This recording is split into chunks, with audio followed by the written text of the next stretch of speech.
How many cycles has it been? Jesus, 8.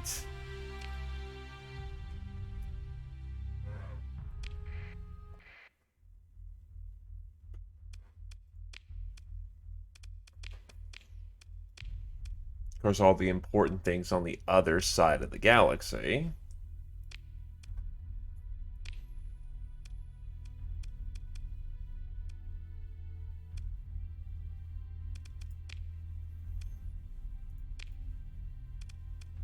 And now they're actually just about to make money. So all in all, we're doing pretty fucking good here.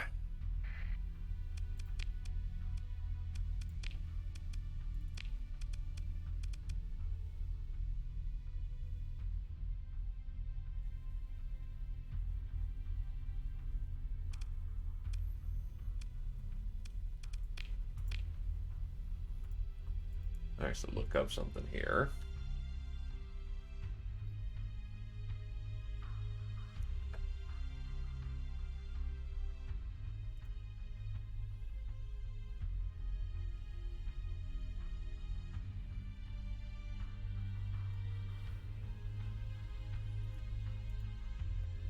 Try to figure out if I can get more growth.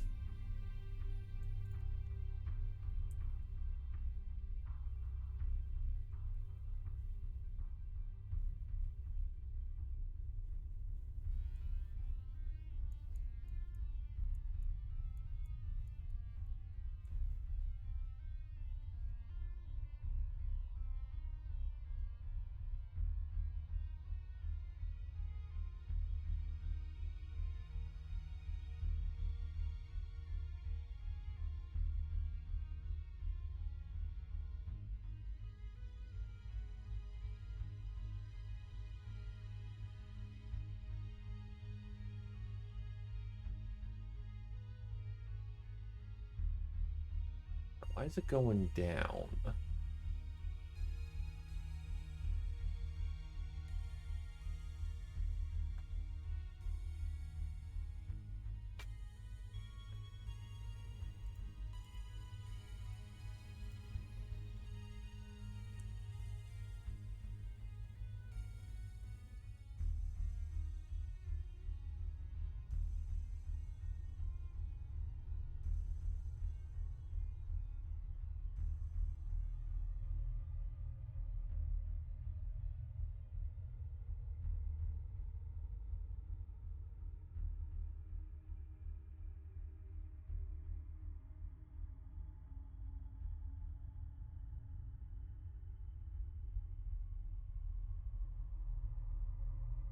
Alrighty.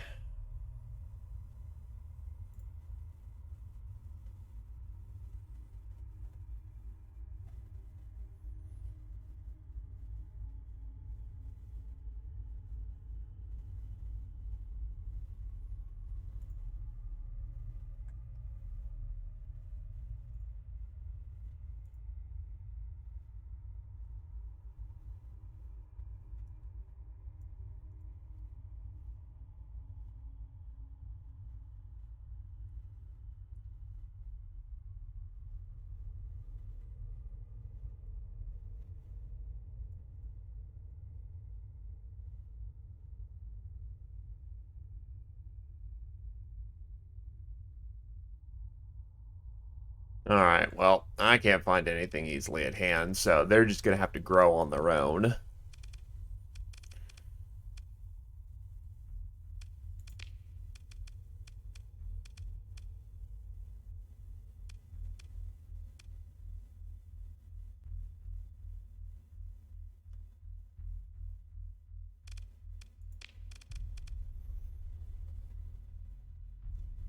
Let's see. 7, 8, 9, 10, 11, 12.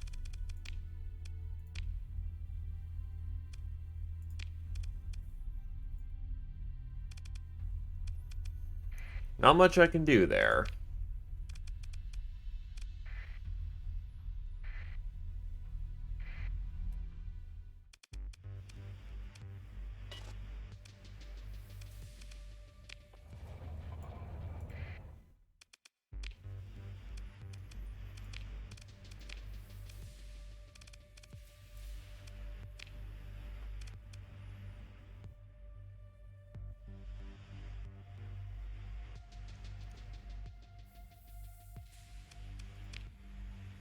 Why actually can I not refit anything?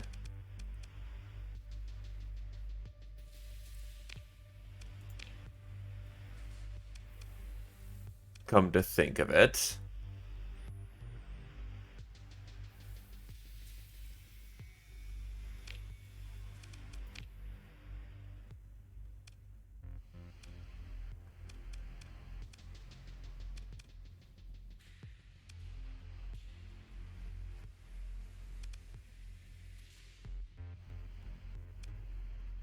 Trying to think here.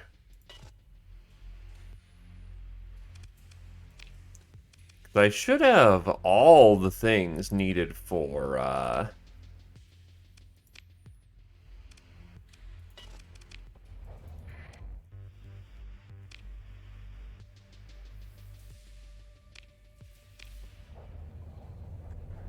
I should have all the things needed to have a,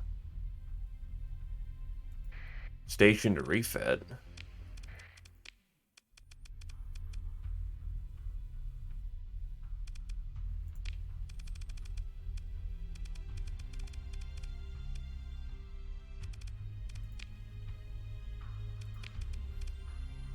Gunnery implants, energy mastery.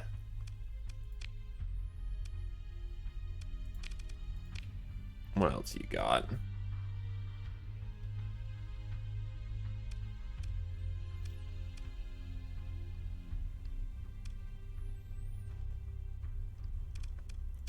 Ah, yes, going faster. That's a terrible idea.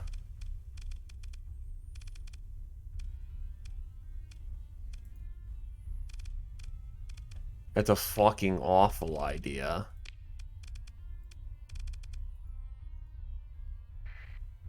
Absolutely abysmal. Yes, make the big guy go even faster.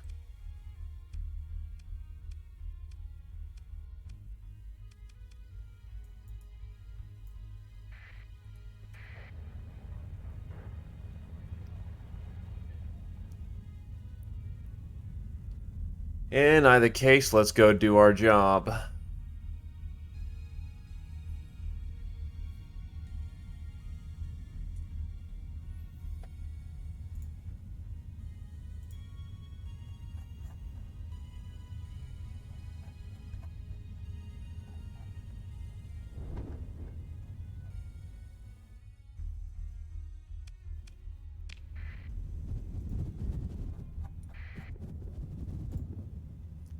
And away we go.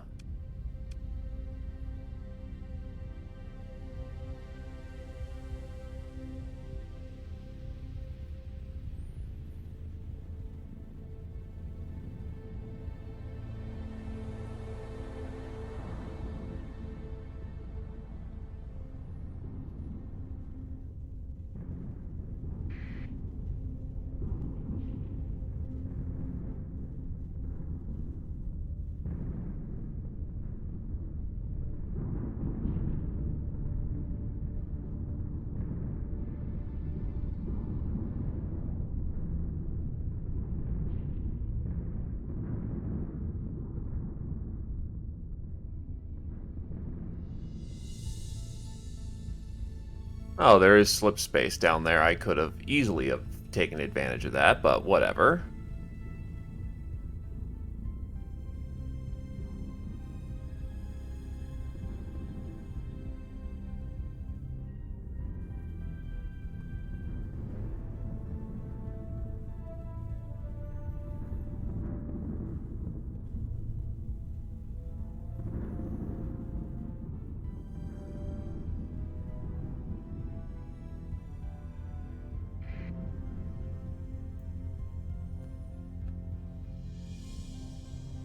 And here we are.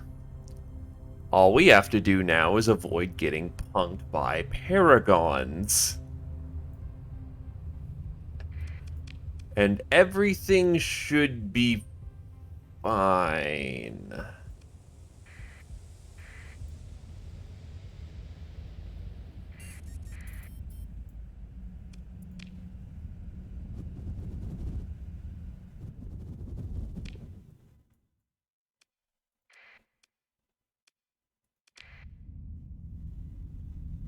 Emphasis on should be fine.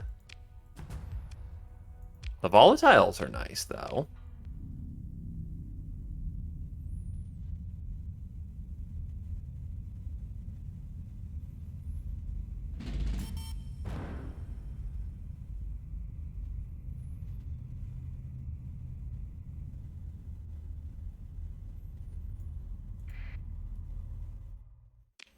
The barren world is turbo garbage. It's just a rock.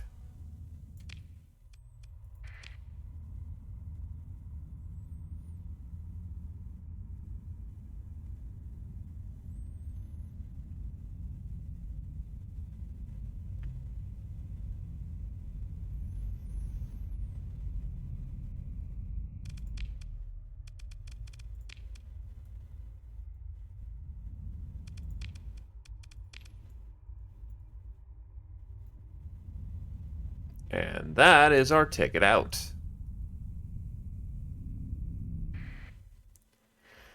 Your fleet approaches Alpha Cirrus 9A. There are no outward sign of a Tritachyon research base. Captain, your census officer brings to your attention to a cluster of weak Natrio sources in the southern hemisphere. Wouldn't have caught it if we didn't know what to look for.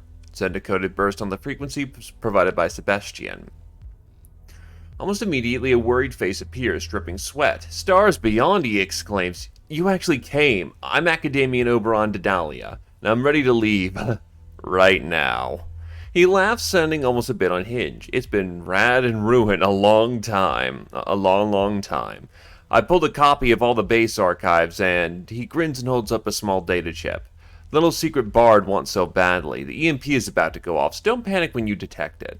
I've hidden a shuttle in a shielded bay, so I'll meet you in orbit soon. Just remember.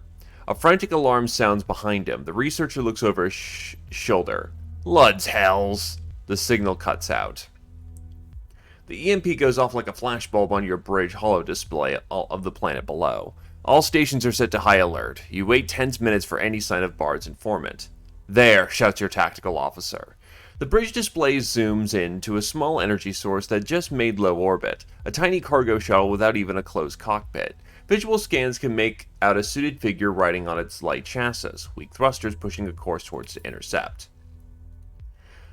A space ops team ushers the freed Academian into a debriefing chamber.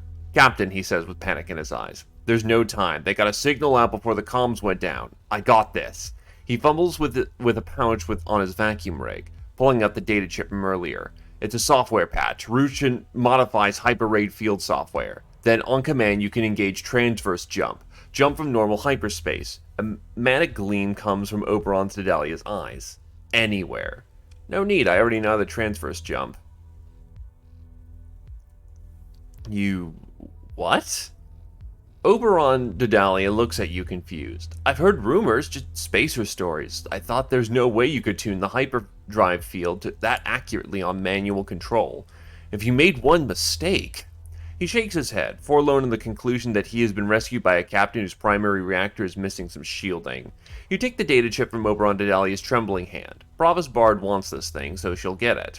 You order the Academian to be seen to quarters, and watch as you return to the bridge to decide whether the transverse jump directly to hyperspace or deal with the incoming mercs the old-fashioned way. Transverse jump will work.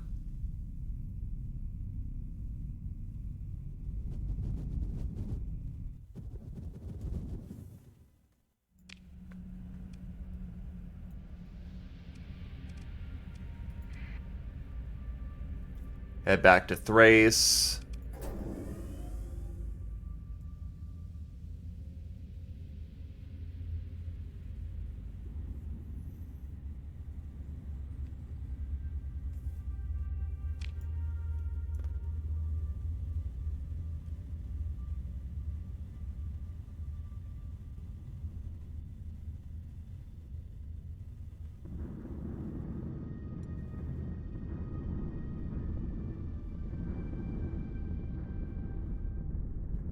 Bit of a tight squeeze, but we're fine.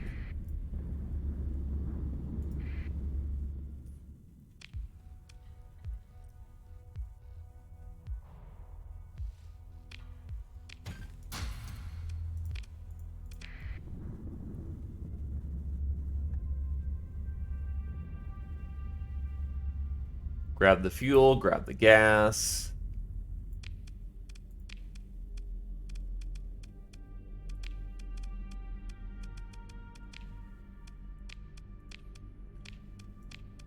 It's all fucking northbound. Holy shit.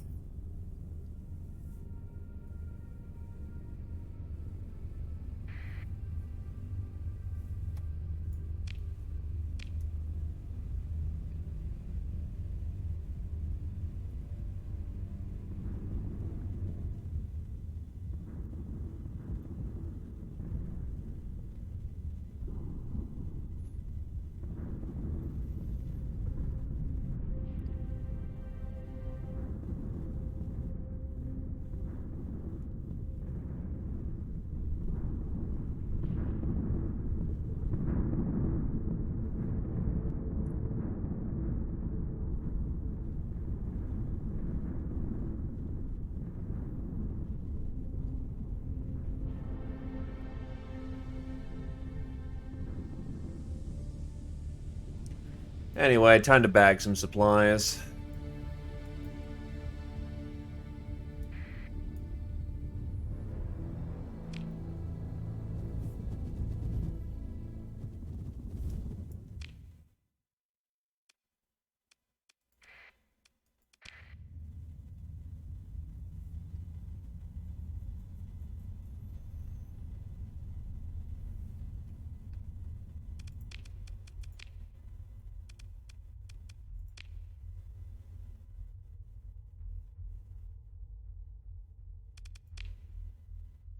Hollow of your face and an ident hash of your last known fleet are both regular parts of inter-system security bulletins. It's fairly certain there's a high-ranking Luddic Path officer whose primary assignment is to hunt you down.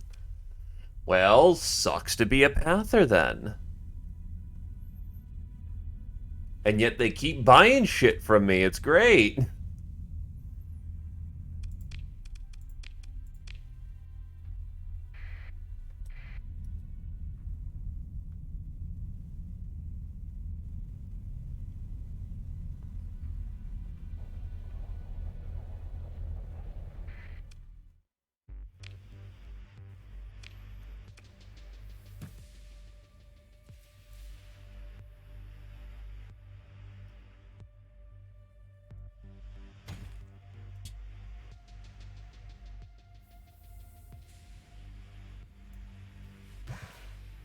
Expensive, but oh well.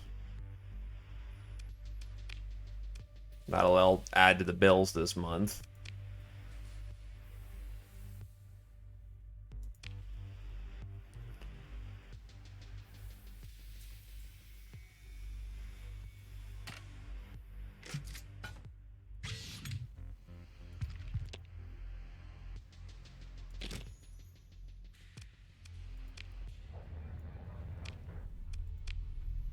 That is rather nice that I can just grab it, scoot it, and be gone.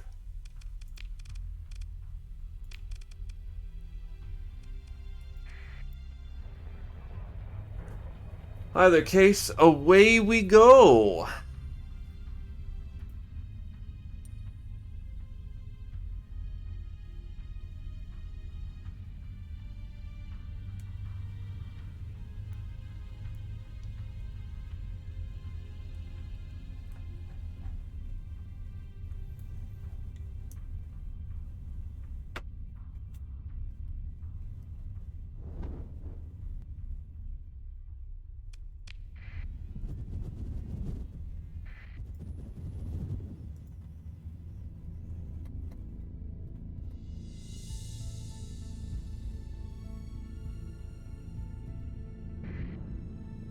Really?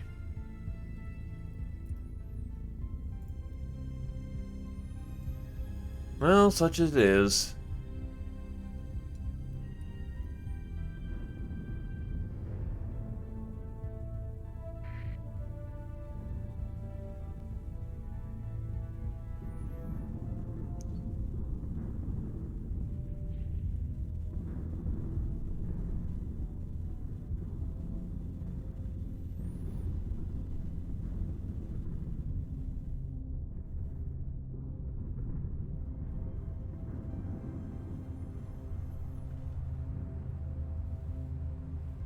Now, moving right along. Ba-ba-dum, ba-ba-dum.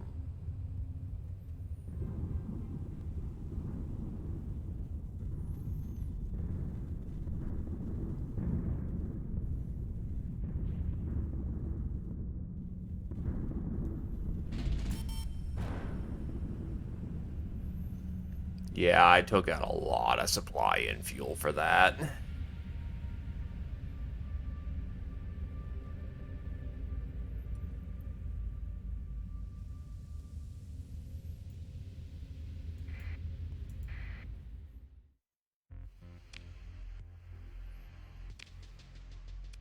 Hello there, random mercs.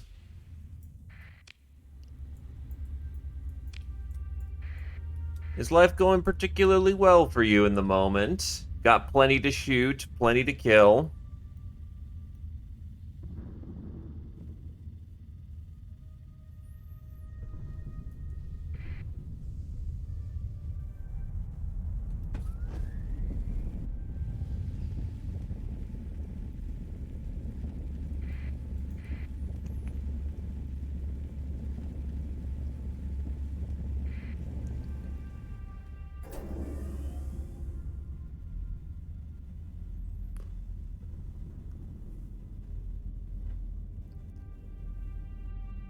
Well, we're finally here. Only took us a hot minute. And that is a lot of bounties. Good lord, that is a lot of bounties. Oh, there's pirate activity in there. That kind of sucks for you, don't it? Anyway, to Pontus.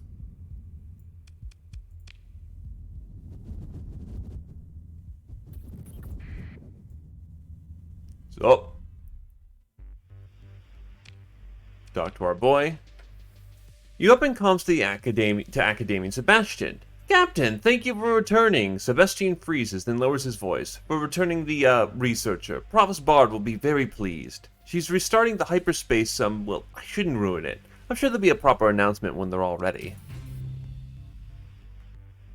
Money, money, money.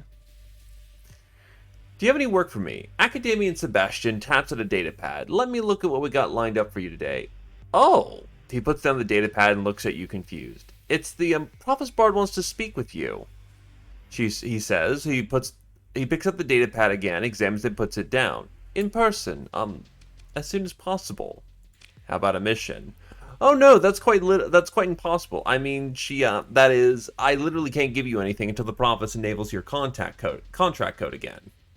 Sebastian holds up a datapad which practically glows with a string of bright denied codes. See? So, a landing spot has been cleared for you whenever you're ready. You find the Junior Academy agent pacing in the landing bay reception lounge. As soon as you enter, they look relieved and walk forward quickly to meet you. Captain, thank you for coming. The Provost will want to see you immediately. If you just follow me this way, thank you. The Academy agent leads you through a series of back hallways and secure lifts towards the administration suites occupied by Provost Bard at the core of the station. You are led past diamond matrix windows through which you can see the vistas of the curving internal canyons of Galatea Academy Station. The light dims and you approach the front waiting room of the office of the Provost. It's filled with representatives from the most well-connected of the Persian sector, whose eyes focus on an interloper like a beam array of a Paladin PD system. The self-assured march of the junior agent seems to project the impression you are performing some adjutant role. Your presence is immediately ignored. You enter the inner office. Captain. Provost and Anahita Barid taps something away on her desk interface and turns to address you. I am pleased that you've come to meet with me, and for all the work you've done for my project. She lowers her head just to agree. You didn't think I'd be wasting your time with make work, did you? She considers a moment. Well, there was some.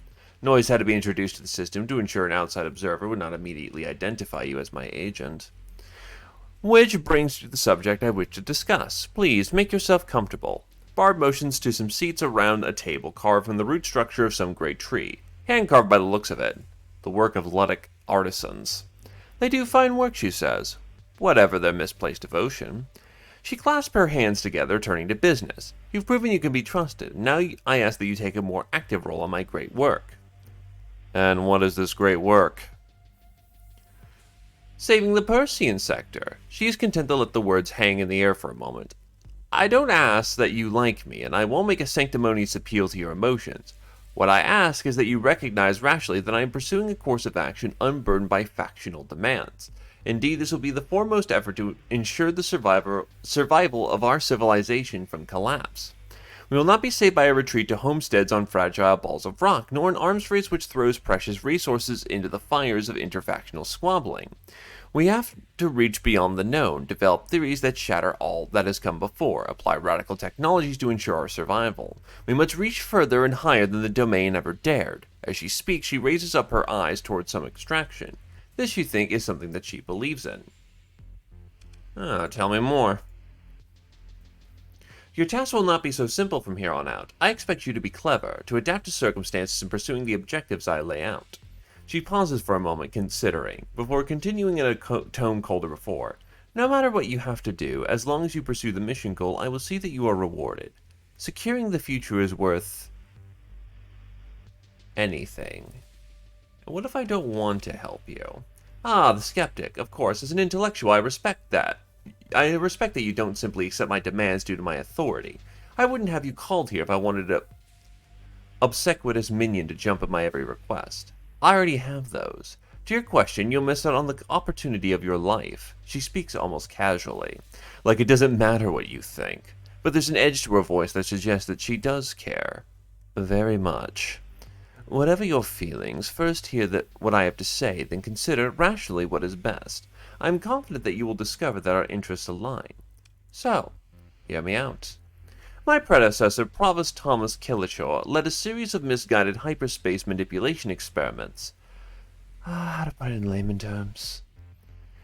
Bard looks troubled at have to do this, sighs, then speaks. Captain, your ships fly through hyperspace with special engines. The gate network of the domain was similar, but also very different. Killichore thought there might be a way to use Starship hyperdrives to reopen the gates. Obviously, it went terribly wrong, and the Galatea system was cut off from hyperspace when the jump points were disrupted beyond usability. Though here some Yahoo found a way to cross unstable jump points, which is beyond irresponsible considering the chance for a resonance cascade.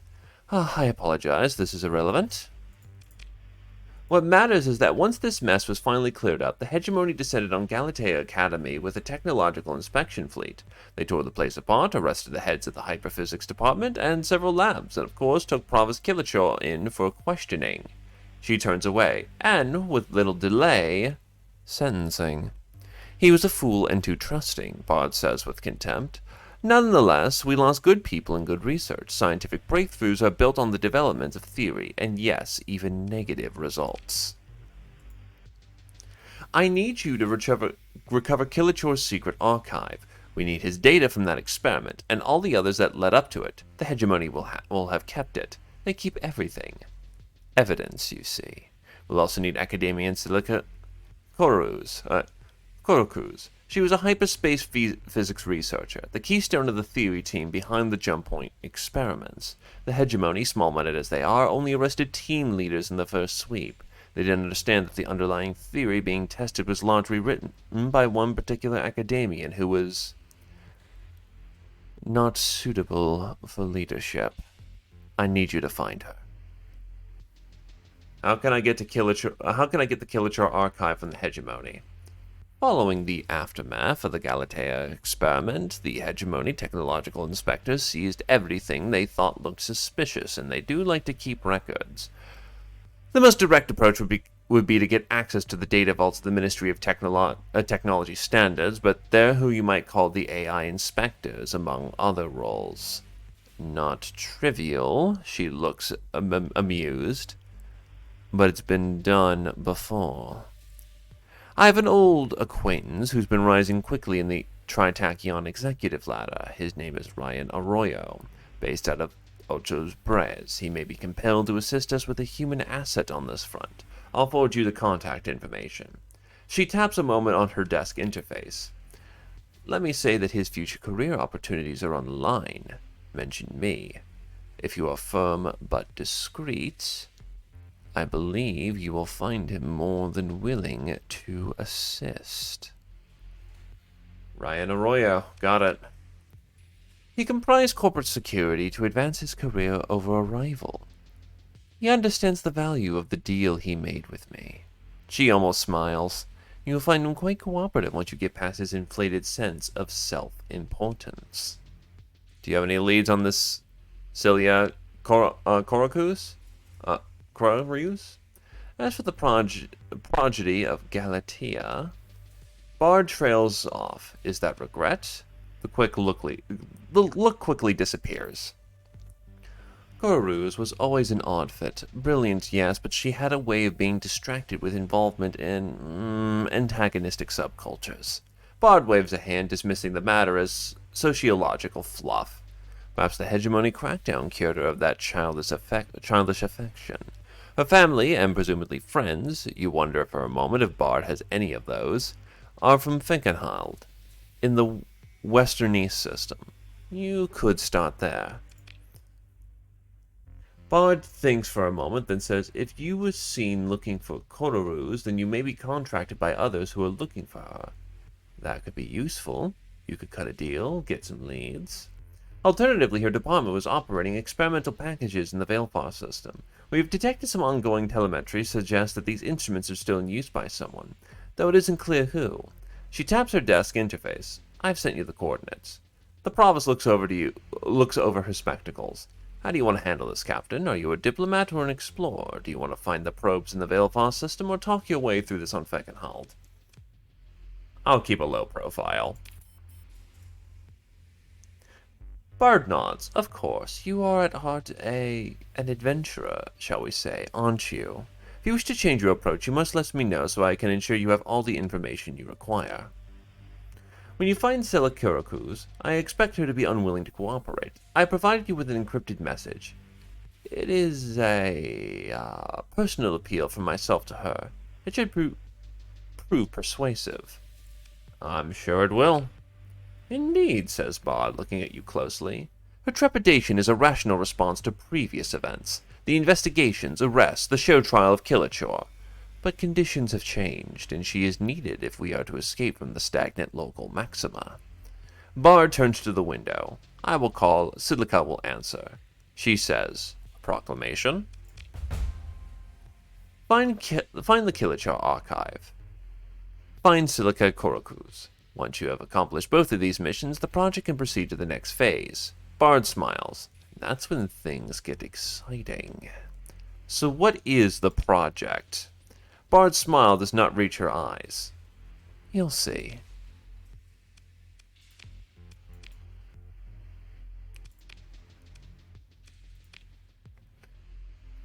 A collector of esoteric goods on Quadros is offering to sell an important technological artifact to the Academy. We need someone to make the purchase. Okay. So you want me to buy from pirates? Pirates is such a strong word, isn't it? There's all sorts of reasons. Maybe that a polity might find itself outside of a legitimate faction control.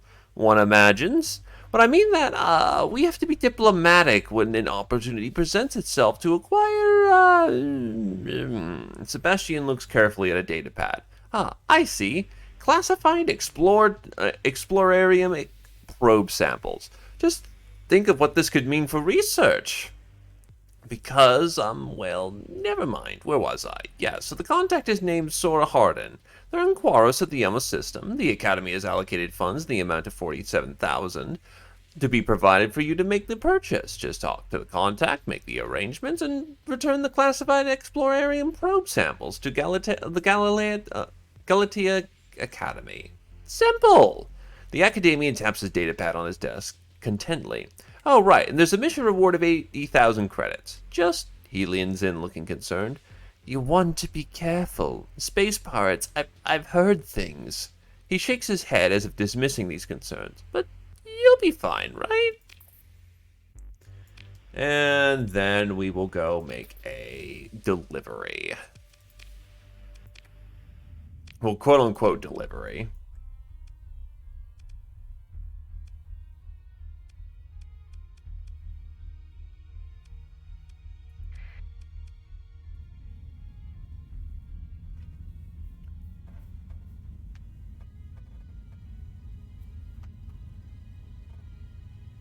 Ah, good old stretch.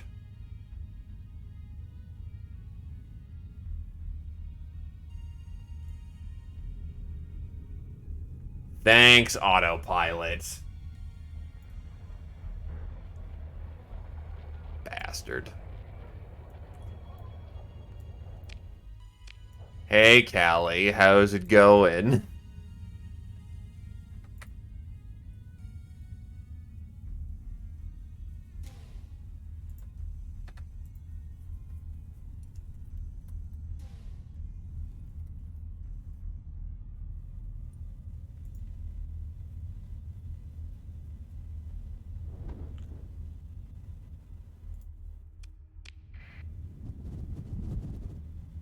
Good exhaustion? Bad exhaustion?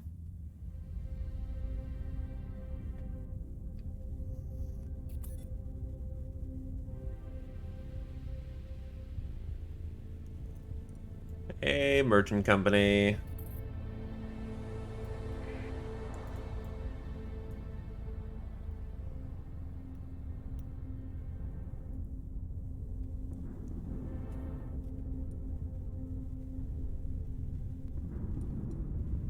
Okay, I guess to refine the question better, fatigue brought on by work that's going to come to fruition, or fatigue brought on by people who are driving you nuts and you wish to commit murder? Both is also, an acceptable answer.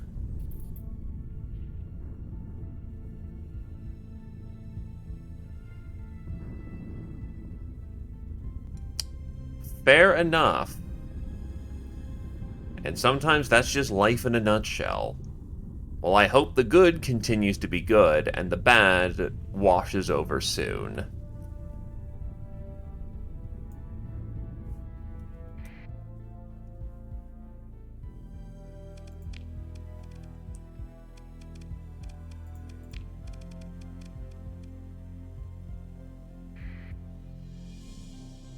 Ilm is right here.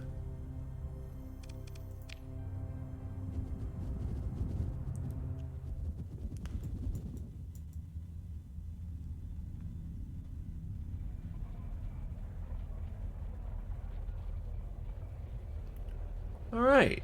Delivery is made. They've been expecting you. Upon entering the traffic-controlled volume of Ilm, you receive incoming comms transmission of the offices of Winston at Hara. You arrange a drop-off point for his niece. Before stepping off the transport, the student turns back to you and speaks. Traveling with you was the most terrifying experience of my life, but I suppose and I hope to never return to space again. A loud sigh. But I suppose I'll have to. If you do, I hope you're the captain on my next trip.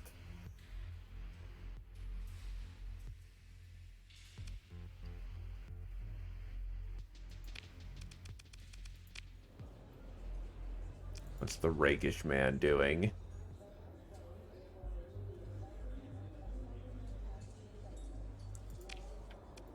Nah.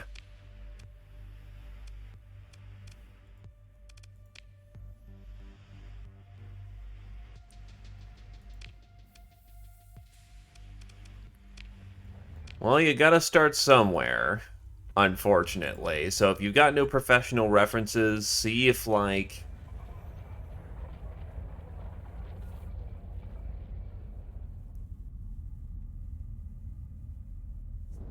You got any references in the city you can lean on?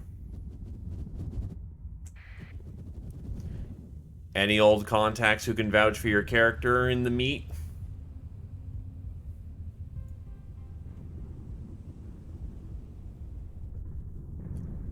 If nothing else, you may just have to lean on the fact that, you've been taking care of family or something like that. Give a good reason why, you don't have those contacts. Because sometimes that is just the case.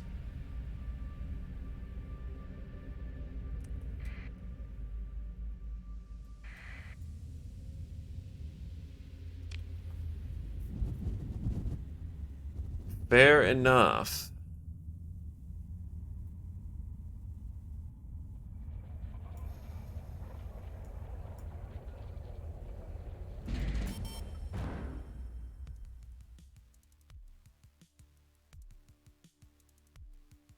The Tritachyon Corporation is inhospitable to you, and the Port Authority refuses your request for docking clearance after you identify yourself. The refusal is rather perfunctory, and you get the impression that turning off your transponder to prevent identification might yield better results.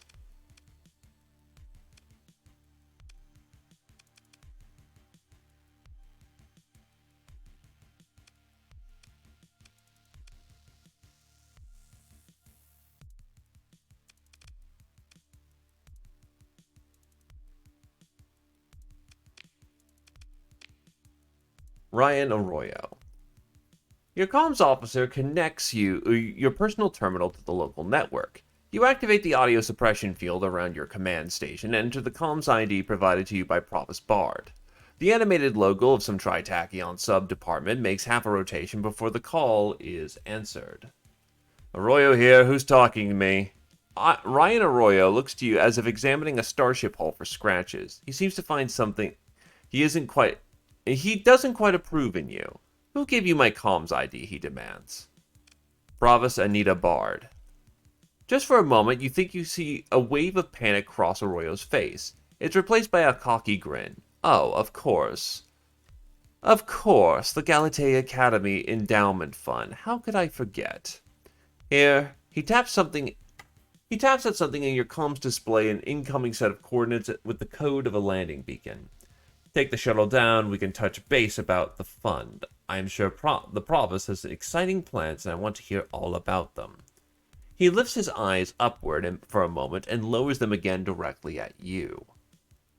In person. He carries on as if this was all perfectly expected. Haven't been planetside, it doesn't count if it's just the ecology. I'll give you a tour of my chalet. Spectacular views, you'll love it. See you soon. He closes the connection before you can respond. Well, let's check out the chalet. Your shuttle descends into the young atmosphere of Echu-Braise, through towering battlements of clouds that cast a spray of rain over the viewport, which is wiped clean in half a blink by the heat and speed of your descent. The flight path soon deviates from the general approach corridor, which has been ticking off minor use fees from the Tritachyon owned flight control, general volume access fee, priority flight lane fee, service fee, customer satisfaction insurance charge, advertisement bypass fee. You swipe the notifications off and focus on the landscape. Fucking Tritach. Leaving behind the Tritach arcology, a diamond growing atop detritus piles of tiered slums, over pipelines, a steel blue bay, jagged fjords interrupted by ice jams and landslides, up and over a great crumbling escarpment like a black wave that fills the horizon. You cross a landscape of oddly hued tundra spotted with thousands of milky green lakes. A new range of mountains rises on the horizon, torn in half by catastrophic workings of the terraformers, and beyond is a chaos of steep valleys populated by dwarf pine and thin white waterfalls. The nav system sounds a tone indicating imminent arrival, and you see Arroyo's private chalet, a small compound of radical geometric architecture surrounded by low outbuildings. Your shuttle approaches the ellipsoid landing pad that appears to hang in the thin air over a gorge. A human and robotic servant greets you placidly as you arrive and leads you inside a grand parlor done in dark geometric style. Gold inlay gleams in onyx tabletops, and the polished granite floor is set with a tastefully patterned jewel-toned carpets placed slightly askew. The view from the flawless sweep of the diamond matrix bay window is, as Arroyo promised, spectacular. Ryan Arroyo is sitting at one of the bars. He acknowledges your entrance with a nod as the servants disappear. He taps his datapad with 2 fingers. You hear the soft signal loss ping from your datapad and your sidearm hand twitches instinctively. Arroyo acknowledges this with a rise of one perfectly groomed eyebrow. Calm down, just making sure no one's listening. He flips through a series of null readouts on a datapad and, satisfied, sets it aside. So, Bard is calling in another installment. What will that be, Captain? No small talk. What about the tour? No, he says, making a show of looking around. But it is nice, isn't it? Now, I could be doing anything other than talking to you right now, so let's make it quick. You know, you're getting something thanks to our mutual friend. What is it? I need to break into the data vault of the Ministry of Technology Standards.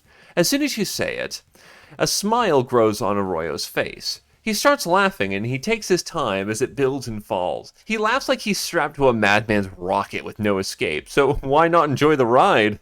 Finally, he slaps his onyx bar top one last time, and he puts his head in his hands. I give him a moment. He sighs and pours something from a crystal decanter into a glass, empties it. To a deal that gets worse all the time. He then pours another. He considers for a moment, notices you, then tilts the decanter to offer you a drink. Thank you. Arroyo pours another and passes you the tumbler, and clinks his glass into yours hard. Anahita Bard, he shouts. He slams down on the empty glass. I know someone who can do something about it. They're a pain in the ass, but this is key. They're crazy enough to do the job as stupid as the one you're proposing. A hacker called Gargoyle. The real one, not one of the wannabes. We've done business before. Here's the comms ID. Ryan pulls a data key from a pocket, waves it over his data pad, then after a couple taps pushes it towards you. You get any pushback. If Gargoyle throws a little tantrum, just give it back. It's all about the drama, but in the end, you're already in a job as stupid as this. He holds a hand up. And by the way, you really did not need to go and tell me your true objective. The last thing I want is hegemony counterrint crawling all over my operation, or worse, some vampire from the company board smelling blood. What can you tell me about this Gargoyle? He gives you a look. No, who cares? Doesn't matter. Most anything that you'll hear about Gargoyle is made up, and half of it is true, so don't bother trying. He leans back, looking elsewhere, content to talk to himself some more. What's important is that Gargoyle always gets the job done. My theory is that's some kind of obsessive brain thing. He twirls a hand at his head to demonstrate. Probably implanted a cybermod the wrong way around and got an AI instead of a frontal lobe. Have fun with that one, he says with a smirk. What's Bard gone you anyway? What Bard's got is a good investment, and the longer she waits, he waves at the luxurious surroundings, the career of Orion Arroyo, the more interest she'll collect. A shrug. It's done well enough for me. We all make deals to get ahead, and I've seen worse. Done worse to others, plus I'm an asset now. You simply can't snuff an asset owned by a bigger player. He turns around and stares directly at you. And you're an asset now, too. Hypothetical question. What's she got on you? He gives a cold smile. I hope you know. You've got what you needed for Ryan Arroyo, and no doubt, and with no signal on his part that you can discern, his human and robot servants appear once more. I won't say it's been a pleasure, but if you ever have more credits than you know what to do with, or a truly exceptional business opportunity, let's trade crypto keys now, so you don't have to track space dust on my carpet again. He taps his datapad and offers it, and you perform the mundane ritual which will ensure that anyone who wants to crack your mutual comms will at least have to put some effort into the task. Your shutter reverses the previous route. Down from the highlands, across the plateau of lakes, you spot factory dwellers disgorging pipe and monorail pylons across the landscape, leaving long tracked trails of torn red dust. Across the rocky chaos and the small cold sea and over the mountainous slums crowned by glittering spires. Navigation pings and comms noise grows into a small roar over the heart of Tritachyon, and your shuttle takes you back to orbit.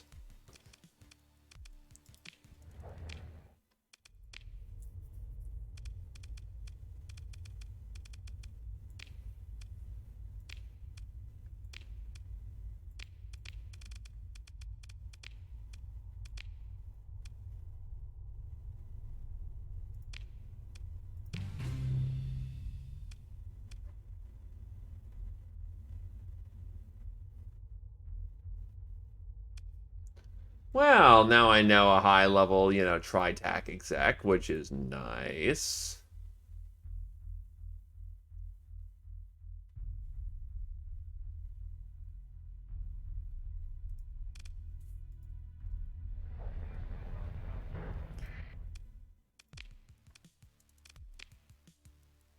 This better be good. Ryan Arroyo looks over disappointingly. Remind me to take you shopping for a proper suit. I know a guy who can do wonders. Got any work for me?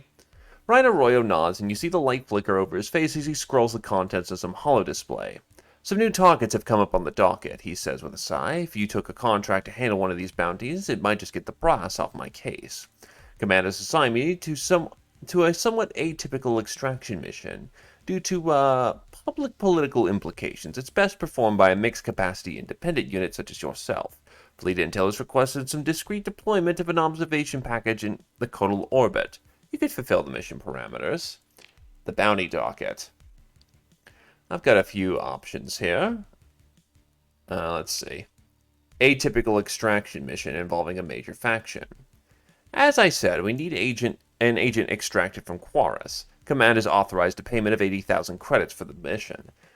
The Oppo may be expecting you. I suggest you go in quiet. We do have fair intel on their defensive capabilities, Ryan Arroyo says, fingers moving rapidly to transfer a data file for your inspection. 90 Marines to get the job done. Easy. And the observation package. The mission. Enter a standard orbit of the Coral in the Aslan system. Then deploy a spy satellite while unobserved. I repeat, it is critical that no patrols be tracking your fleet at this stage. Once deployed, the spy sat has stealth capabilities which makes detection unlikely. Simple. Your reward for mission completion would be 47,000 credits. Of course, my organization could not risk carrying out this mission with flagged vessels. Easy. He says.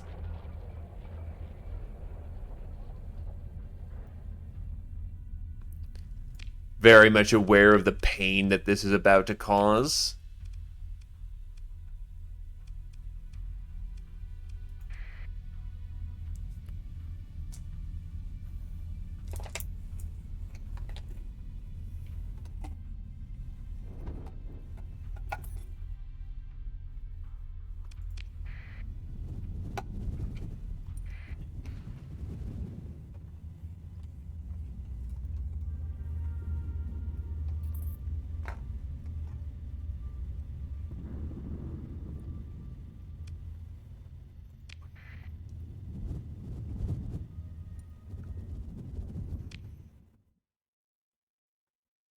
Okay, so Quarus is all the way on the other side of the system. It's gonna take a minute.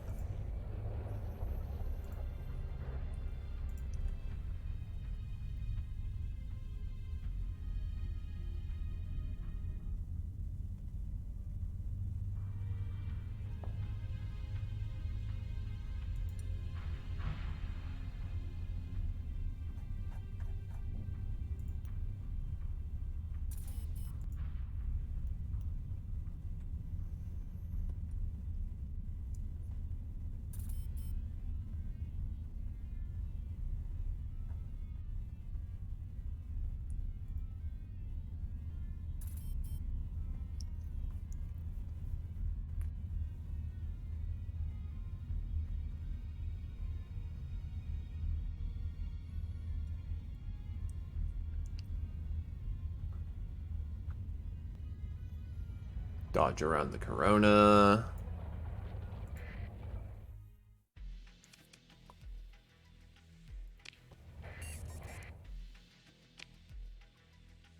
The shuttle makes its final approach to the port district, the pilot overseeing small pings of attitude thrusters. Your comlink chimes, an incoming request appears, an encrypted voice-only connection from a source unknown. Hit it.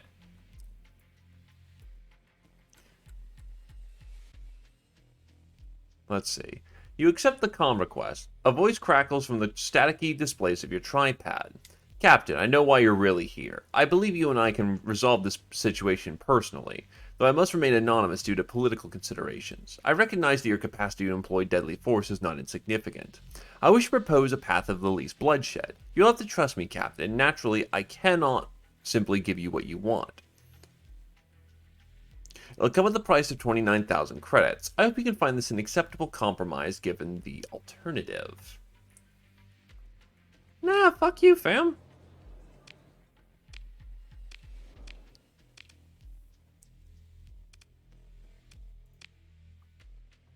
The comm signal struggles to establish the ill-maintained local network. Patchy description artifacts glitch spasmodically to resolve into the face of the pirate contact.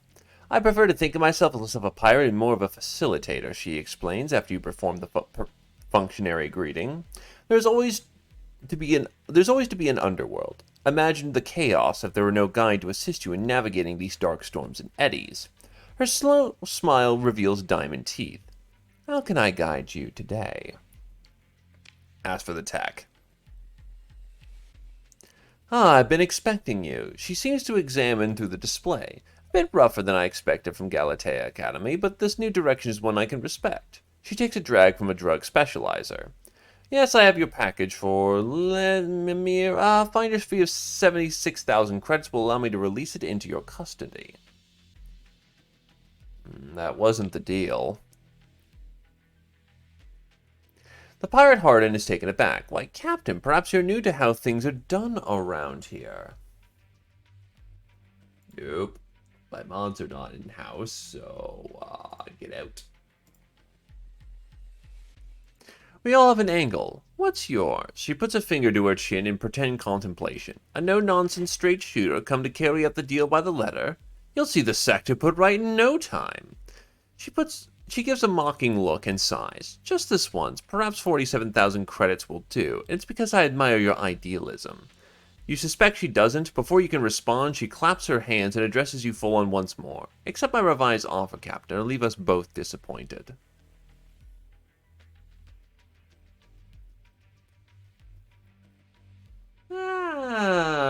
We gotta send a message.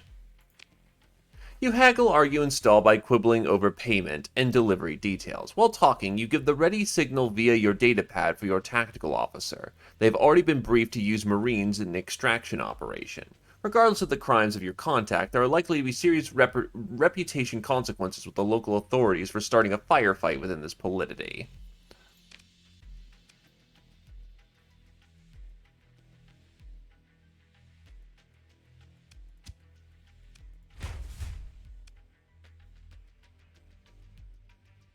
That's fine. A thud and bang carry through the pirate's comm line as the image goes fuzzy for a moment. He looks back at you, eyes wide with panic. You conniving clone of a... The comms go dark. You switch the display to the tactical feed from your Marine just as they report success.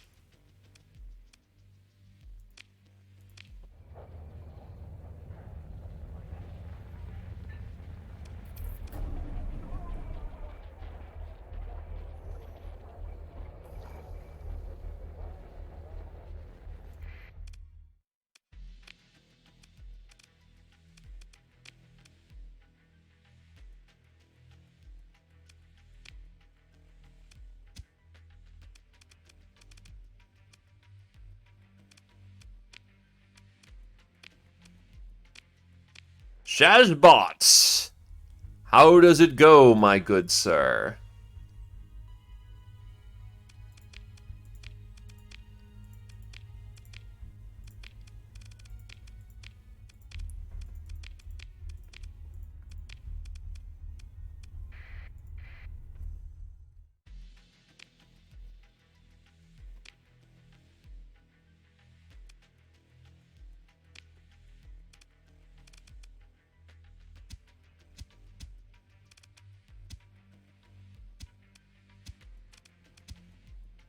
May as well grab a shit ton of organics before we go.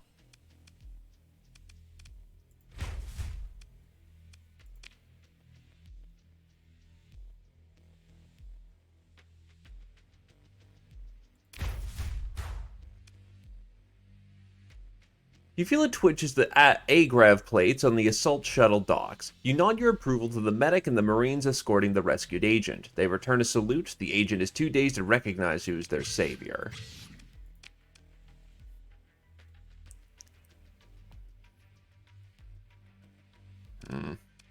No particular demand.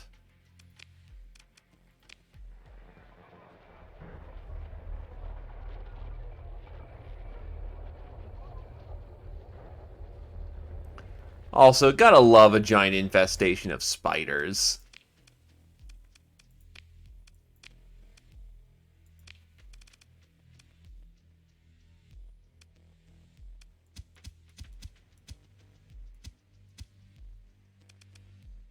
Now that is a very healthy amount of volatiles.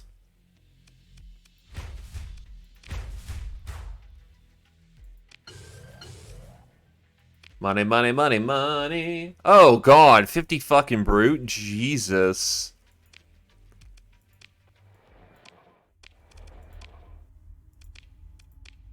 Yeah, you guys are screwed. No offense.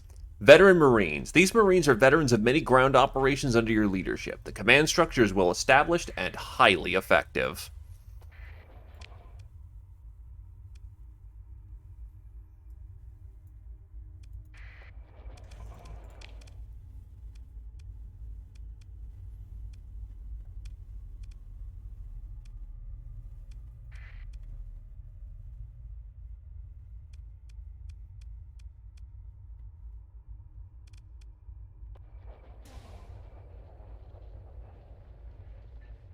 So, Space Station 13 or Space Station 14?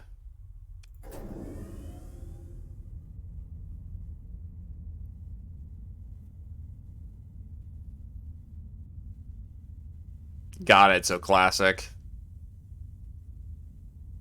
Okay, now that's a captain that leads from the front, boys. That is a good captain.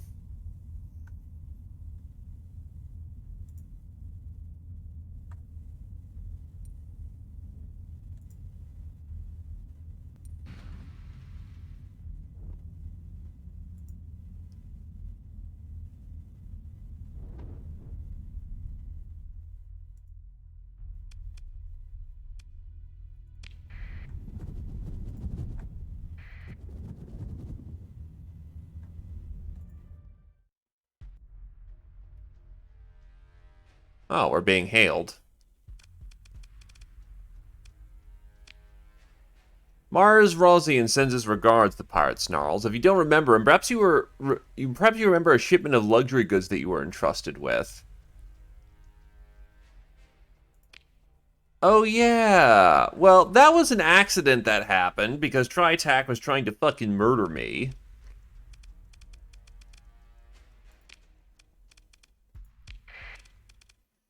Sorry that didn't end up working as intended, but not my fucking fault. If you'd like to die for this purpose, though, I can more than oblige you. The salvage will be beautiful.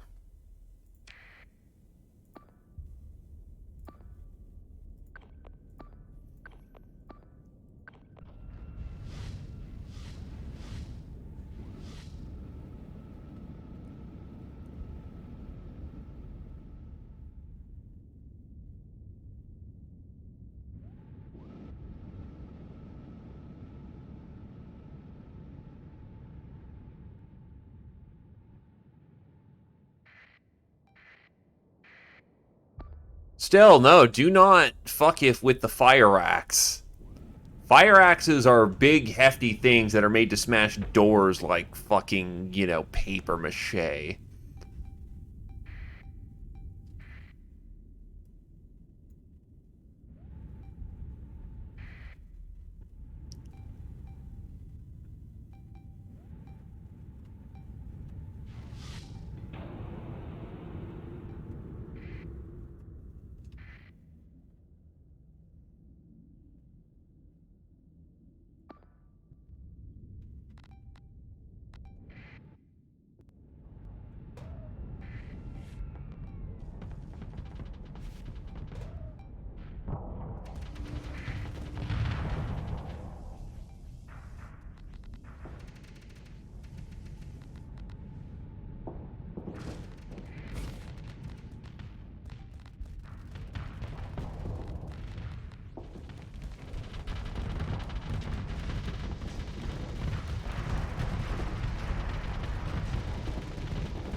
He is very much gone.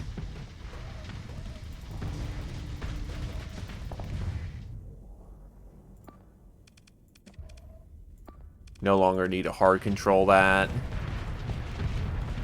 I actually got them bracketed pretty fucking good right now.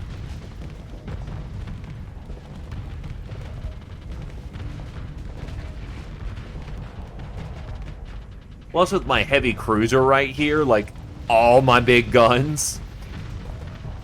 Yeah, I've got them bracketed. I've got them hit with my biggest bits. They are screwed.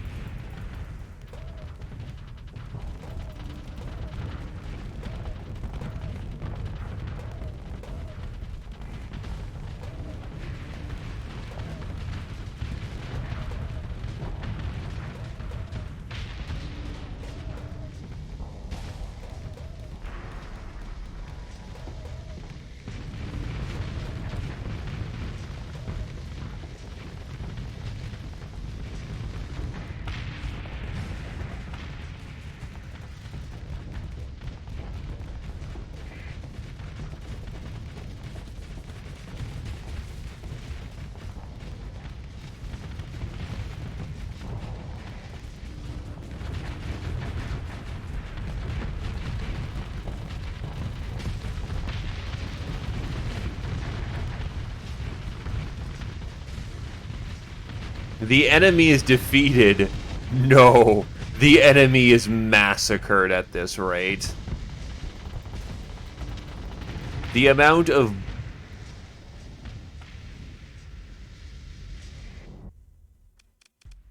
boom that just happened there was magnificent.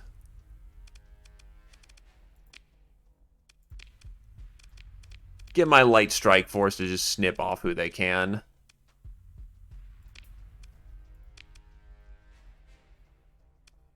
Oh, that was gloriously brutal.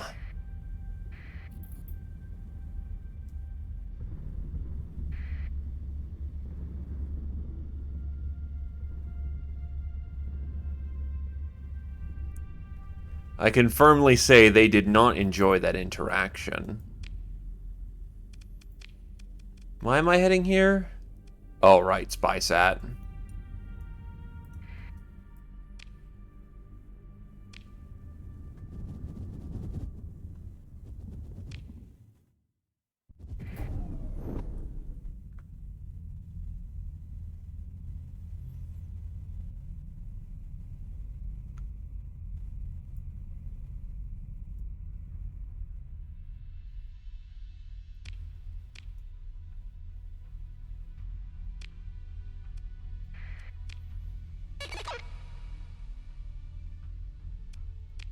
TriTac, what the fuck are you doing? With a somewhat weak expeditionary force projected to be comprised of one fleet, its likely goals disrupt the company mining. Compared to the defense, the expedition spaces are outmatched and its ground forces are equally matched. The expedition is likely to be defeated in orbit. Yeah, fuck off, TriTac.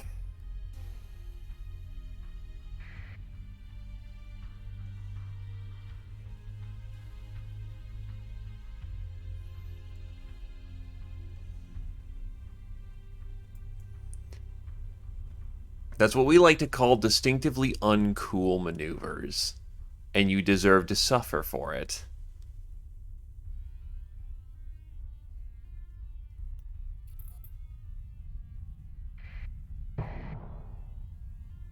The hell? Sure, I don't have anything illegal on board.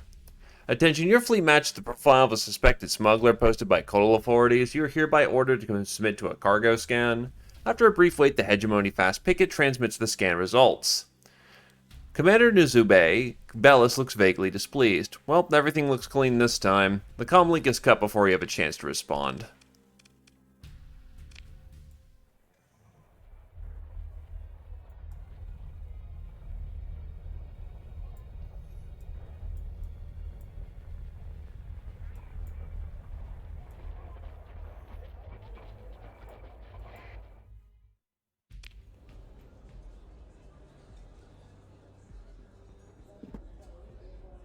Oh, hey. At the bar, you see a lieutenant that you met at Galatea Academy. You recall that he offered to buy you a pint if you ever made it a Codal.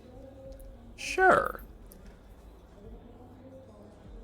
You start to introduce yourself, but before you two can get out words, Lieutenant Stringkey interrupts you. Captain, of course, how could I forget? What an operation! He rolls his eyes in mock exasperation, dealing with academians, right? He buys you that point, and a couple more as he relieves those memories. We got him, you know, he says. Killachor, that was his name, was the boss of the academy, okayed that mad science experiment, almost doomed everyone in the system. Can you believe that? You're right, totally irresponsible. Lieutenant is silent for a moment, looking at you. Then he bursts out laughing and slaps your back. Hey, I like you. If you ever find yourself back in Kotal, look me up. The Navy contracts out some odd jobs. You never know what might come up. He suppresses a belch and stands. Duty calls, and then he stumbles towards the lavatories. Then there's a shady woman. And I don't need to talk to her.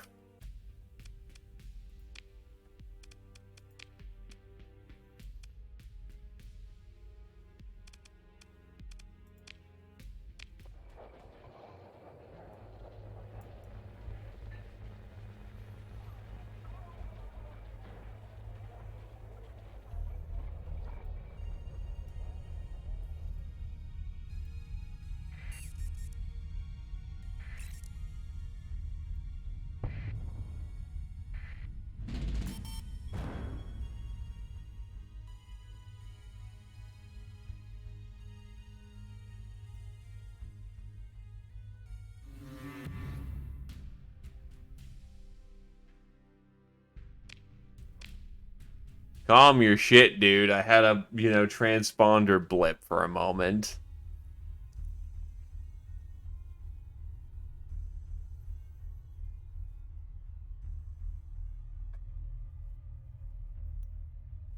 So other than the captain actually doing his job for once, any other notables?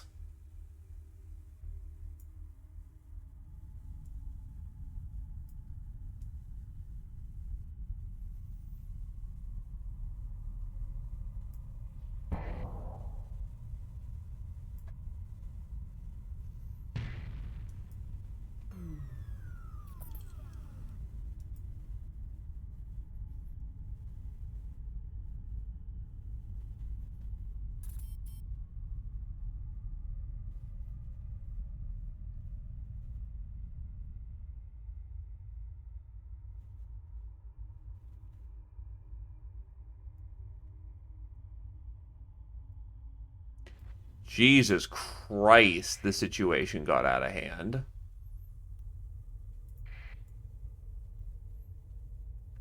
Like, that's not just an infestation. You found the fucking colony.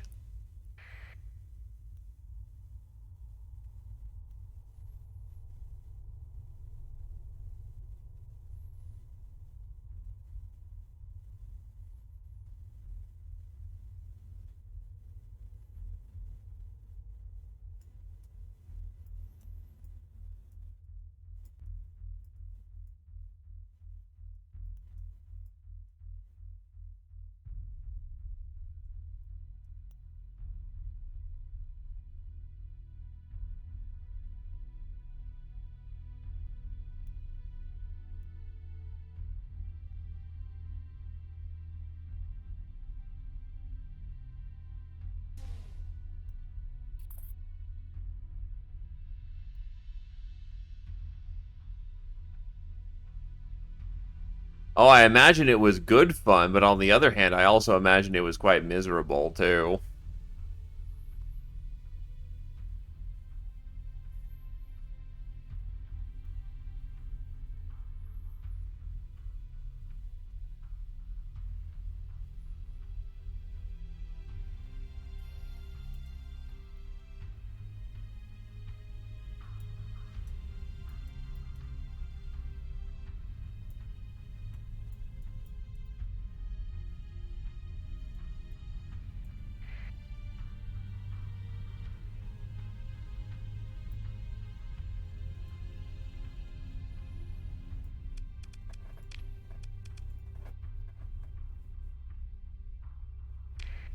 Alright, so basically that thing is thick as hell and I can't weave in.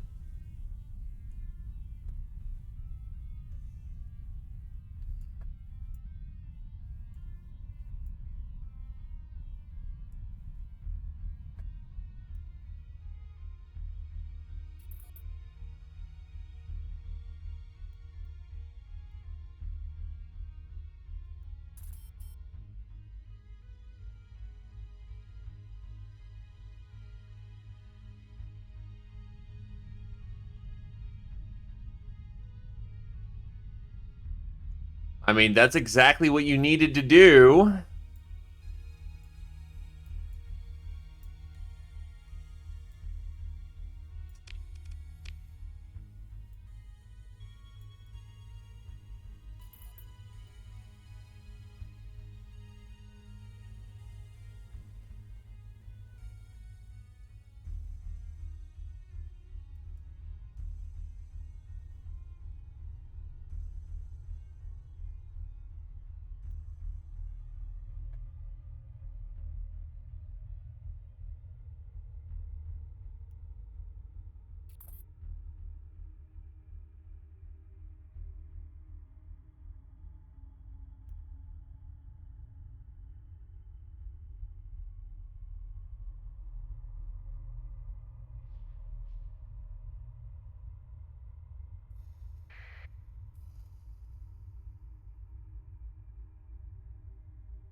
I just want to deliver my fucking package, bro.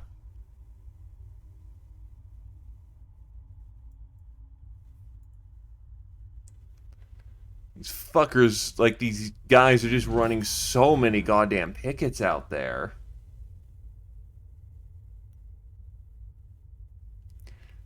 And nah, it's absolutely ad memes.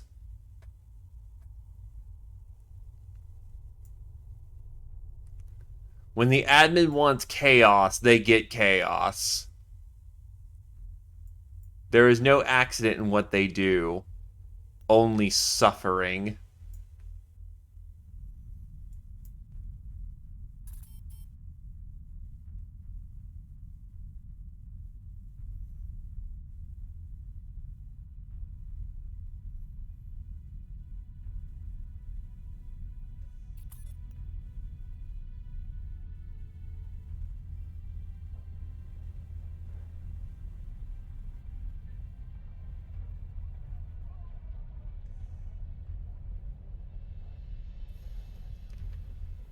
Anyone who still plays Space Station 13 at this point has been doing it for quite some time.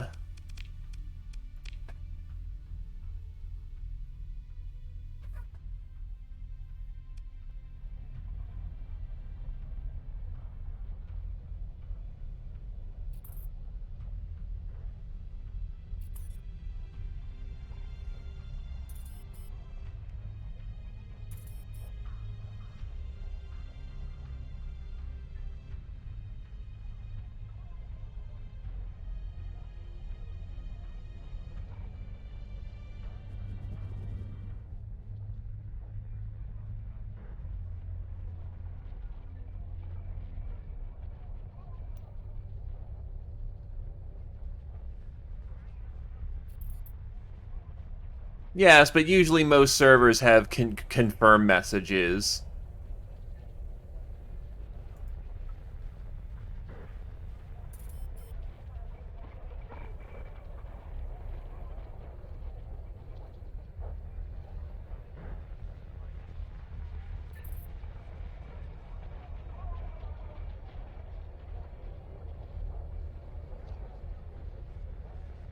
Yeah, fuck you too.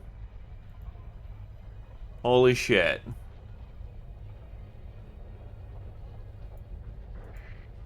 There we go. Spy sat on.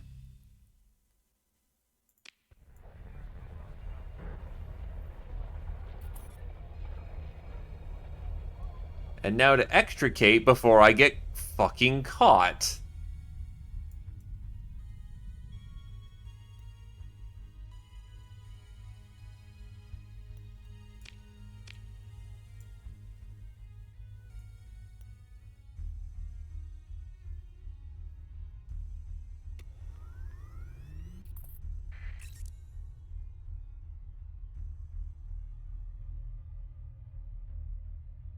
Am not committing illegal action. Am law-abiding citizen. I am a good boy. Do not mind me. Am just leaving system.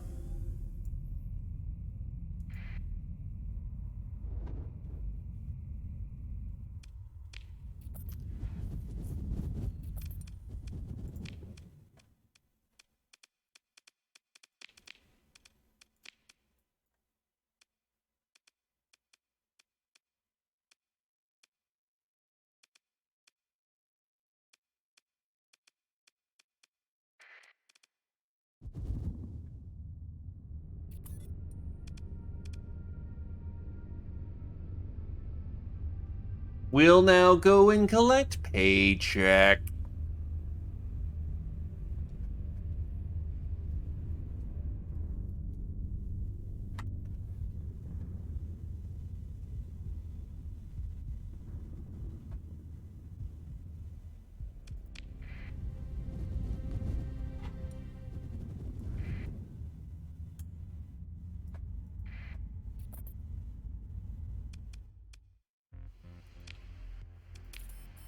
Get our 80 grand. Captain, I just got word from logistics that your crews delivered the classified Explorarium probe samples intact. They're going to be so excited in AI defense studies. They never expected to get it back. Data retrieval to go find a thing.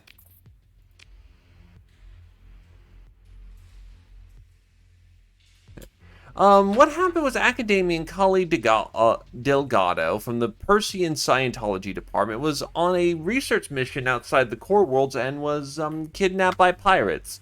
It's so dangerous out there. Sebastian looks upset at the thought.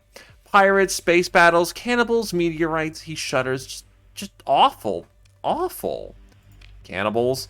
Oh, desperate situation outside the core. Nothing was ever really proven depending on the write-up you're going by, but it's more likely the records were destroyed. The way it goes on is the crew ran out of supplies, and the captain... The Academian realizes with a start that he's become rather sidetracked. Sebastian picks up his datapad and squints. Where was I? Pirates. Yes, right, pirates. Academian Cully de Gala was taken by them. They know that Galatea Academy looks after its own. He looks only slightly relieved by this, and will pay a reasonable ransom. In this case, they're demanding 65,000 credits, which we'll release to you so you can pay the pirates' contract. And their name is Esther Phobos, and they can be found on Dawn. We'll give you their comm code, so all you have to do is sneak into the port somehow, contact Esther Phobos, pay the ransom, and return Academian Cali de Galdo here to Galatea Academy for an honorum of 76,000 credits. There's some other way to free the researcher. Can I keep the ransom credits? Ah, this is just taken for the Pather thing.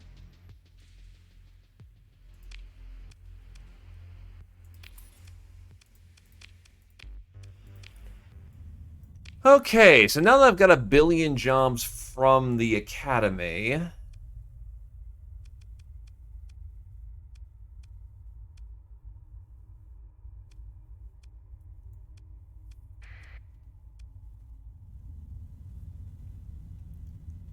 let's go and not ram into the fucking sun again, because the game is oddly fond of doing that.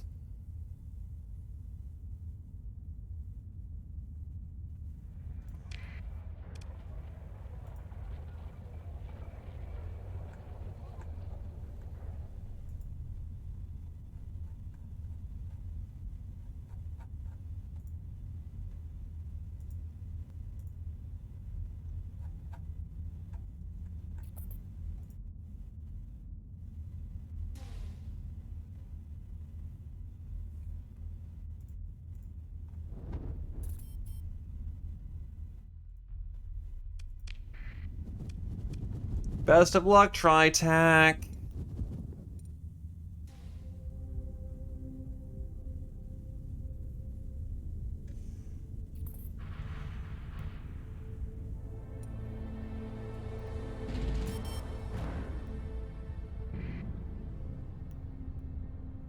I'll take the boost.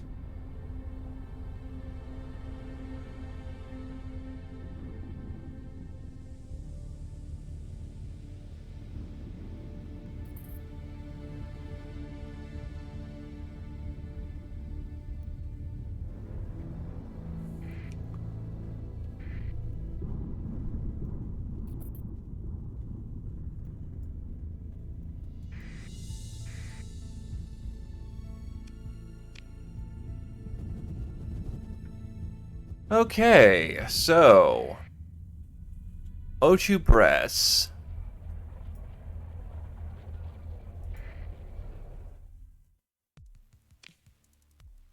Prepare my stuff. No spy sat, thank you kindly. That was a waste of time. After a short wait, your connection request is established. Impressive work, Captain, the Tritachyon citizen says. I'm told that you helped us perform quite the coup on the intel front. The analysts are terribly excited.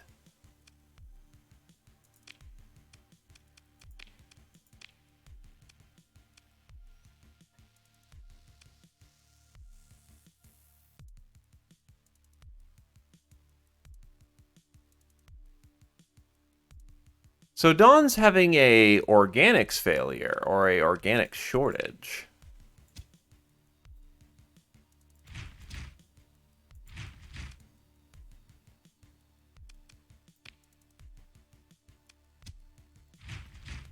I'll pay for some extra Marines.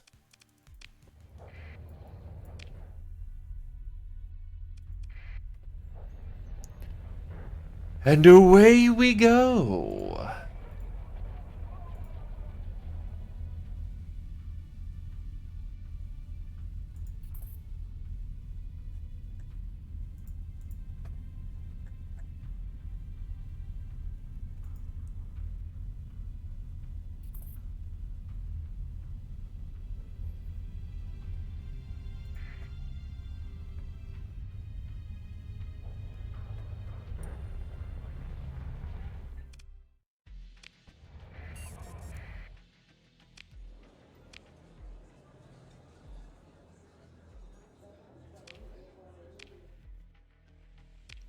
Alrighty, so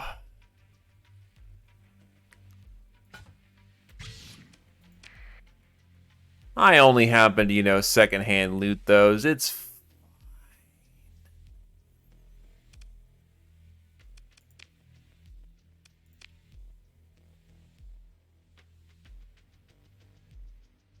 I actually admit that's not a bad price for supply. I could do for some.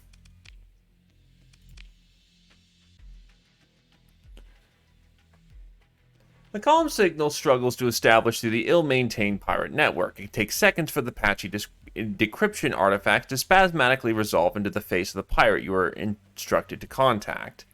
You perform a functionary greeting, and the pirate smiles without warmth. Ah, you're here for the Academy's lost child. We will both be pleased to see the last one of another. She rolls her eyes. It's the questions. So many questions. The pirate claps her hands and looks back to you with all the eagerness of a lamprey. You have my money, yes? Oh, you fucking no way. We're sending in the Marines again.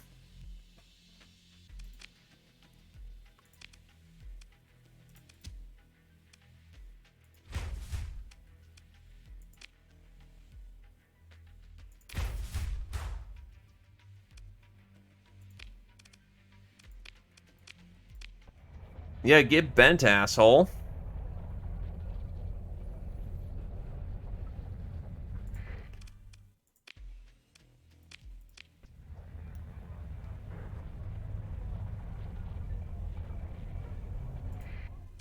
May as well rob you a second time before I leave, too.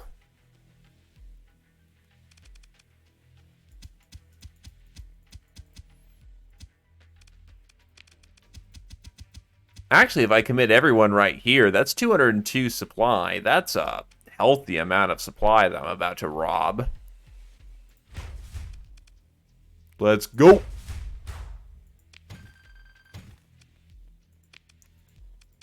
That is several days worth of goodies right there.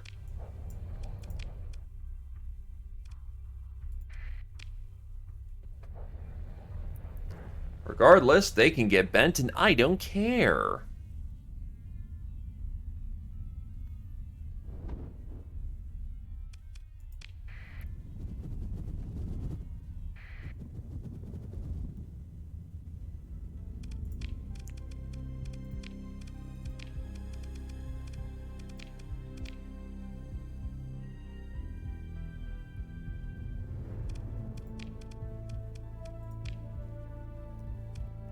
They're actually almost in positive money. Holy hell.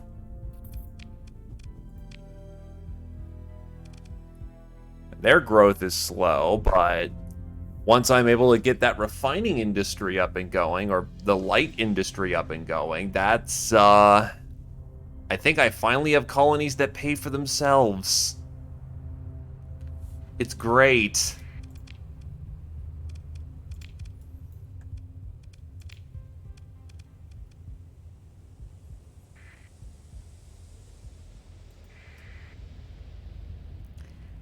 Anyway, in we go, and actually turn on the transponder.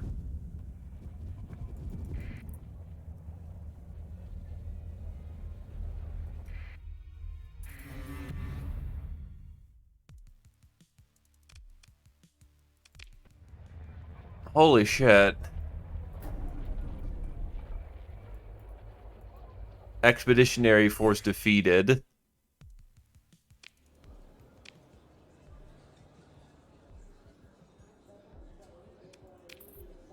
A tri-tac wants me to raid a tri-tac.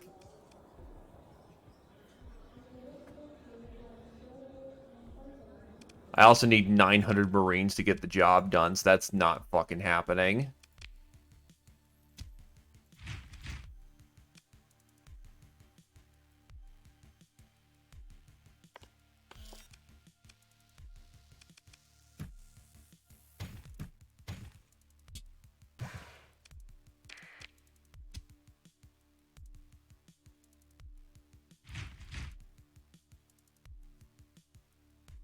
They go down a grade, unfortunately, again, because, well,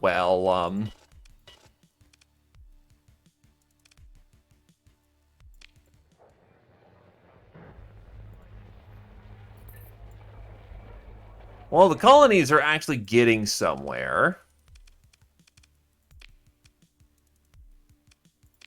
I actually could kick open the front door and make off like a bandit here if I actually, you know, found something good to rob. Be mostly their ore, so let's not do that. It's a lava world. It's never going to get better.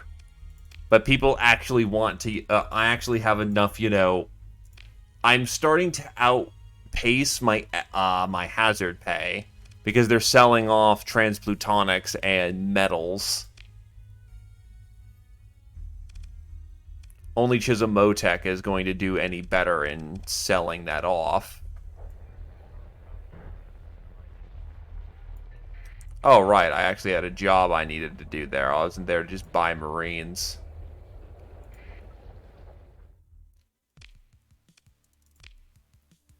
After establishing... Nope, still no new ships. After connecting to the local network, you enter the comms ID for Gargoyle, then pause at the prompt to initiate the call. You look over to your comms officer and they nod, ready to act. As soon as you execute the command, the electronics warfare console lights up like a fleet action in a nebula. Comms wrangle for the InfoSec systems with cool efficiency, coordinating active response with nav, sensor, and engineering stations.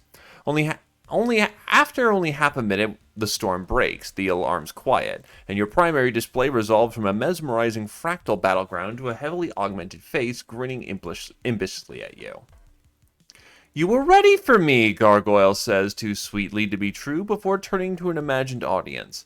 The rocket jockey put together enough brains to deal with my little hello. Gargoyle bounces back and applauds. Well done. So you know who I am. Tell me, why did Ryan give you my comm ID? More presents, bribes, begging? Did he finally get in trouble with that junta of puppeteering vampires he desperately wishes were his friends? On the run from the law and needs a rep wipe? A thoughtful pause. Do you always make that face when you meet new people? I have a job for you. I was told you're the best. A job? No. Gargoyle gags theatrically. If I ever do a day of work, I want you to throw me out the airlock, then throw that airlock into a black hole. The hacker lunges back carelessly, but still listening because you told me I'm the best, and I am, but I'm not sure you really understand what it is that I do. A hand studded with interface nodule waves, and your display fills with news clips. Industrial shutdown, suspected sabotage, databases hacked, political comms leaked, credits missing, ghost fleets. What I do, Gargoyle sits up looking serious at last, is magic. An institution, a polity, a warship, a fleet, the hegemony, the Luddite Church, the Tritachyon mega credit sucking corporation. These machines are made of people, and these people don't understand their own machines. Or, a mock pondering tone, other people come to think of it. The oneness of these holy constructs is mass delusion. But I, Gargoyle taps a head-mounted data port, understand simply. A finger pokes at you from the display. Press there, then there, then there, then the bubble pops. Push the right place at the wrong time, and the mighty become a sad joke. A gust of wind, a fart of fancy, a flimsy shell that's cracked. Understand? Yes, I believe so. Gargoyle stares at you slackjaw. No, you don't. You're just pretending because you think you need to look tough and smart in front of your minions. It's so obvious. Gargoyle turns away. Why do I even bother? Stick to driving your rocket ship, Captain. Pew, po, blam! Take that, space pirates! Simple. Direct. Unsophisticated. Artless. A dramatic sigh. What a waste of time. Why are we even talking? Why do anything? Can you hack into the data vault of a hegemony ministry?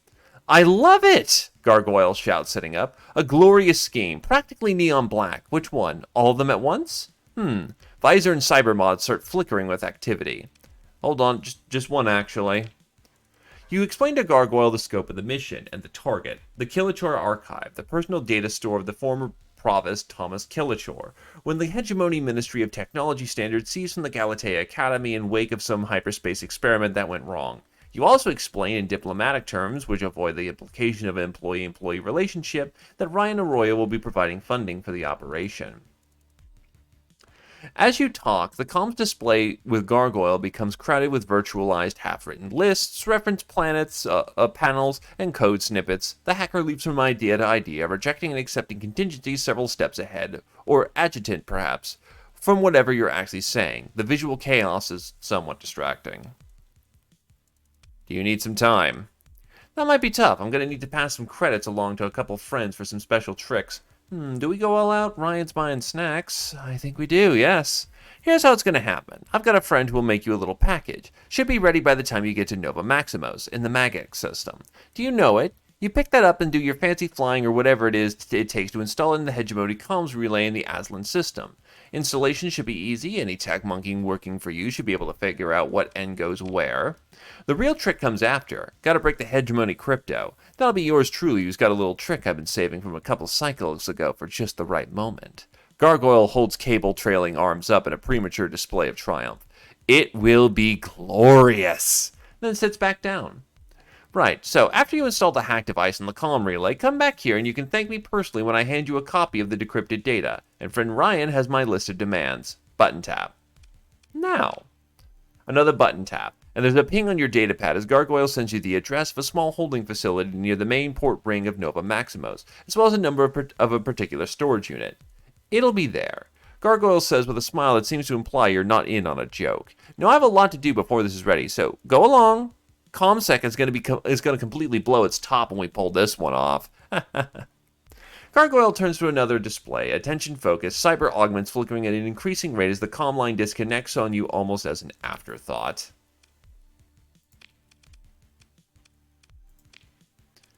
Yeah, that checks all right.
Something tells me I'm going to have to do a breakout.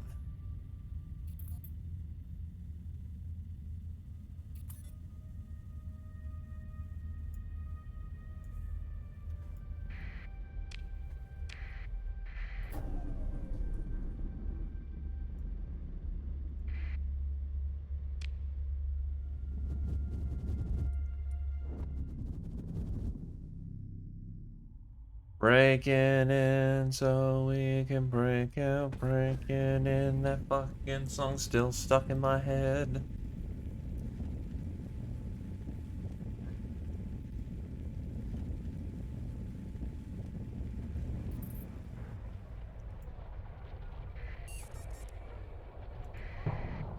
Alright.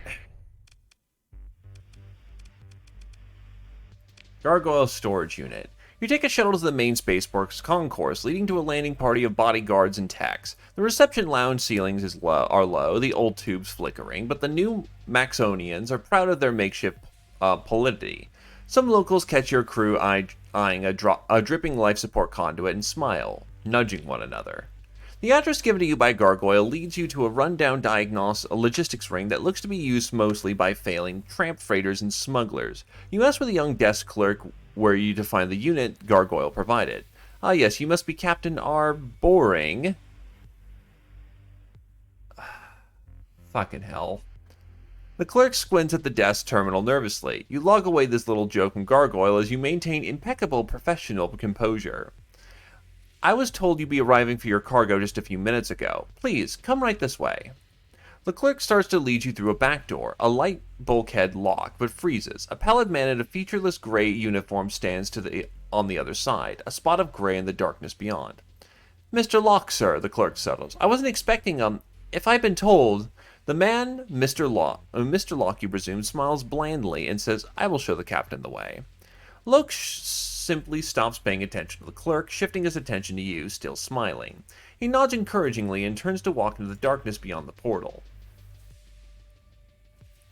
Mr. Locke leads you past rows of sealed storage units, into a large loading bay. Something that smells of organic compounds is leaking. Still smiling blandly, Locke stops you with a wave of his hand and unlocks a storage unit. He speaks softly to you. When she heard of this, Joran told me she thought it was very funny. She wanted me to come and make sure you got what the Gargoyle asked Alyssa to make for you. His watery eyes stare into the storage unit. Must be a nice thing. Thanks, I think. Instead of answering, he gives you a respectful nod and says goodbye, then walks away into the shadows of the warehouse. You shake your head and turn your attention to the storage unit. Inside you find a single standard shipping crate. You motion the techs forward and they approach with various handheld scanners. You're in no hurry to be the butt of one of another Gargoyle's jokes. The lead tech starts responding. Power source, anomalous neutrinos, and a minor hyperwave phase distortion? The entire crew of technicians take an unconscious step back. Hyperwave phasing technology has a poor reputation. It's been never known to fit in so small a package and remain stable. An hour later, you are finishing your second hot drink at a nearby cafe. The techs give the all clear as though through your datapad, concluding that as strange as the device is, seemingly a hand-built one-off hyperwave transmitter of some kind, it should pose no immediate danger. You order it removed to your flagship.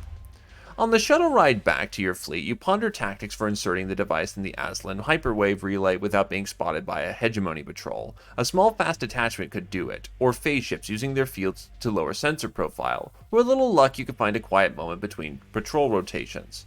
The intercom crackles. Captain, we've arrived.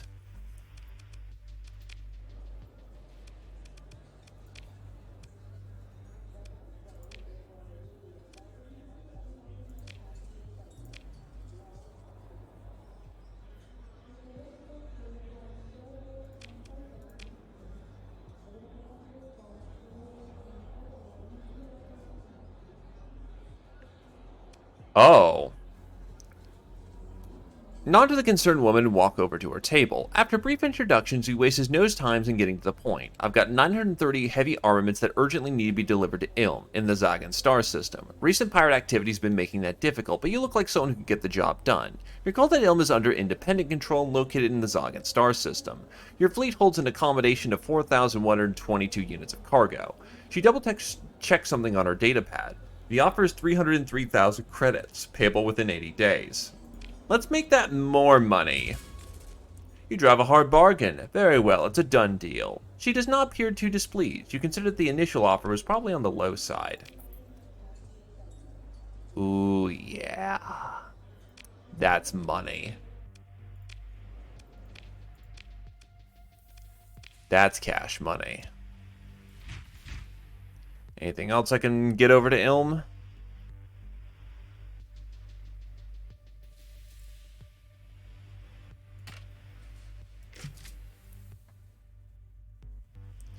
Yeah, if I can get over to Alamar and Western Reese.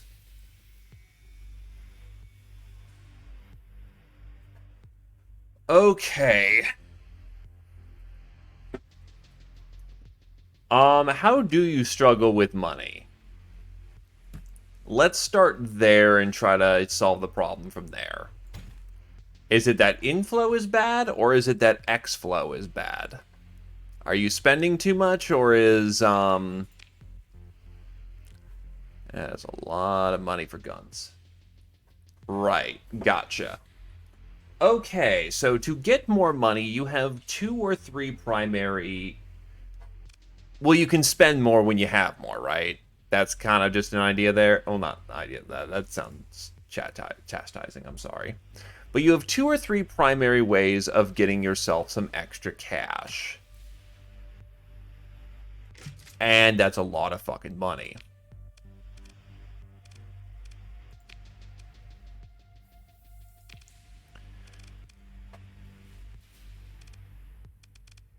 Oh, wow, they actually have a lot of heavy armaments.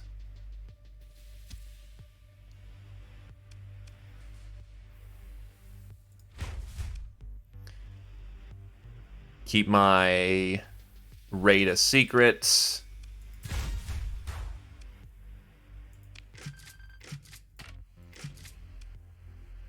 Good stuff. I do feel bad about hitting an independent, but you know.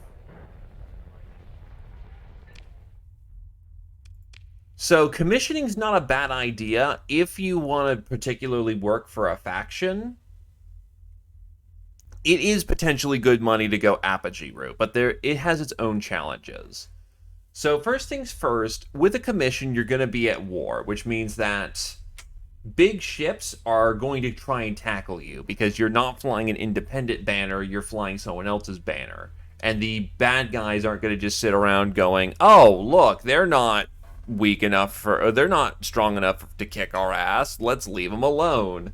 So commissions open you up to a lot of vulnerability. Before you get into a commission, make sure that you can handle a decent fight or can run away from a fight.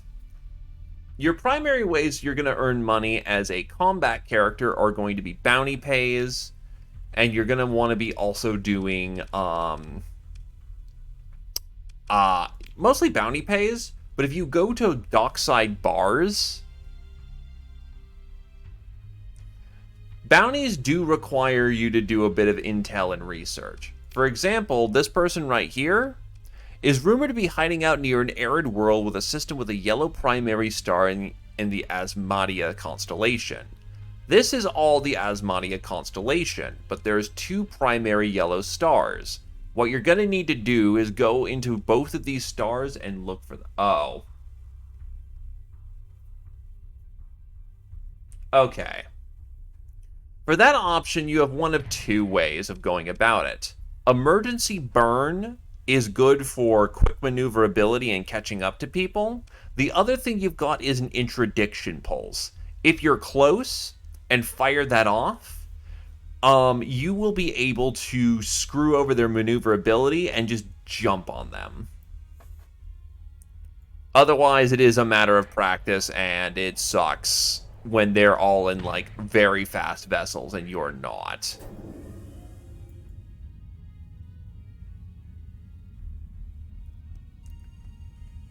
Sometimes you kind of just do eat shit in that regard.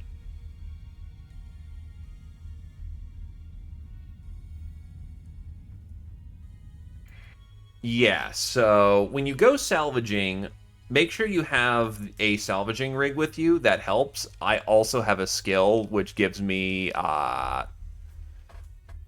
some bonus salvage on top of things, so that also helps. But salvaging is the big debris fields. Unlike in previous versions of the game, you only need to hit it once, and that's all. Story points are, if you've noticed, you have some, in dialogue, you have green options. Those green options require you to use a story point, but it gives you bonus experience and gives you a unique option you would not normally have. Story points can also be used to say, for example, built-in hull upgrades so that you don't have to use ordnance points for that. Yeah, no, like, this is a late game character. But salvaging is something you could pick up at level 1, so...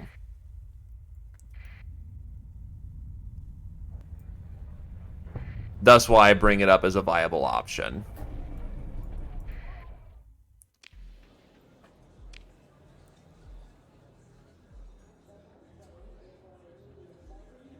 But yeah, if you go to bars, sometimes you can find jobs for, like, move over some shipment over to this location, and they'll pay you over price. Oh, they'll pay you above market value for a priority job, or they'll offer you opportunities to get bigger ships for cheap. Bars are very good places to get off-the-cuff jobs, so to speak.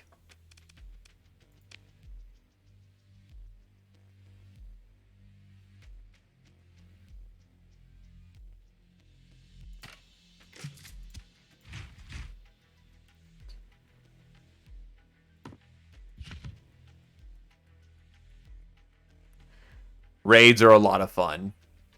Also, welcome to stream. Kadaduel? Yeah. Tongues.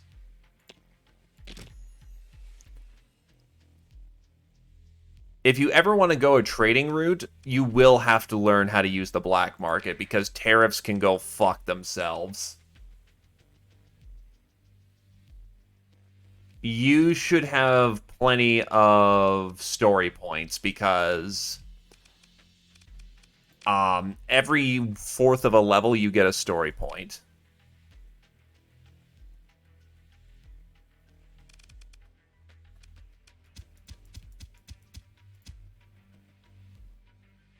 It could be the version you're playing. If it didn't, maybe it didn't update or something?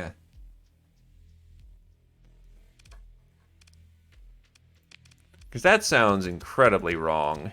And not fault on you, it could have been fault on... Yeah, no, that's why I'm trying to ponder my brain and come up with any kind of solution rather than no solution.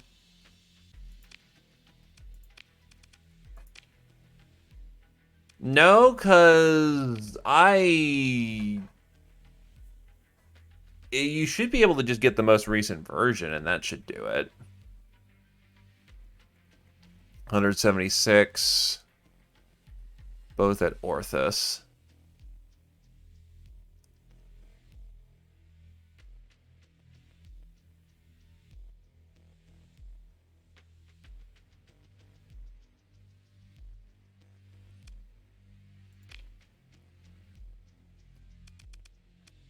It might be, though. You might have an older version. I have no clue without being able to see.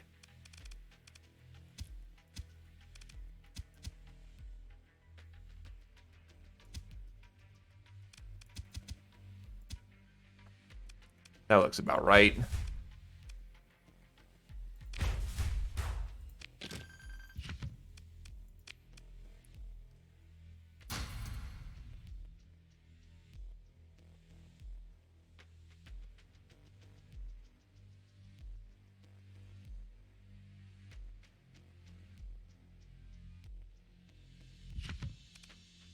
Didn't realize how overburdened I was.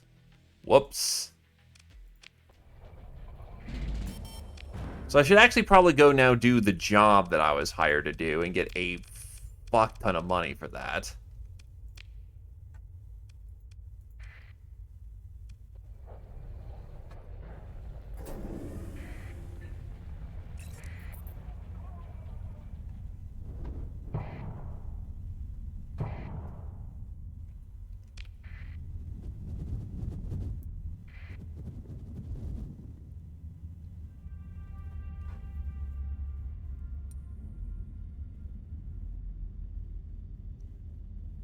Still actually thinking about it, it shouldn't be an issue because, well, actually, better question. At the top of your screen, does it say Starsector 0.95.A1-RC6?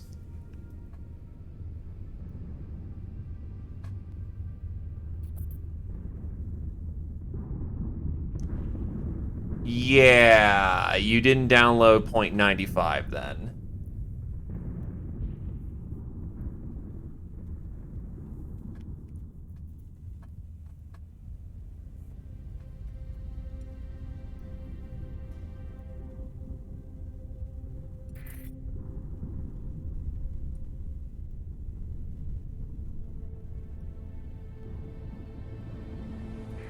Where am I delivering this to? To Ilm.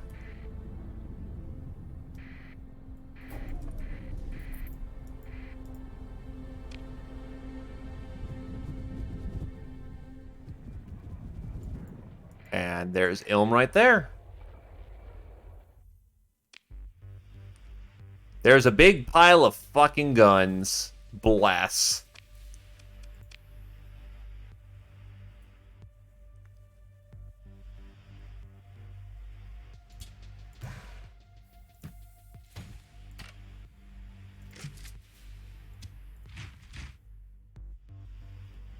Paladin PD system. You know what? Sure. I'm curious about the Paladin defense system.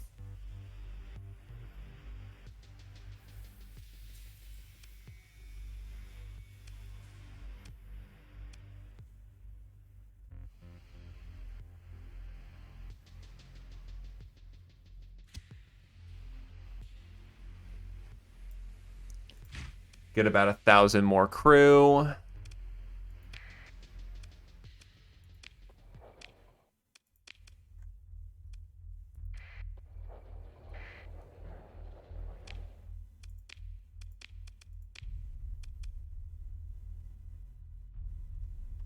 Oh, you saw it actually as cheap gas prices. Cool.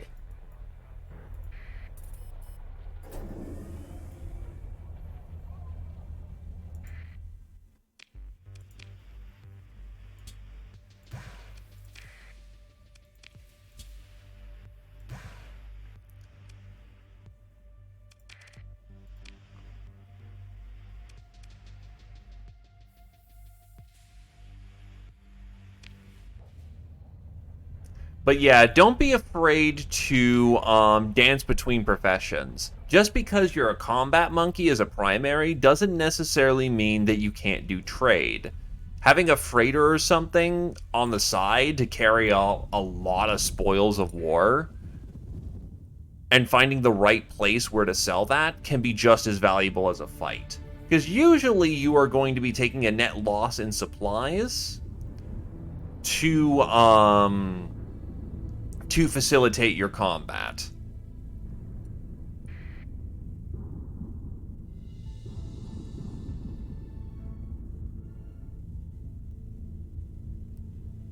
However, combat also gives you unique opportunities to salvage some ships, so, you know, everything is, you know, trade-offs.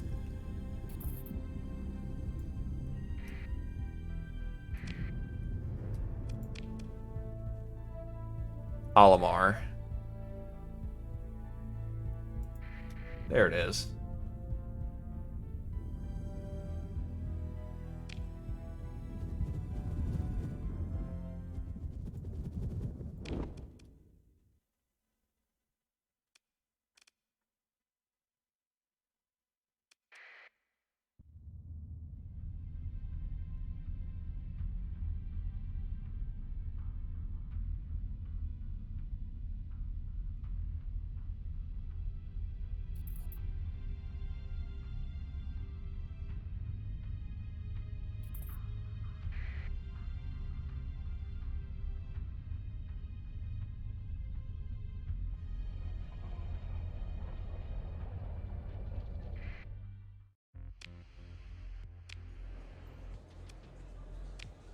You want me to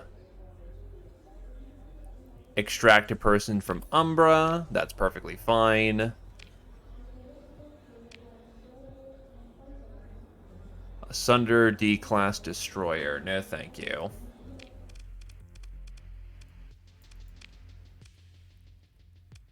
So you want shit tons of guns?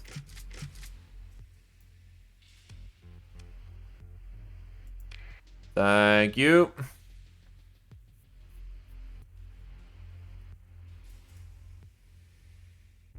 Chalcedon's at a deficit for shit again.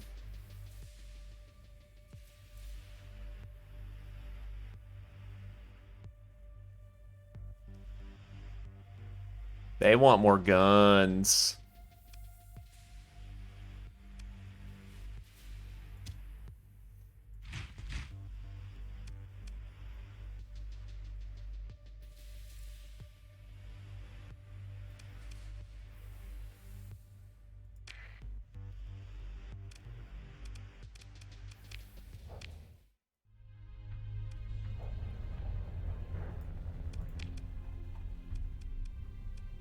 So we'll jump on down to what? Chalcedon? Arm the radical space terrorists again.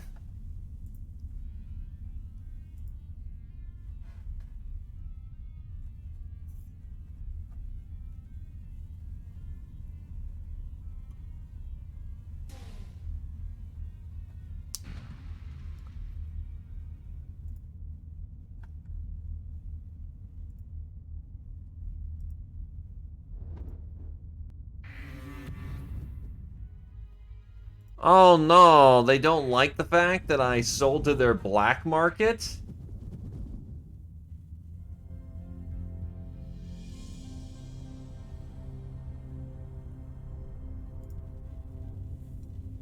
That fucking sucks.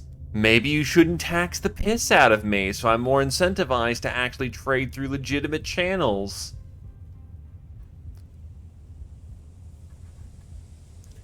Yeah, realistically, I'm gonna get that back. Like, so fast. For in... 99 to, of 100 to 99, not at all. It only matters in 20 block segments. So needless to say, losing one, who gives a fuck? They're grumpy.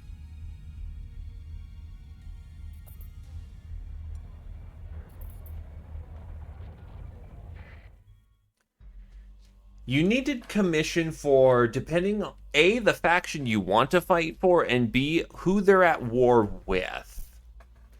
For instance, without Nex, I would probably not recommend commissioning with Sidran, because they're one system, and typically at war with a whole lot of people.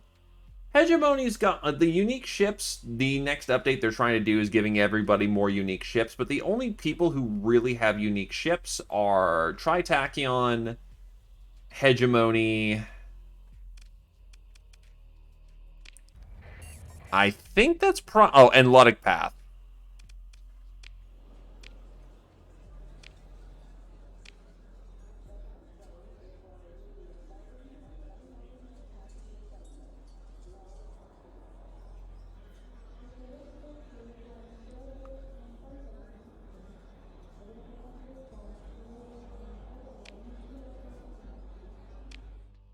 Oh yeah, they absolutely do, which is why I mentioned them first.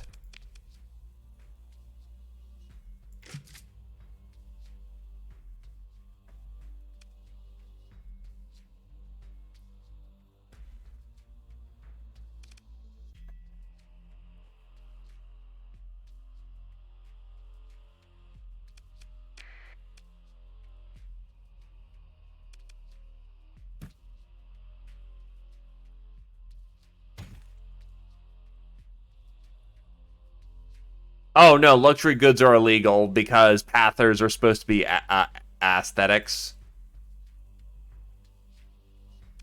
They're not supposed to be, you know, indulging in, you know, the decadence in the flesh of man or some shit like that. Want to know what else I can do?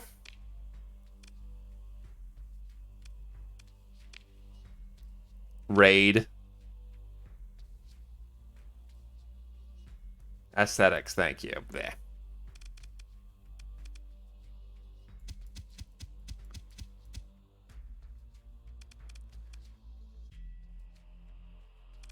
Anyway, I'm about to steal a whole shit ton of their domestics.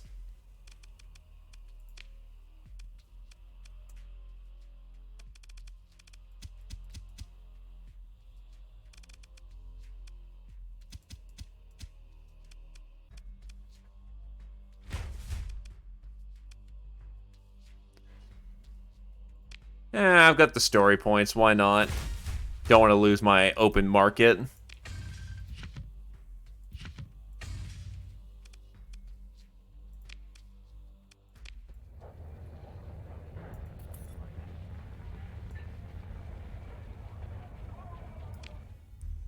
Eat shit, Pathers.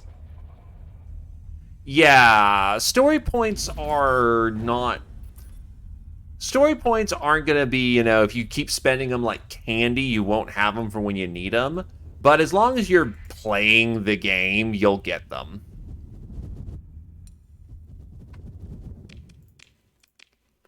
Yeah, I have 81k in fleet costs, and then Hell's Forge costs 92k to sustain. But holy shit,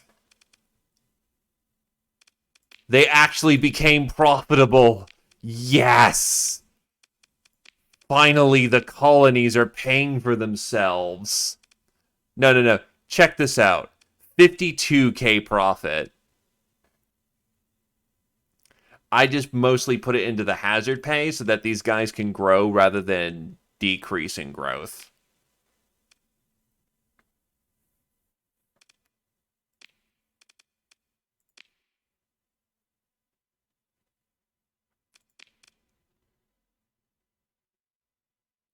Freeport makes it so that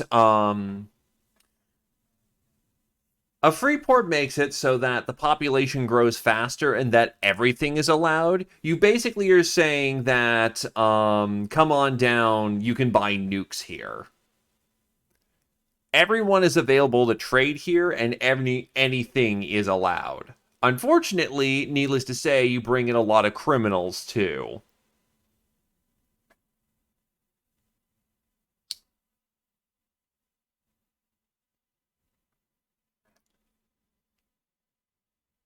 Also, the factions won't like you for doing that.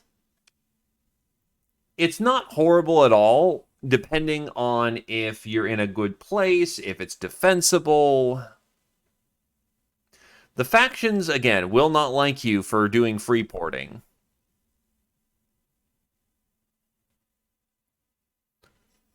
Oh, right, I've got sleeper cells chilling out on Hell's Forge. Fucking Pathers.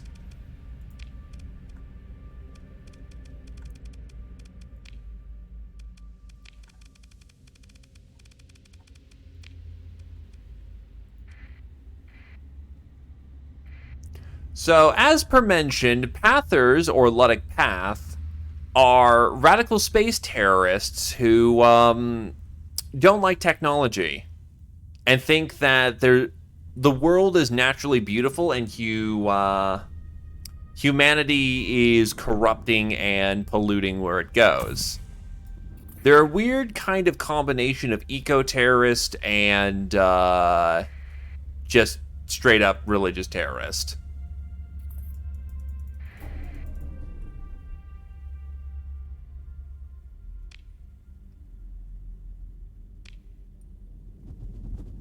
Also, hello there, Hero Sway.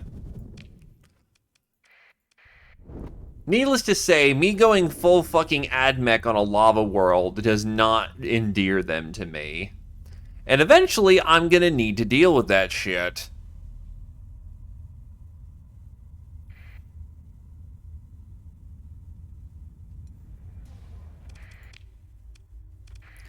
Actually, thought occurs. There are shortages in this world of this place, if I'm not mistaken. Syndra and...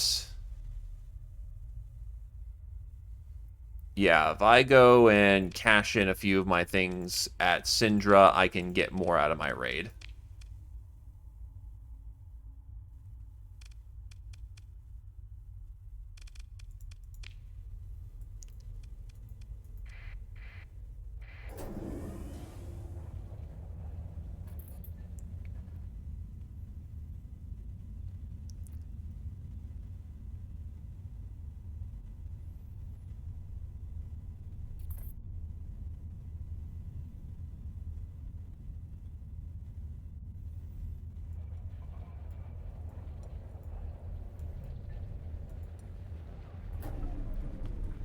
Oh, Jesus, they're featuring some heavy combat.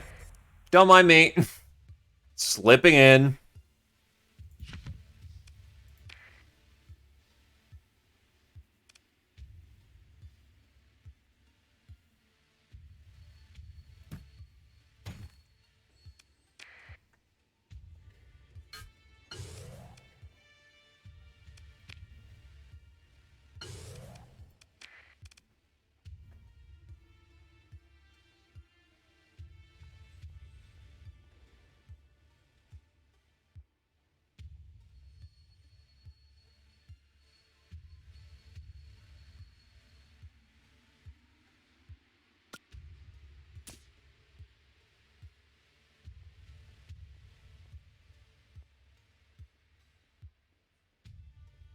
Tritachyon is, just do jobs for them. Go to their bars and try to find their people. Do jobs specifically for them. Get into contact with their people by calling up their places.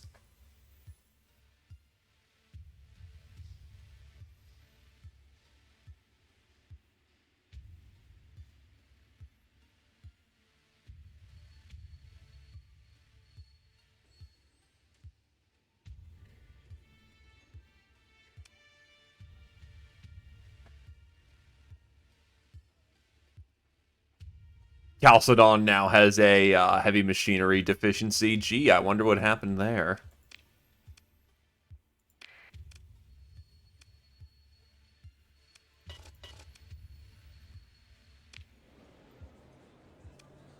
A man with Pather tattoos is staring at you from across the bar with a desperate gleam in his eyes. After a minute or two of waiting in the alley, the door opens and the Pather walks out.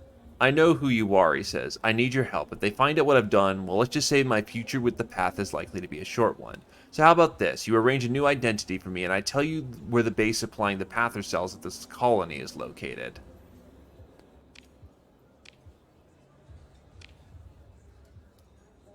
You want drugs moved. And he has 77,000 credits worth of nanoforge production. No, thank you.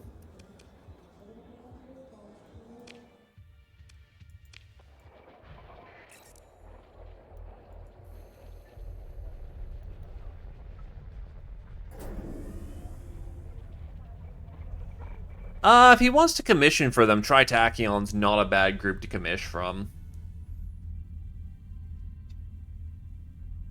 Because there's two ways you get ships from people. Either you buy them from people, or you salvage them from people. Arguably, you could find them out in the void, but that's incredibly unreliable.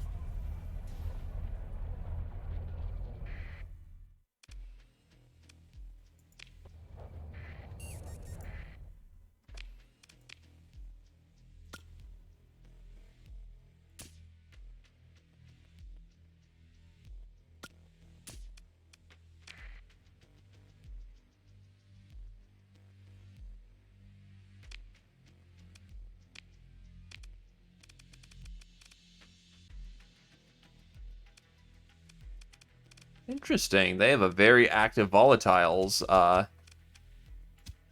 market going on.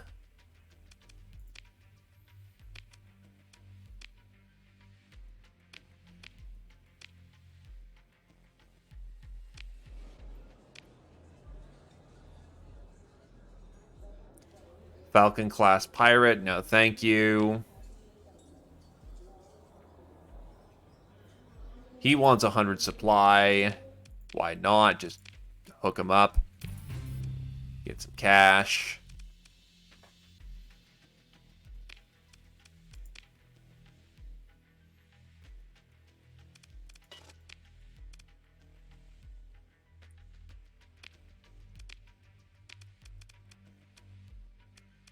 Get our man out.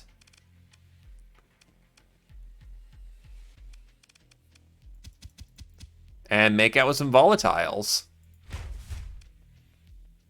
I don't care if the pirates know about me. And thank you for the stuff.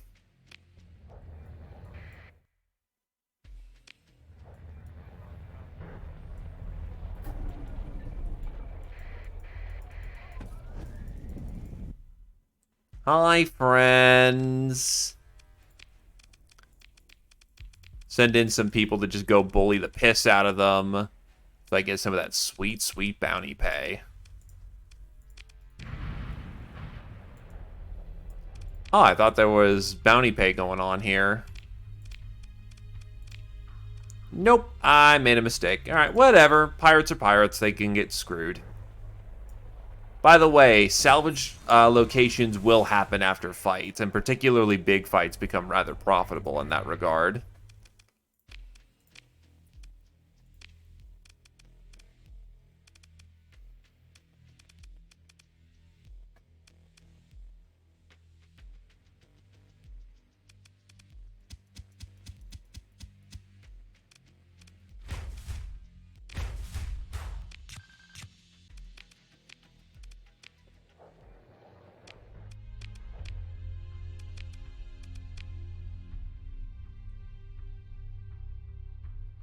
Anyway, Altheris needs those supplies at this point.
There is one distinct advantage if you are on commission, is that the people that you're on commission with,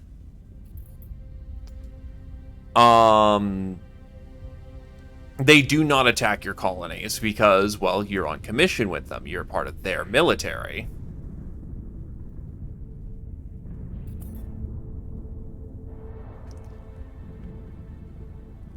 The super freighters are depending on affiliation. I think with pirates and pathers, especially pathers, they will actually be armed to the teeth. And I think pather variants actually are giant rigged up bombs. But again, I don't really know that for certain.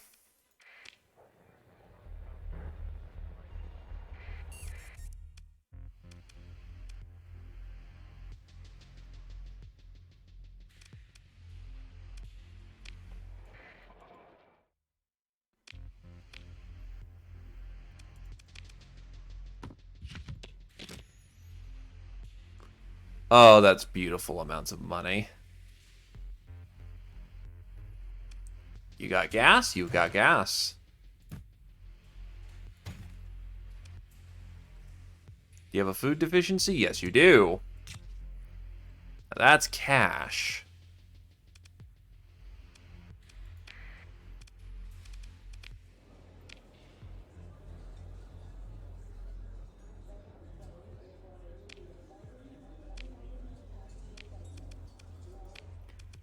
Black markets are what get you through the game.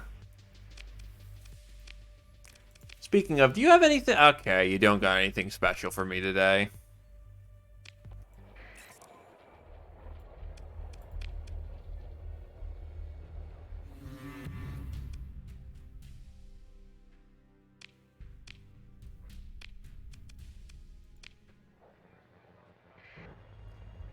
Oh, Jesus, what is that? That is a whole lot of mirrors that we're on.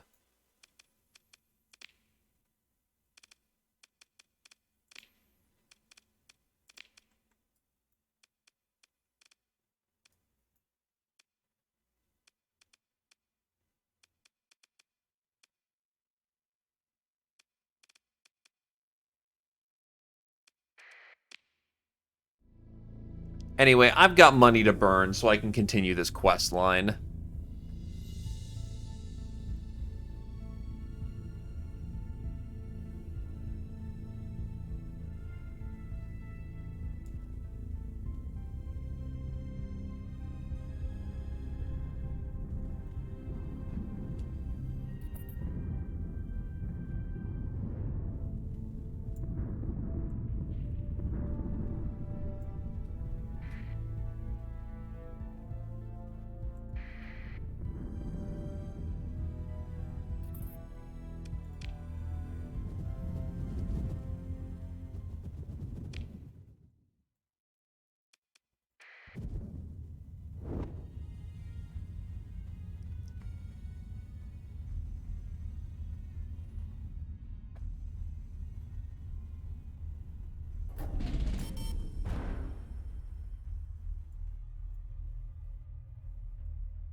Nope.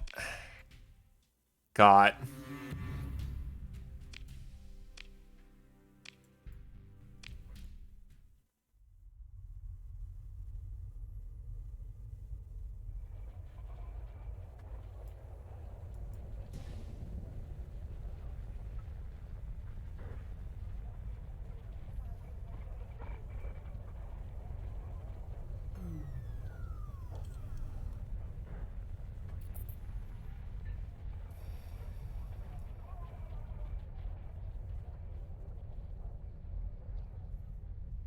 Fucking busy.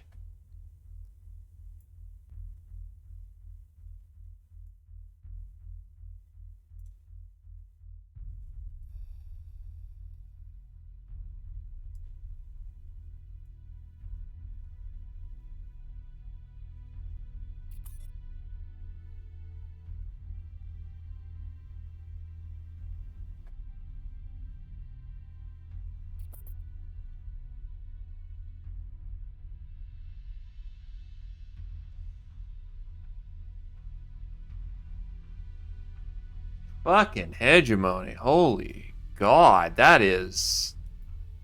Even a stealth ship wouldn't be able to get in there with how fucking covered that thing is.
God damn it.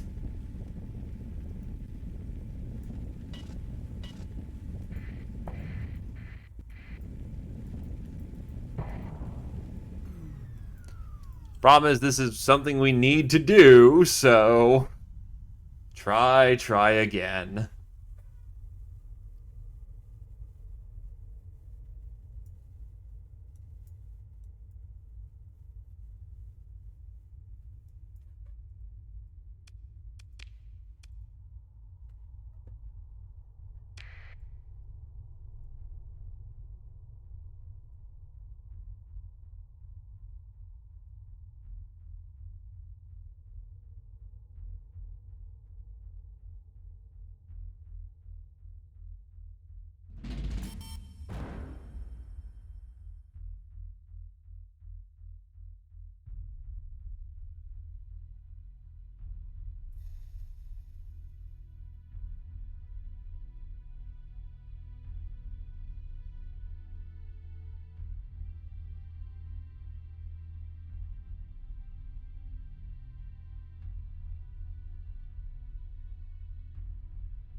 I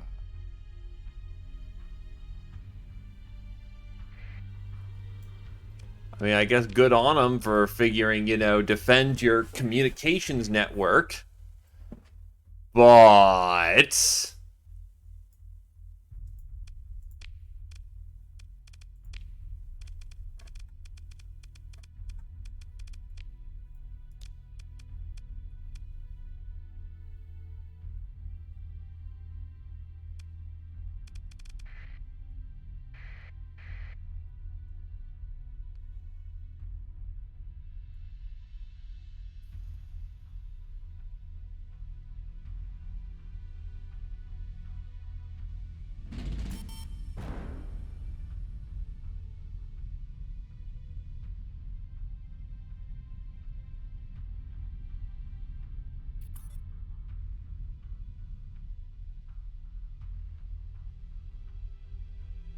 I will say I will laugh if quite literally, I spend more time here, and that just helps my call. Oh, you fuckers.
Do I have any important jobs that are time sensitive? Yes, I do.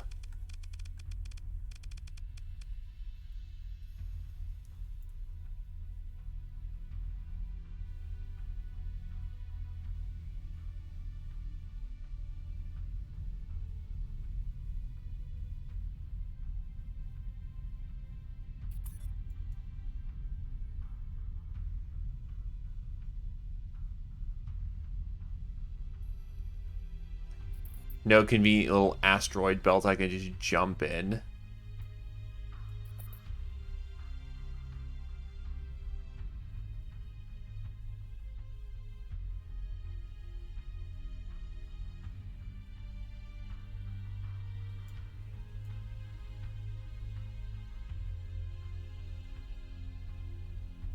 If I could just do a precision head shop or something, that'd be great.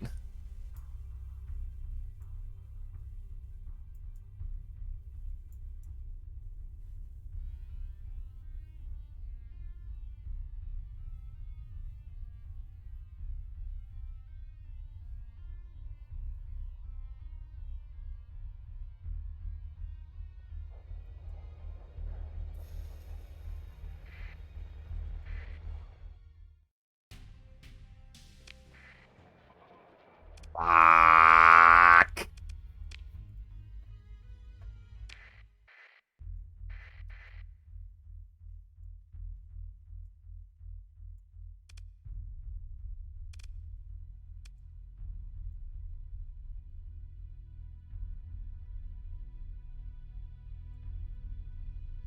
Yes, unfortunately. Hello, ahoy, Zephyr.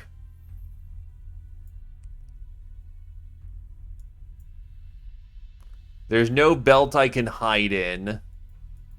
And they are on that thing like white on rice.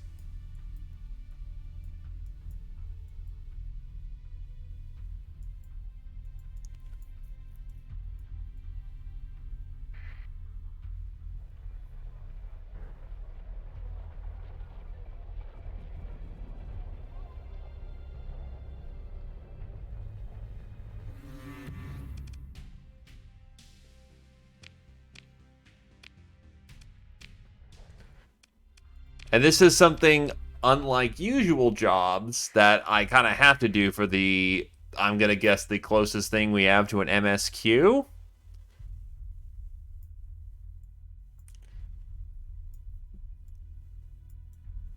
The problem is they are really into that relay all of a sudden. Blueprints are useful to you if, and keyword if, you plan to start a colony. They will not respawn. Items obtained through exploration is a one-time thing. You're essentially pilfering old ruins. People aren't making more.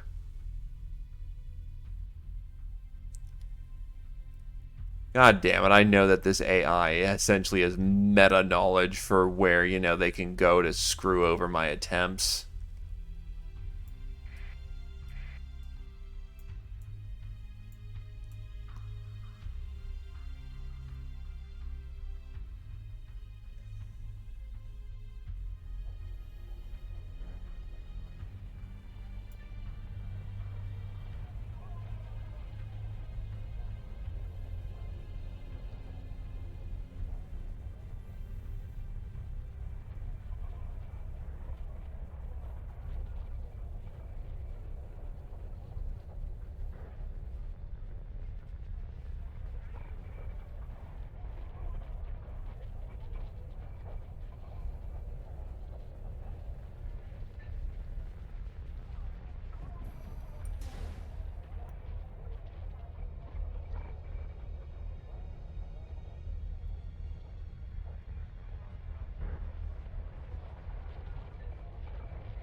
Well, the problem is they're still incredibly tightly bound around that thing.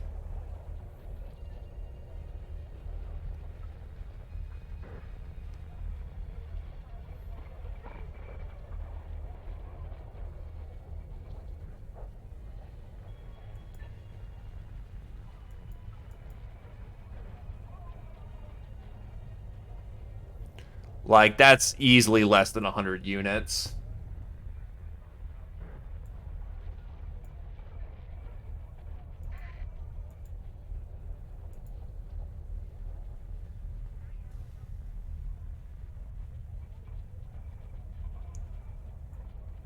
They are incredibly limited.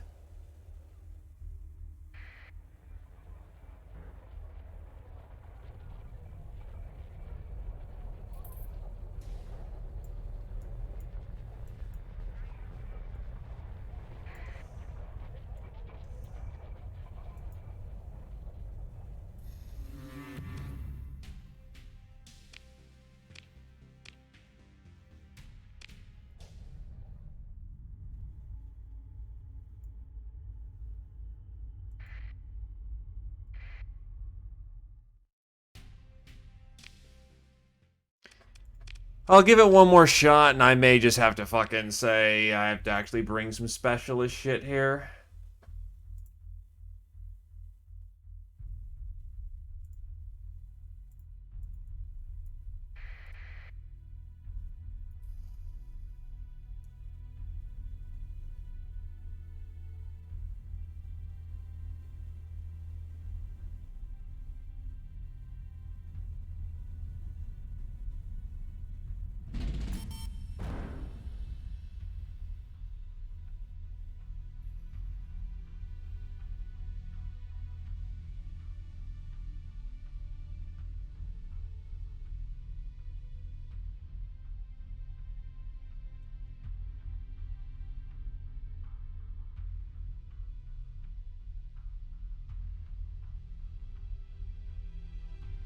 Yeah.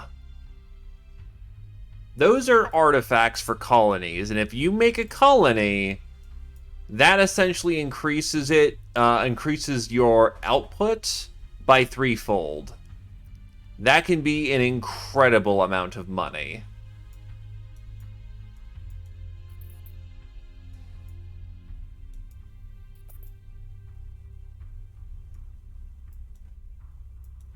But again, all these blueprints are only useful if you're able to run into someone who's willing to make shit for you via Nanoforge in a bar, or you have your own colony.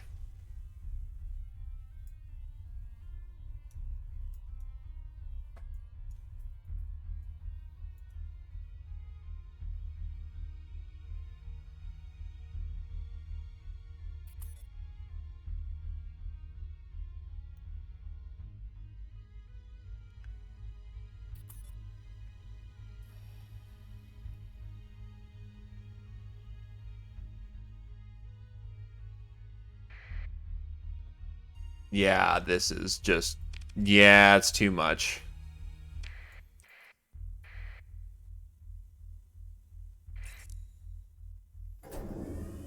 We'll handle that at a later time.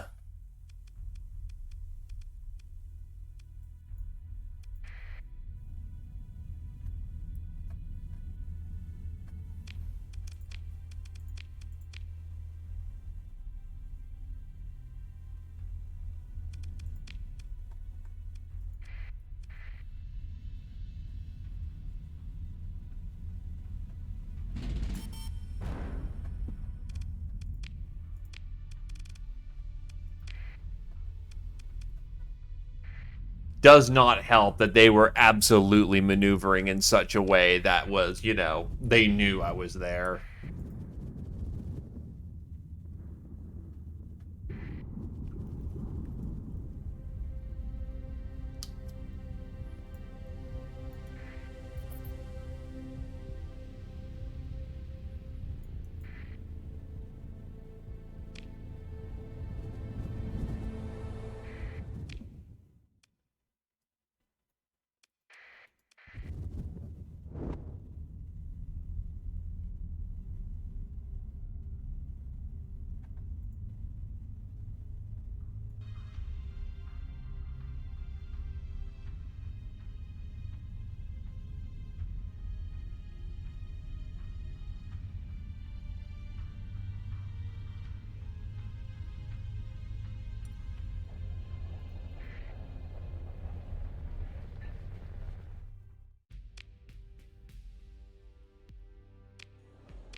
God, fucking spy sats. Everyone wants fucking spy sats.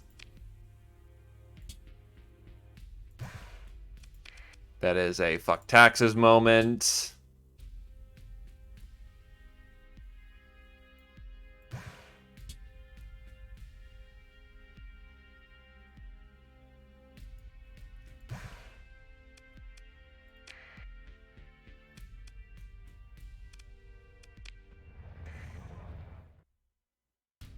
Really? Minimal suspicion, still get spy checked. Okay.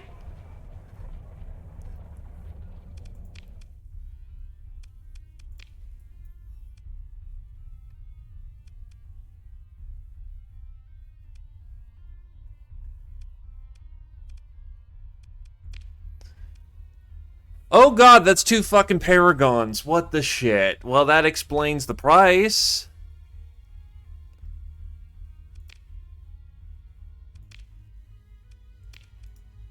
Volcanic world, barren world, volcanic world.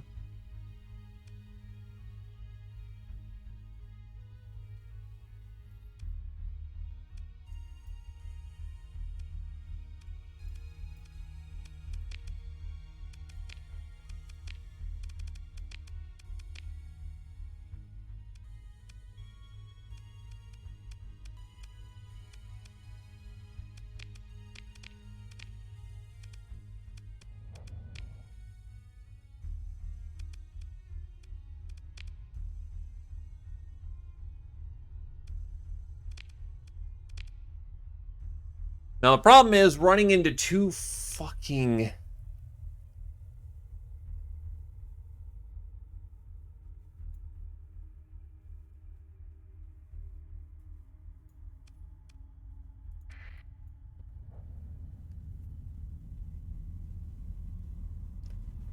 The amount of paragons they're just shitting in that direction is ridiculous.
That's probably remnant planets.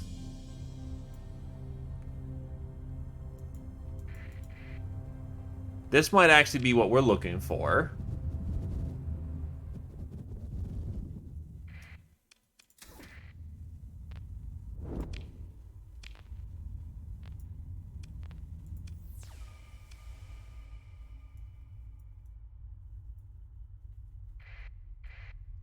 It's absolutely fucking nothing. And yeah, pirates always have black markets. They want all the nice things.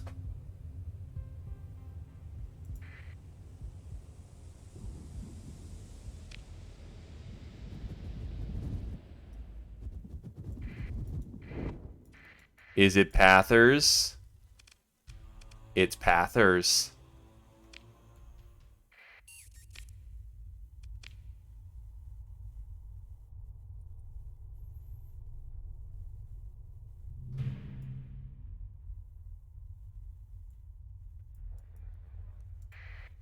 That is a whole lot of Pathers.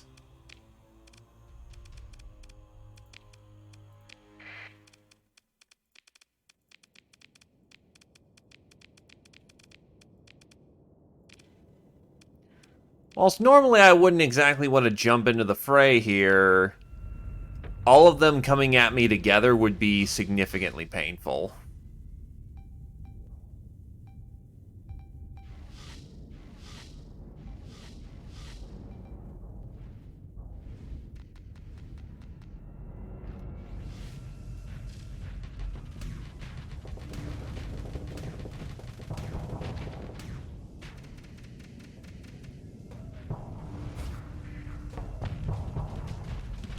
That's just thrusting right at us. That was perhaps a little concerning.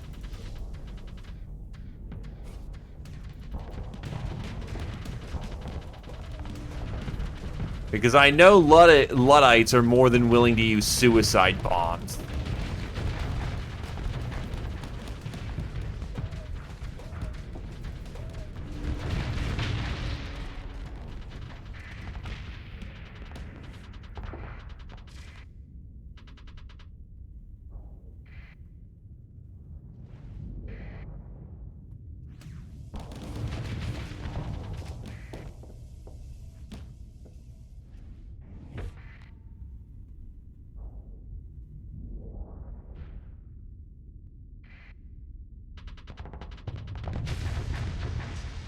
He's done.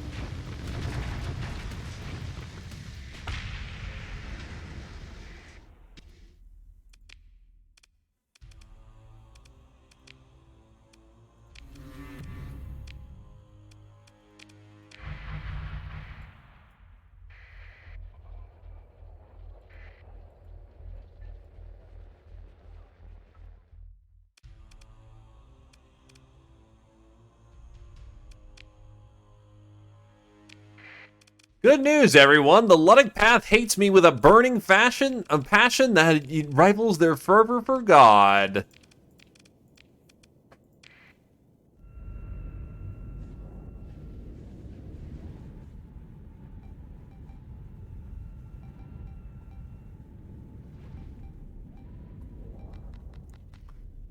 I unite the cosmos through mutual hate.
Get back my EMP boat.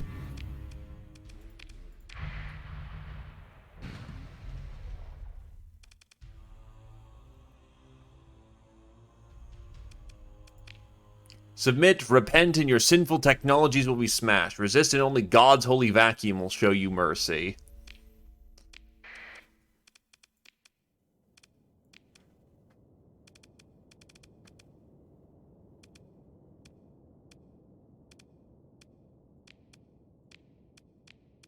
Some ships need a chance to breathe, so I am going to deploy a different force for this one, kind of.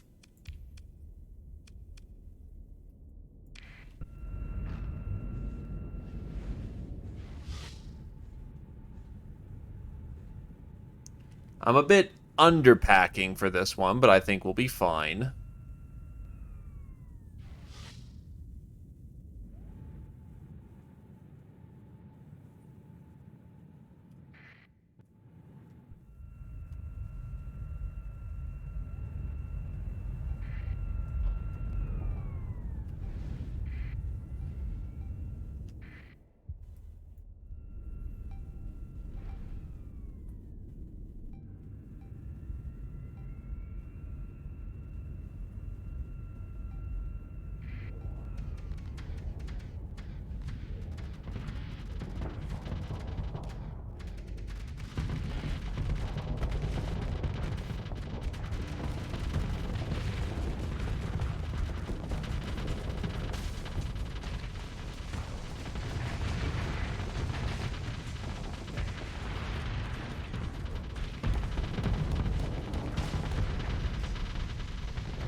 Launching missiles. Launching so many missiles. Wow, my rocket cluster pack actually did something. Damn.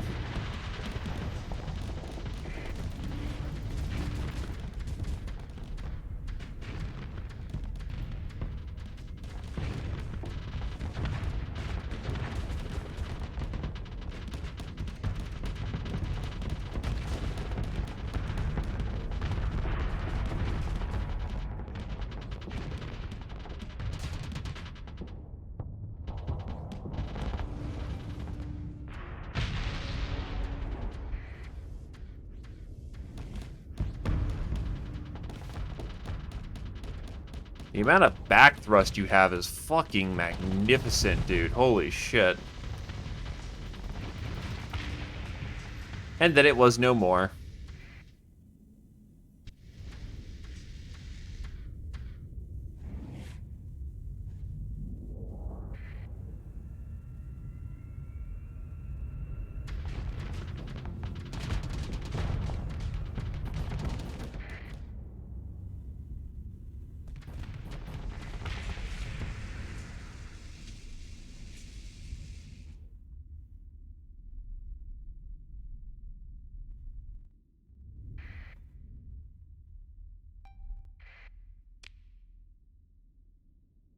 Well, they got one last... Oh, they got two.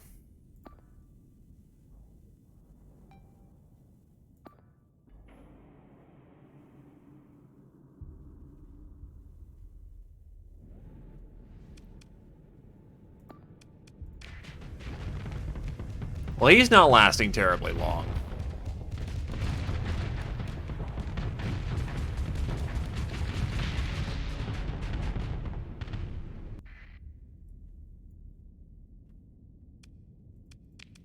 Claim victory.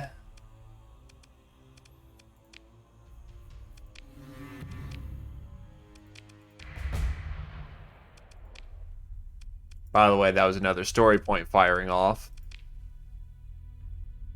Oh, wow. No, they can't hate me any more than they already do.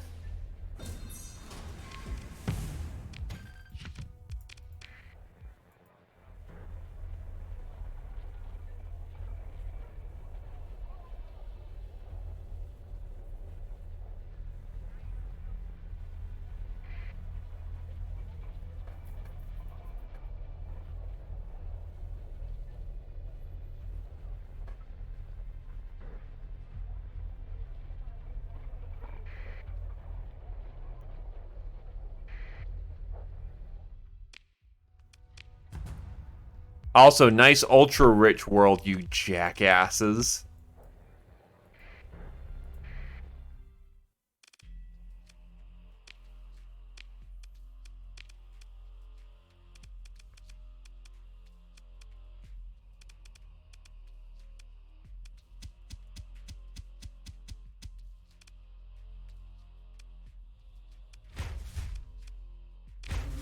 I have come to take your shit.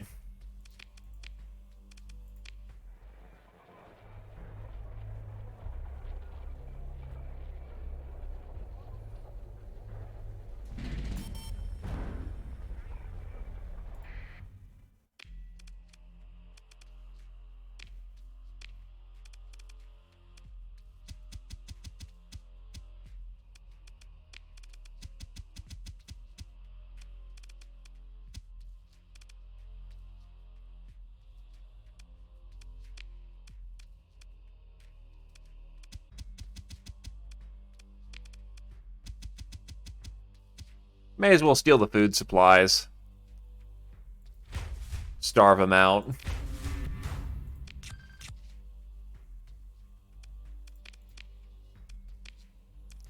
Anyway, time to blow this thing to Kingdom Come.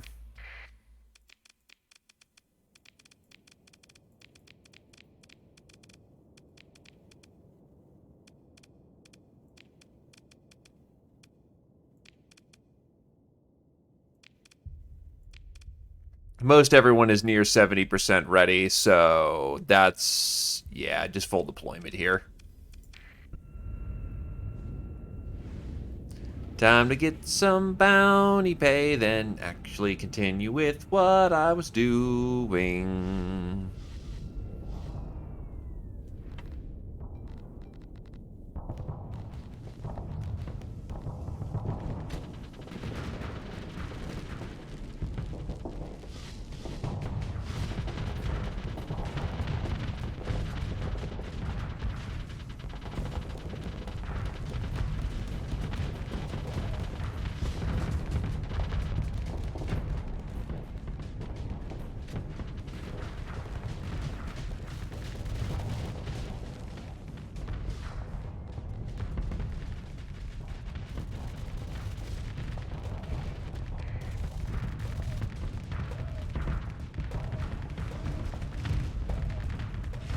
Caw-caw, Adelion.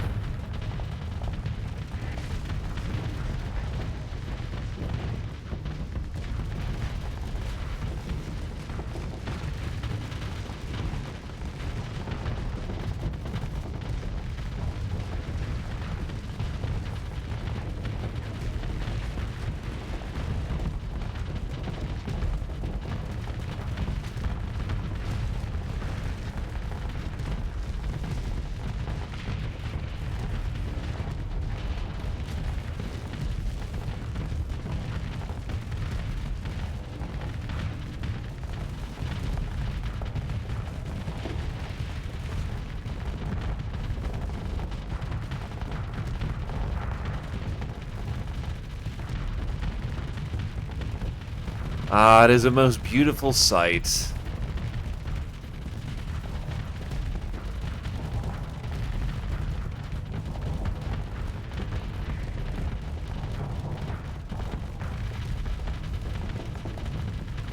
Fine. It's fine.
And we're done. Need to get my ships back.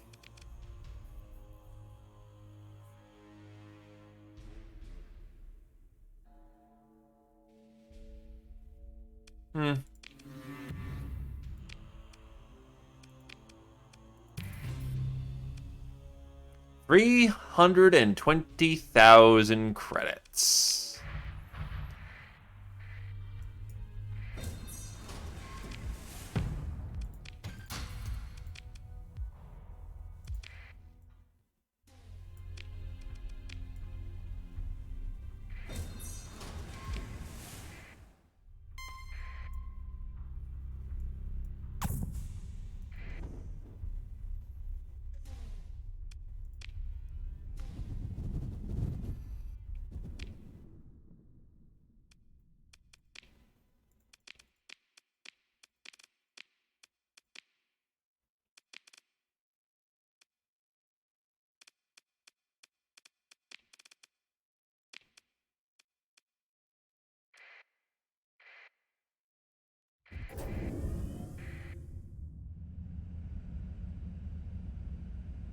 We'll be fine. We get there just in time.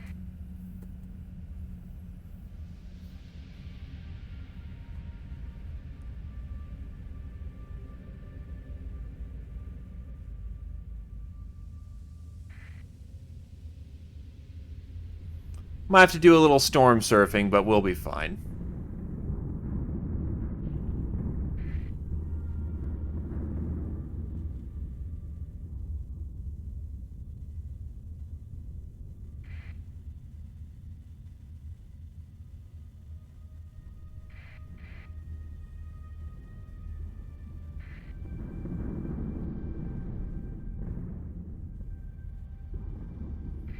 Here's the problem. It's on Epic. And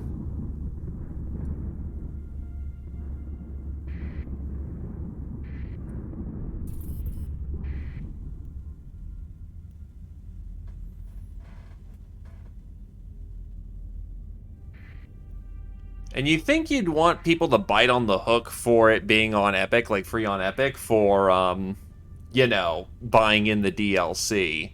It's like crack. The first sample's free, but if you want the rest of the goodies, you gotta pay for it. That just seems like a weird business decision to me.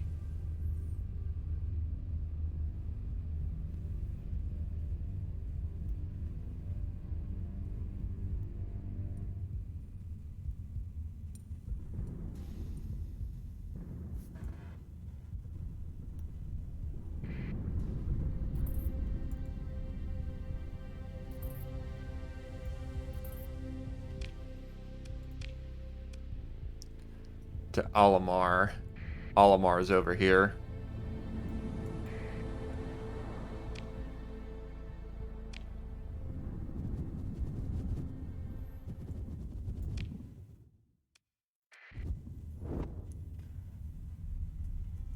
Speaking of new things coming out, Rogue Tech Season 3 is coming out soon, which is nice. There's also, Shipbreaker's finally getting its final release soon, which is nice. Though, unfortunately, what the hell?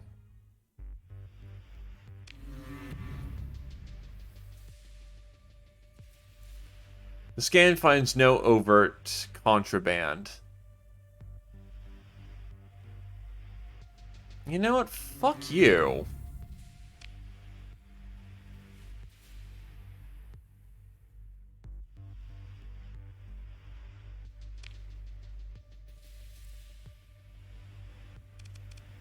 Are we actually going to be doing this?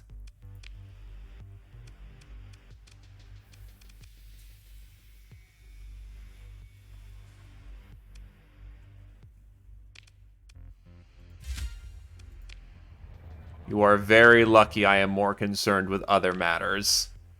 Also, 707 supplies. Holy shit. Oh, right, because they harassed me on the way out.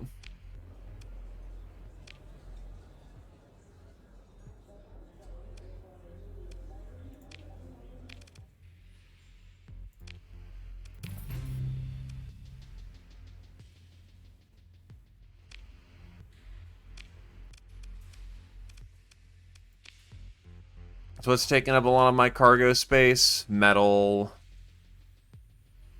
Bits.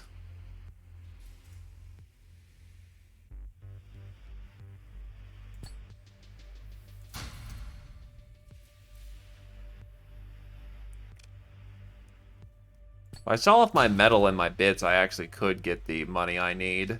Like, yeah, actually, just selling off my metal alone.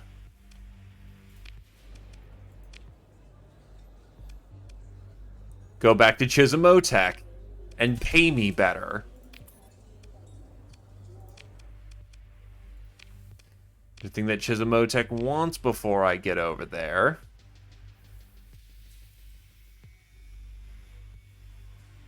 No? Okay, then. I'll buy the gas.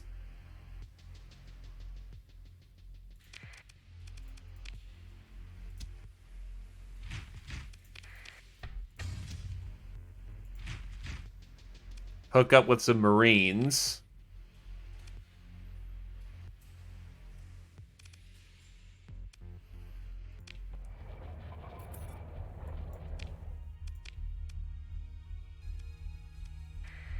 And away we go, so I can actually get over to where I need to go.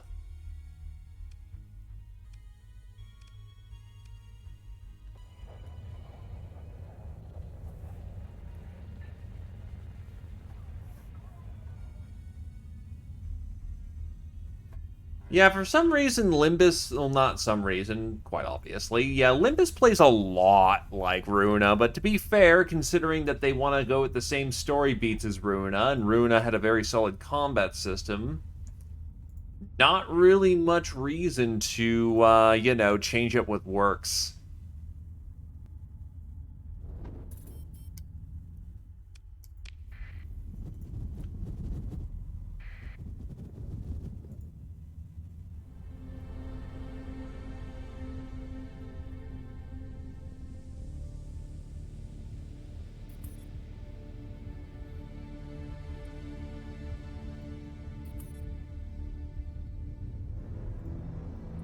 The combat system part of that they took to heart, but the securing funding part, not so much.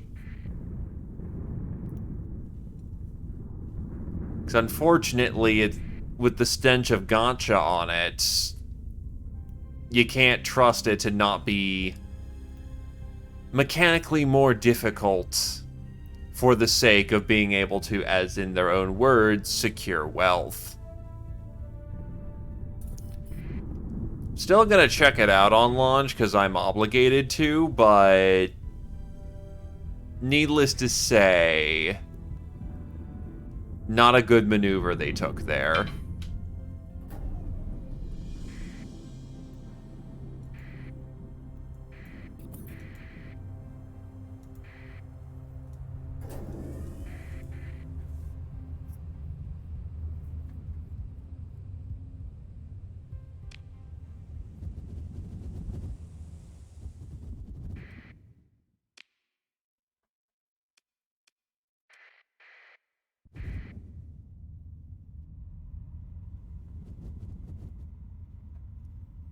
Well, you see, when you mess up and, you know, accident, it makes life harder for everyone involved.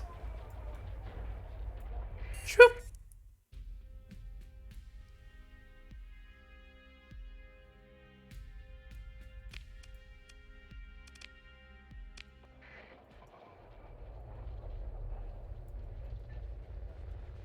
Really?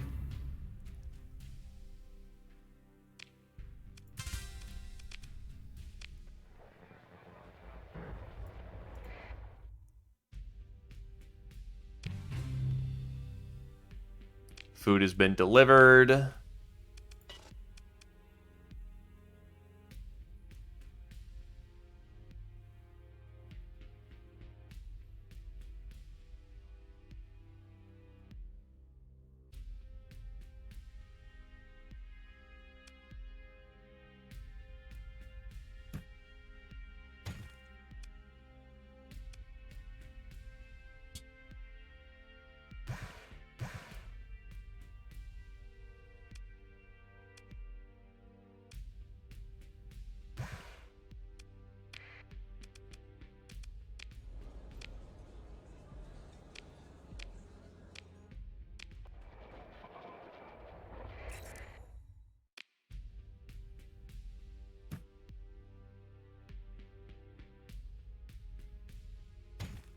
Load up on a healthy amount of supply.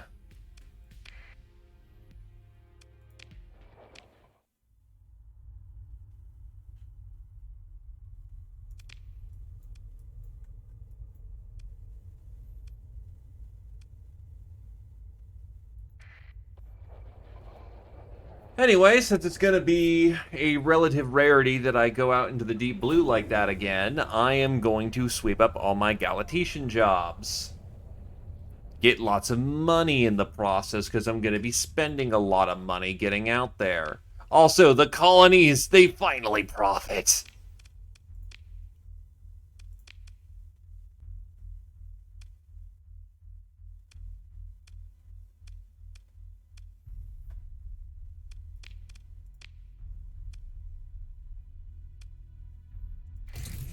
Honestly, he could do for a better battle station. I'm still wondering why no one wants to go and live at these colonies. I mean, like, obviously no one wants to go live at the lava planet. But no one wants to go live on my, beautiful, luscious agri-world. It does disappoint me a little bit. It's beautiful there. Why do you not want to live?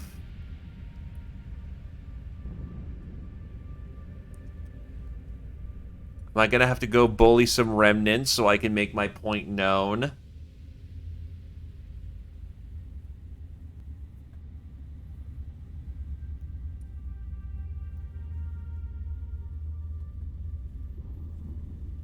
Ooh, slip space is here.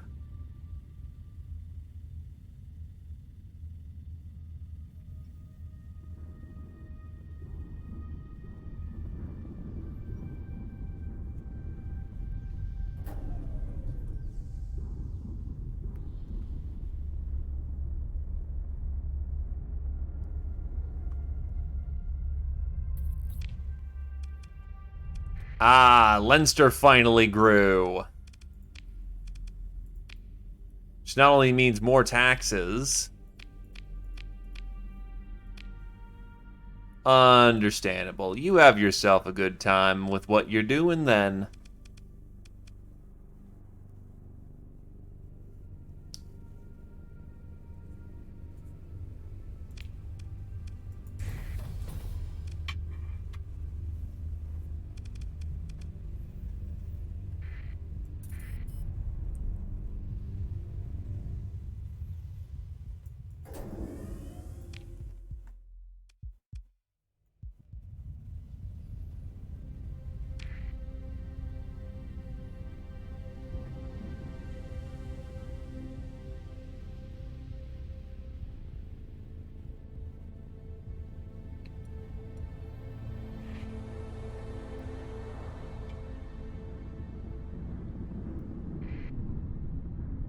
Fuck it, I guess we're surfing then. Or I actually didn't surf that hard. Very nice.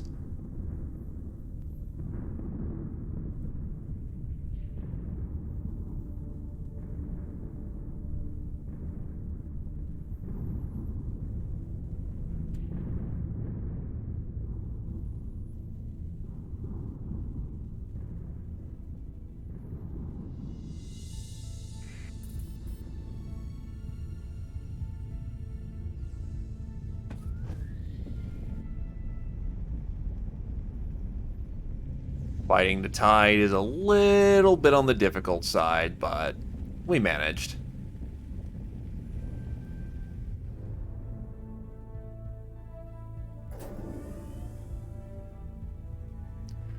Okay.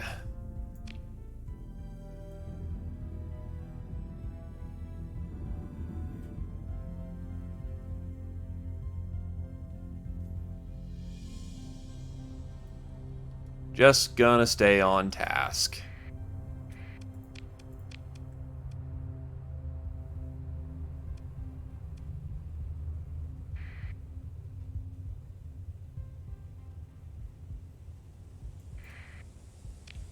Apparently, I've been over this way before and looked up a lot of things.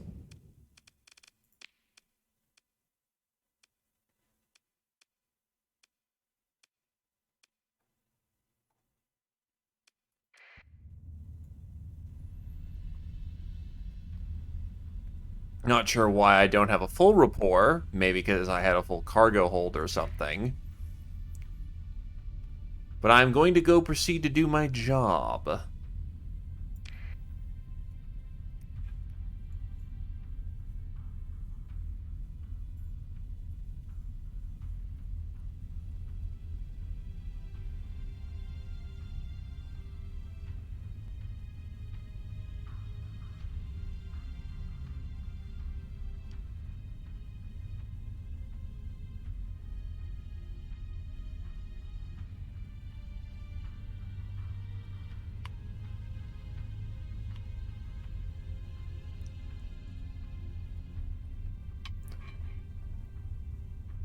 Swear to God if I get another expedition because I'm too profitable.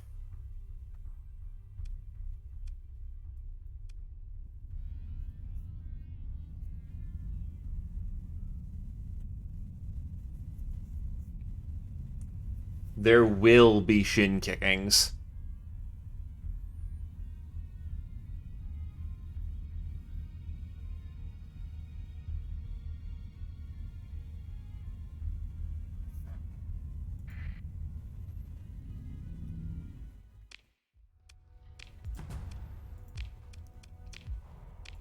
Shitty world. Not much to it. No. Get over there. Oh, there's a magnetic field. Ah. A scan of the coordinates provided by Academian Sebastian shows the location long deserted. Your sensors officer tentatively identifies the archive on the readout. It appears to be relatively in good shape. You send down a small salvage team. They access the archive and extract the specified data with undue difficulty. Very nice. And what do you got in the ruins for me? Well, there's a gamma core and food and goodies. That's always nice.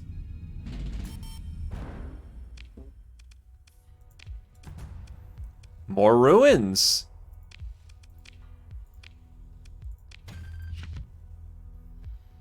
Locust SRM launcher, heavy bricks.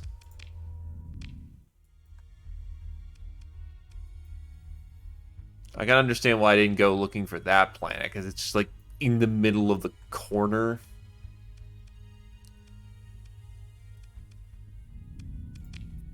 Hit that with a transverse jump.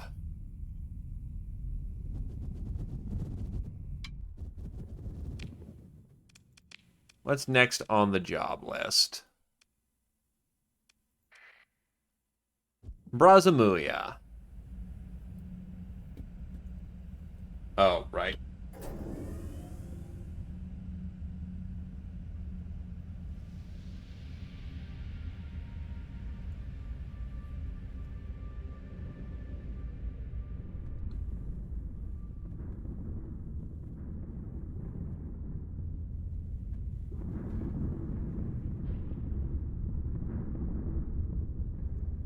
Holy shit, it's storming like crazy.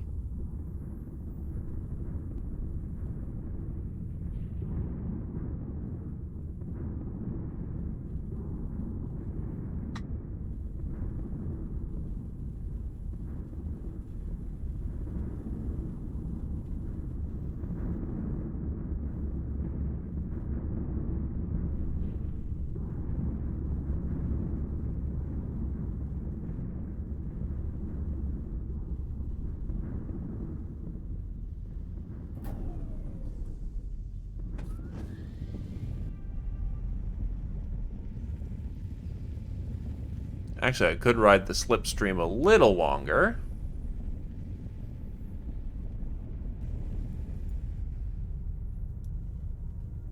That just got us right on point. How do I have the full survey data of these planets over? The hell? I know I haven't been up here, so that's a confusing moment.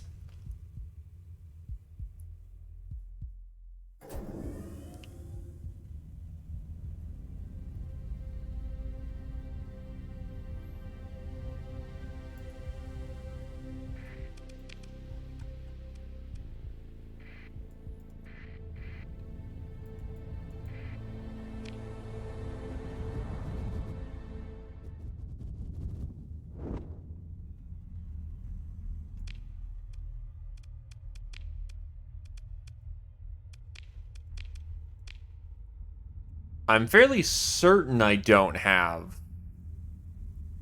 I haven't been here before.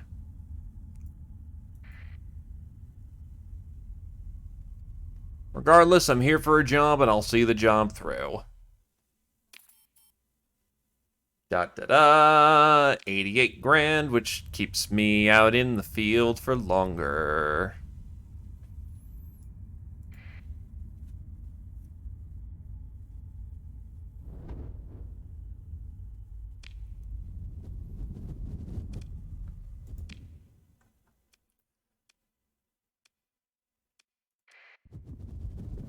This system I actually don't have any deets on, so, I actually get to explore and hopefully pilfer some gas. Oh no, you're addicted to shrimp. Is it now an additive to the loaf?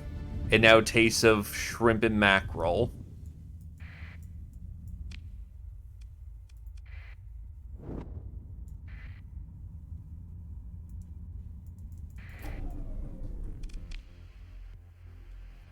The scavenger captain flickers into your comm display. Greetings, pardon my presumption, but I hope all is well. It's a long way back to the core world, my friend. We must look after one another. Did you find a probe belonging to the Galatea Academy? I see. The scavenger looks aside to avoid your gaze. One finds all sorts of things out here, and I can't really say if we did or not. I'd have my assessor check the logs. She shrugs with one shoulder. Might take a while. I'm authorized to recover Academy property, by force if necessary. I see. The scavenger taps at the console and appears to think about it for a second. Oh, would you look at that? We did find something with Galatea Academy markings. Must have slipped my mind. She looks at you accusingly. Would have returned it once it was identified properly. You could have asked nicely. We gotta look out for each other, remember? Otherwise, we're no better than pirates or the boot-licking hedgies. I've ordered my quartermaster to eject the cargo pod, so it's all yours, the scavenger says testily. Burn bright, Captain. Into an asteroid for all I care.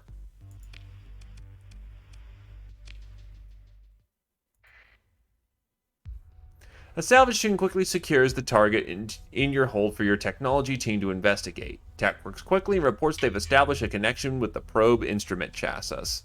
You meet your tech officer in a briefing room where they already unfolded a portable workstation connected to the holoprojector to present findings. The probe consists of a cluster of redundant computer cores grouped into a small network. A cloud of connected glyphs slowly rotates in the middle of space. Navigation and station holding thrusters, power supply and thermostability, rad sensors and civ-grade field emitters. Your tech officer sets half the icons aside and upscales the remaining, revealing sub-icons identifying particular research project packages. Yellow warning glyphs denote packages that do not follow the Galatea Academy specs you have on file. What's interesting is this one, your tech officer says, bringing an unknown package into focus. There's a modified hyperdrive core in there, the kind a small starship might use. With a few key presses and a wave, the component icon explodes out into something like the glowing circuit diagram embedded into the shadow of the probe schematics. It's like a hyperwave comms relay on combat stims. A tone of admiration comes out. Beautiful work. No idea how they stabilize pulse strength on such cheap hardware. You make it clear that, however fascinating, you're more interested in where it's directing its signals. The tech blinks rapidly if this was hardly a consideration. It's not precisely a question of where we're speaking in hyperspace. You give a withering look which prompts what your underlings refer to behind your back as an executive summary.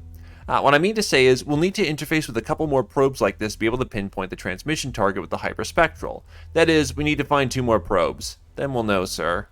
1 down, 2 to go.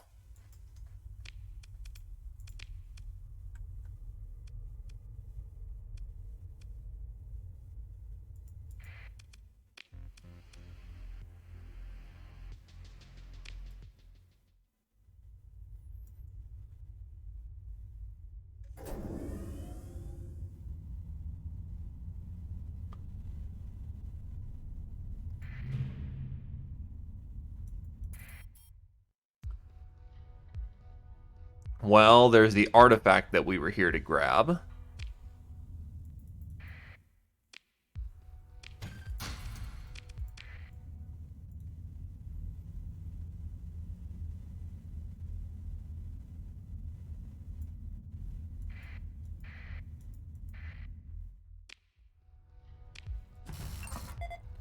Well, if this planet wasn't all the way the fuck over here, that'd be a nice planet.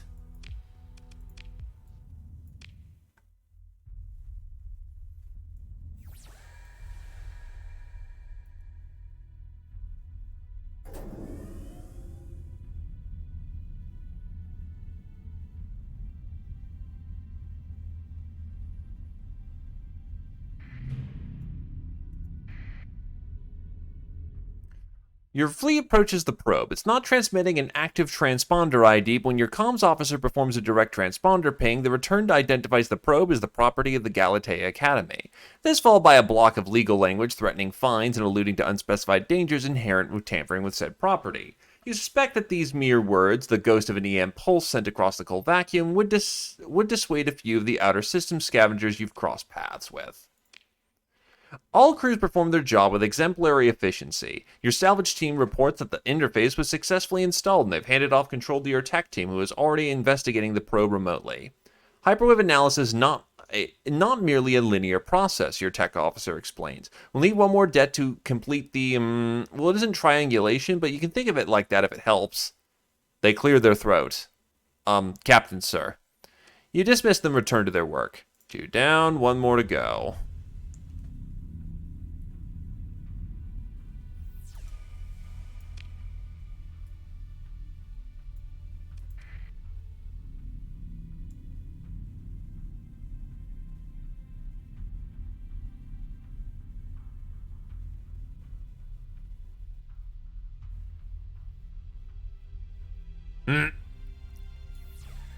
To be fair, I was kind of an asshole because I was expecting the salvager to be a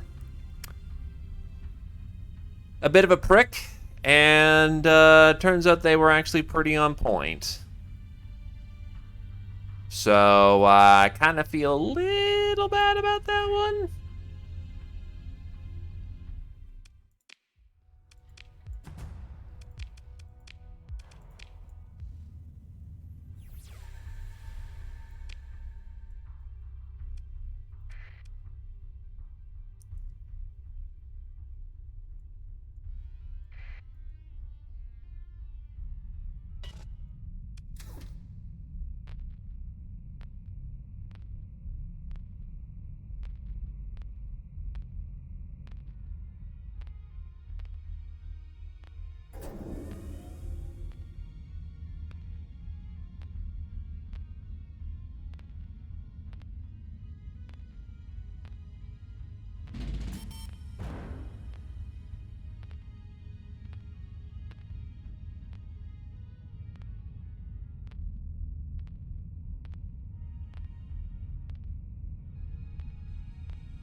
There's our other probe.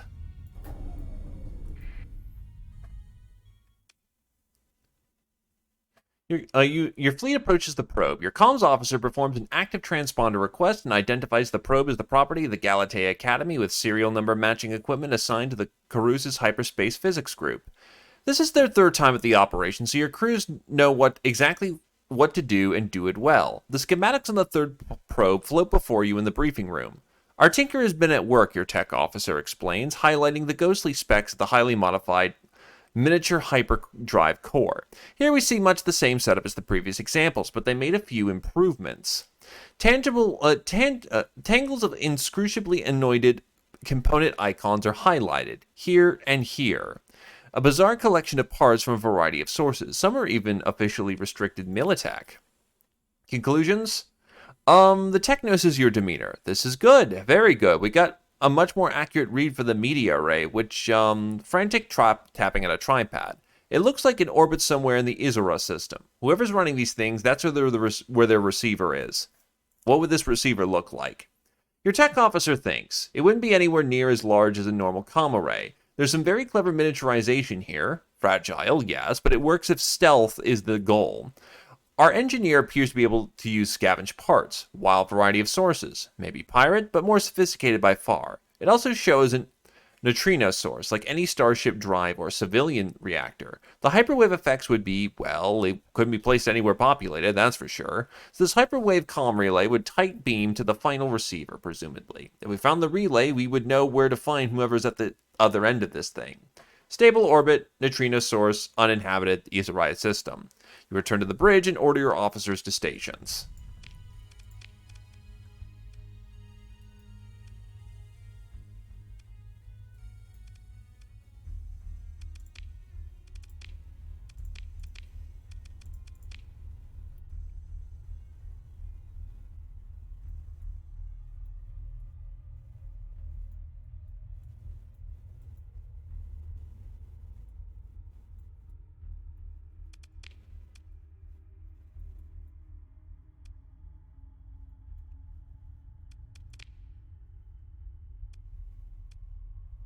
Oh wow, you're all the way over there.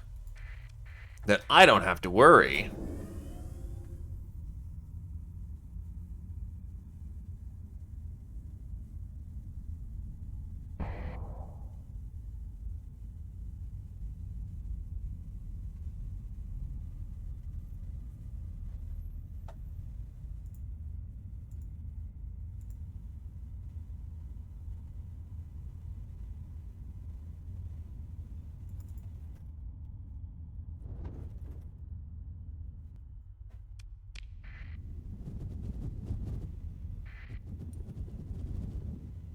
That is a big ass ghost. Holy hell.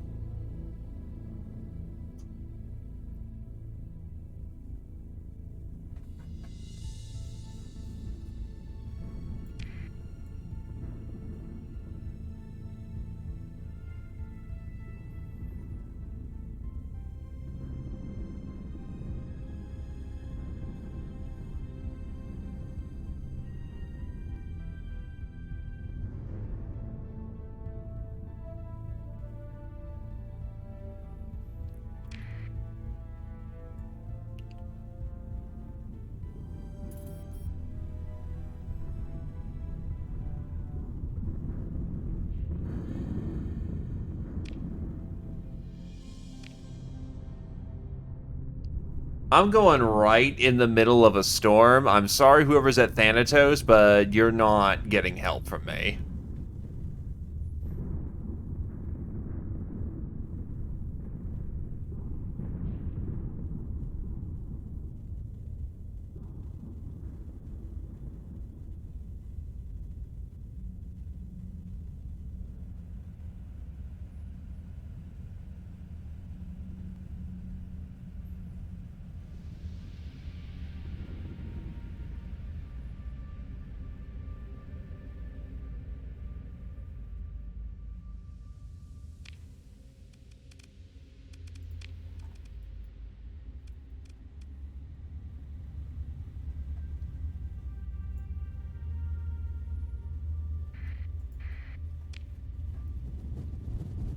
Okay.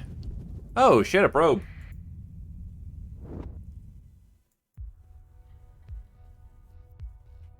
Pitted by small impacts, the probe's hull displays iridescence typical of fearsome radiation scarring. Though the probe's manufacture could well date over 1,000 cycles ago, some systems are nominally active. Sensor returns indicate unusually short-lived charged particles near the derelict. Density distribution in the internal structures also changed from patterns extrapolated from your previous encounters with domain-era exploration vessels, as if the internal masses have been removed or intentionally redistributed.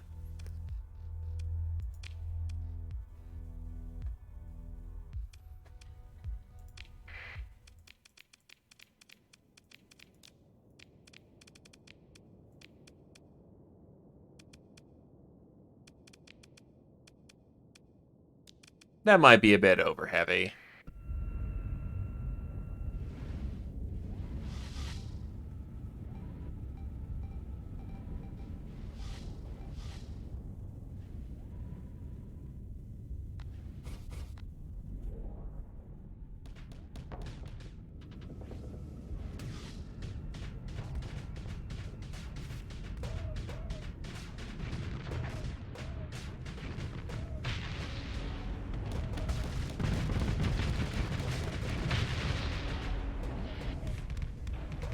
They went boom. Oh, yeah, this is overkill. Absolutely overkill.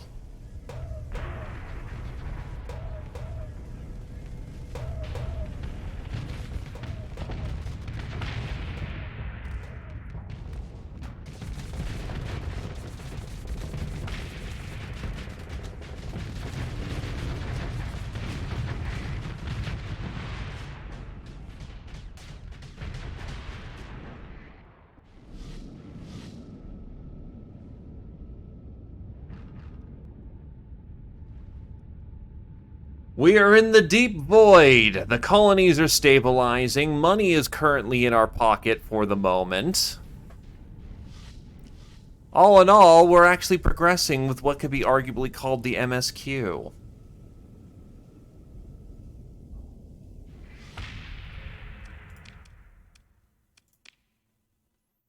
That's a lot of gamma cores.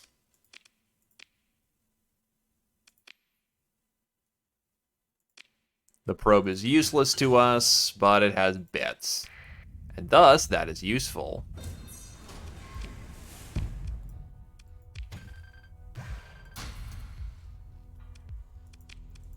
Just go to the doctor, bro. All you gotta do is, like, pay a guy some bottle caps and, congrats, fam. Also, that's funny. You think I'm gonna introduce AI into my colonies? That's funny. You're funny. I don't want the hegemony to kick down my front door, thank you, over shitty gamma cores.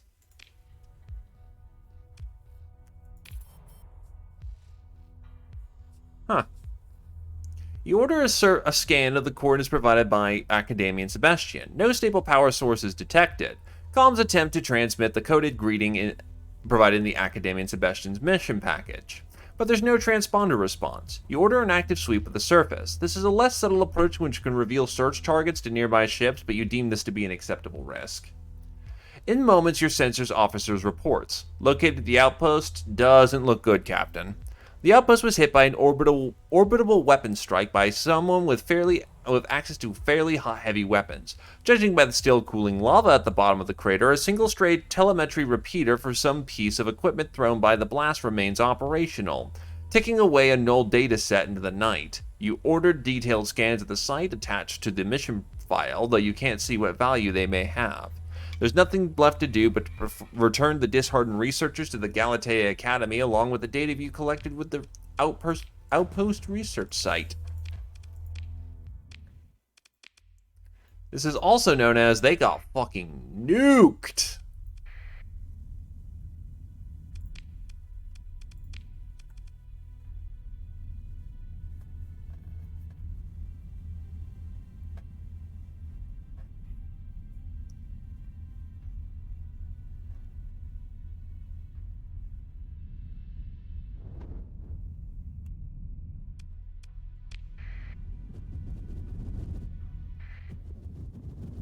Alpha cores are ideal, but they come with their own unique situations.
Or consider just running the colonies with meat.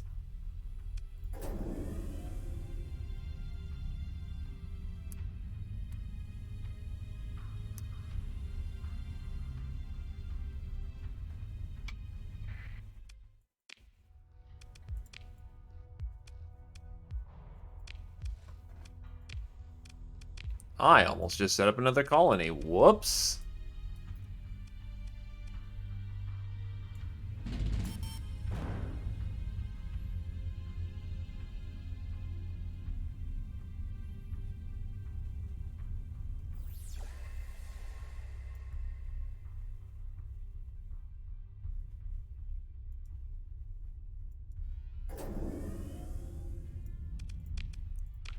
As per example right here. And they're about to make a whole lot more money.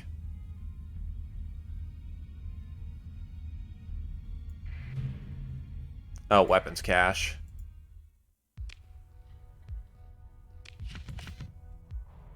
Cobra Wing. Not bad. Okay, we take those.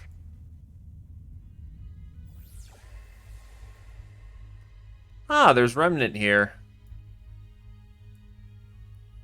Little wee baby Remnant.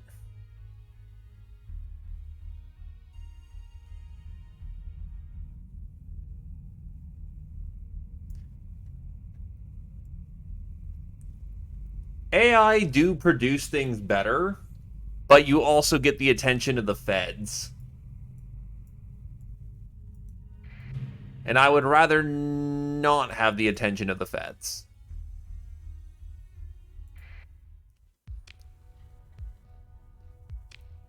Hello there, Mr. Officer.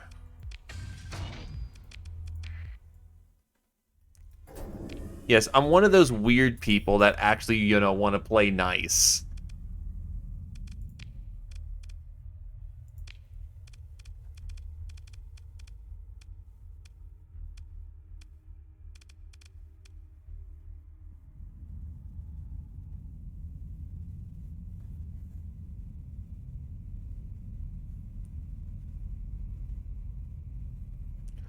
Alpha cores take over everything, and you still get hegemony railing your ass, and you... Okay. So that just brought in about 12 grand a month.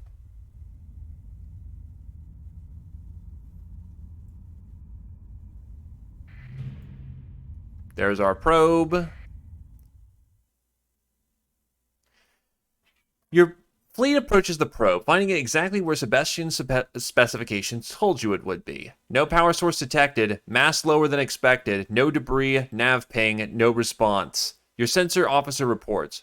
Probe hull looks intact, Captain. The salvage team maneuvers towards the probe, and you can watch the displays flare as a few clean cuts open the casing. Confused chatter fills the comms. Zero that loose talk, barks your ops chief. EVA team lead, report. Over comms, the report comes in. It's empty, Chief. Conduit sheared off cleanly. No instrument package. Nothing. Later, after your salvage team returns, you review their findings with your bridge crew. It appears though a perfect sphere has been scooped from the center of the probe, taking most of the Galatea's Academy precious instrument package with it. Theories are proposed. Black holes, aliens. This prompts a round of polite laughter. Your nav officer steps up and explains it's theoretically possible to bulk phase shift matter at a distance. The process was never considered particularly economical even in the late stages of the domain. Your operations chief looks a bit skeptical at the notion. Whatever did this means you don't have an instrument package returned to the Galatea Academy. You order all telemetry and holofeed from the encounter attached to the encrypted mission file. The Academians love data. The more the better. This should be enough to demonstrate that you did your job to the letter. Maybe the mystery at the heart of it will distract them long enough for you to get paid. Not necessarily. But I will admit, I am outproducing quite a few people here. Like 10 units of food. My ore production is 11 units of ore, 9 transplutonics.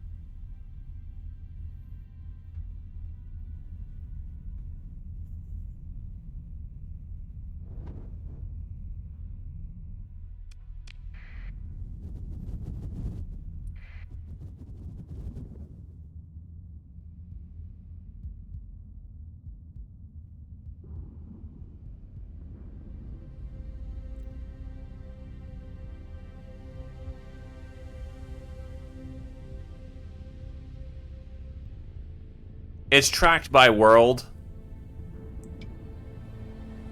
not as a faction as a whole.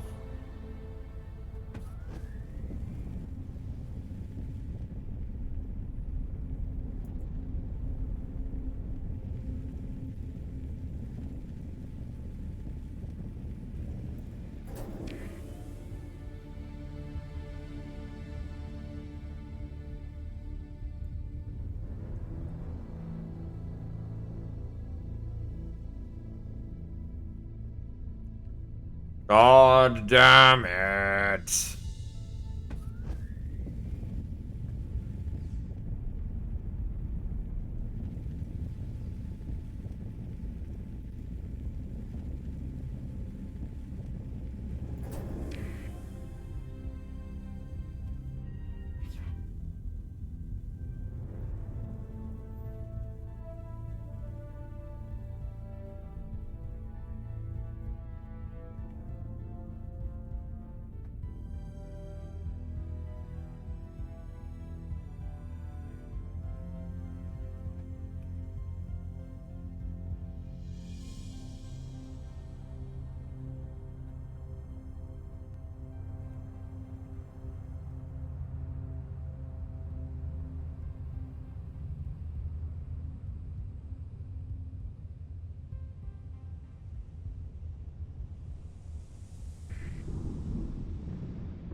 Oh, privateer.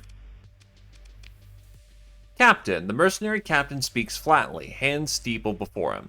You have information which my employer would like you to share with them. Exclusively. Who exactly is this employer? My employer, the merc tosses his arm, who is interested in the exclusive access of your information, who also has a passion for discretion, so you need not worry about your reputation if you sold out your own employer. He considers. Much. What information is that? He raises his eyebrows. I think you know perfectly well. You came here to find something, a small smile, or someone. You appear to be traveling with purposeful intent after investigative activity at your last stop. My employer believes that you found what you were looking for and would like you to share that information under exclusive terms. I don't respond well to threats. Oh, the merc tilts his head a few degrees to one side. Did I make that a threat? You'll get nothing from me. After your reply, the mercenary sits unmoving for a full 10 seconds, then he closes his eye and nods his head. I see. The merc opens his eyes again and looks at you again, unblinking. How disappointing. Good day, Captain. That's it, you're just going to leave. That's it, he says, pauses, unblinking. Until next time, Captain, the mercenary says finally. He shuts the comm links on you. The static devolves into black. Huh. That's it. That's all he was bothering me about.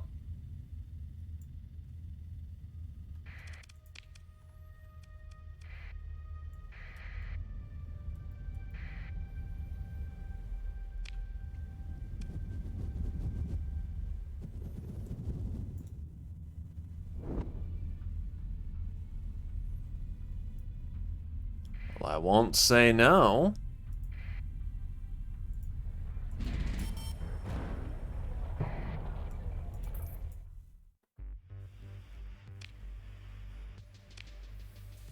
It's probably related to main questing. After a short wait, your connection request is accepted. Welcome, welcome. What business do you have with me today? Do you know anything about the Galatea incident? Yes, actually. Recent events in Galatea system, right? Dangerous in what the Academy got up to.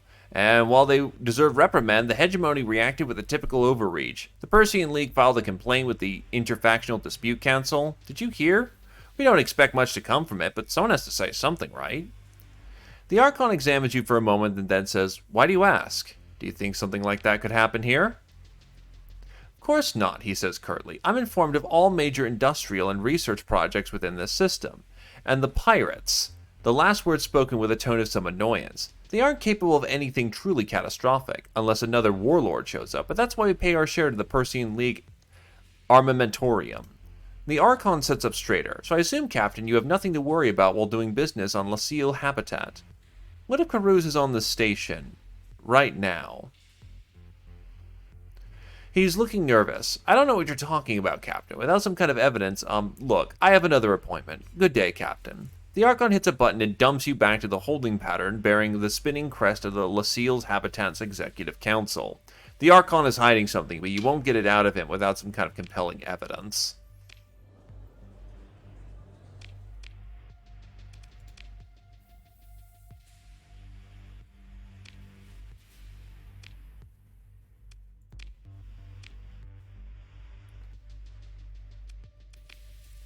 Go down to the bar.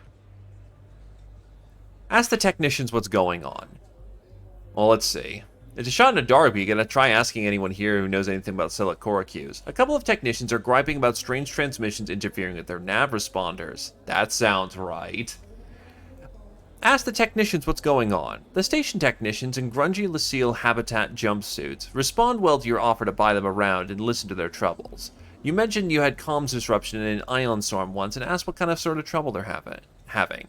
It's strange, says the big one. There's no real pattern to it. Every few shifts it just goes zap. Lots of noise gumming up some of the orbital beacons. Boss man makes us go out and check the beacon and it's nothing. Whole lot of fooling around for no reason, I say. Nah, not no ion storm either. We'd know that, says the smaller partner. Ain't no natural, was it? What do you think it is? Ghosty, says the big one, eyes wide. The smaller one sighs and mumbles under their breath. Let's sake. Big one looks around annoyed. No, tell me about it. I told you I wouldn't run your ear about it anymore, but the captain here asked nicely. Please, go on. It's all them people that died at Groombridge when the reactor went critical, the big one says. No, not went critical, was made critical, because it was murder. They got no peace, see? Because it wasn't a clean death and there was no justice, so they're calling out for someone to help. That's what it is, a signal from Groombridge. Small one speaks up quietly. Can't know that. How do you know the interference is coming from Groombridge? Directional receiver, said the big one. The big one looks proud. Yeah, but the smaller one interjects. I gotta remind you to reset the alignment origin on that thing half the time when we're checking out beacons. The noise could be from anywhere, it could be anything. Some pulsar or something. I thought you said it wasn't a natural source. Well, no, the smaller one sputters. Just saying as an example. Anyway, they check up on their data pad. We gotta get back on shifts, bottoms up. The techs finish their drinks, give you their regards, and head out. You don't find their mixture of work and intemperance particularly reassuring, but perhaps something weird is going on at Groombridge Habitat. Someone is really sending out secret encrypted signals.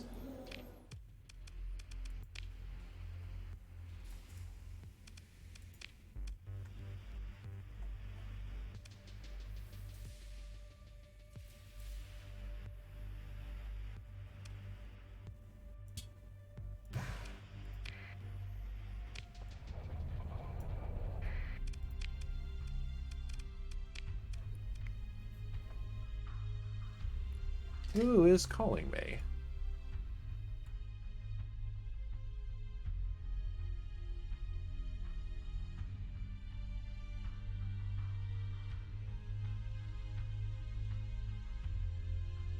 Telemarketers.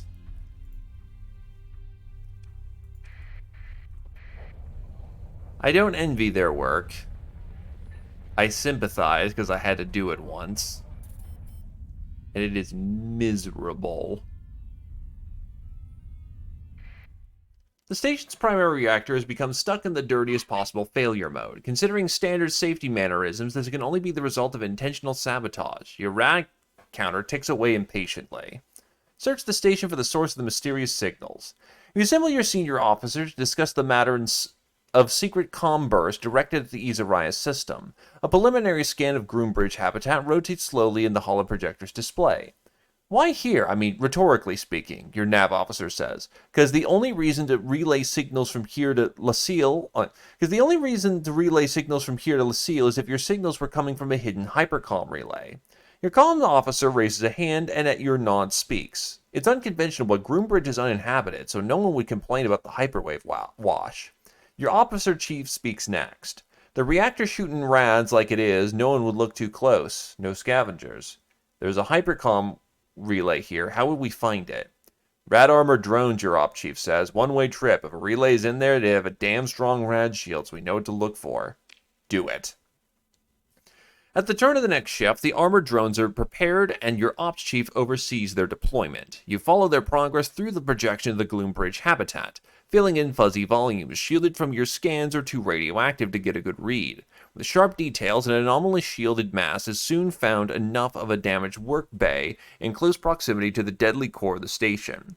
Tech and comms begin discussing how to breach and hack the relay. Your op chief growls an interruption. If I were them, I'd rig it to blow if it got looked at funny. The other officers go quiet. Sensors speak up. We just have to intercept an in-system signal, right? Assuming it's typecast, we could deploy a cloud of deflectors. Your op chief looks at your sensors officer and sighs. Make it so. Within hours of establishing a makeshift detection cloud, the relay sends a comm squirt. The whiff of an outbound signal is projected by your navigator on your flagship bridge main holodisplay. The line points towards Lucille habitat. Not quite, but close enough. Maybe a relay in close orbit. This is the sort of tech Rose is familiar with. And even if it's arguably circumstantial, it's a weird enough setup that you can probably scare the authorities of Lucille with the revelation. Ghosties indeed. With only one piece of evidence that Carouse is at Lucille habitat, you're not absolutely certain this would not be dismissed as circumstantial if you attempted to leverage it against the authorities in some way. You just need to find one more piece of collaborating evidence.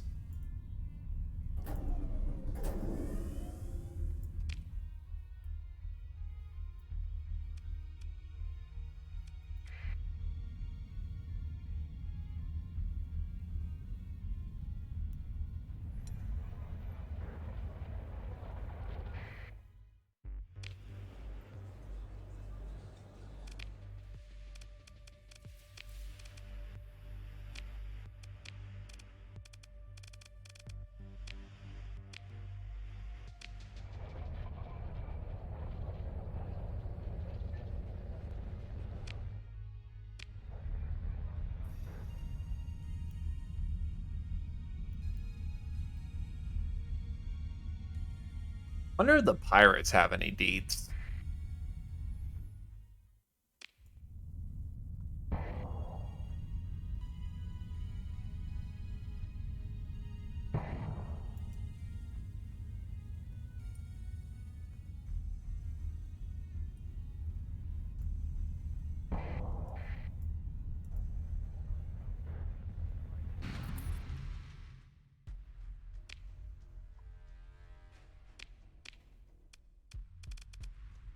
Oh, shit.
Well, so much for tapping the pirates.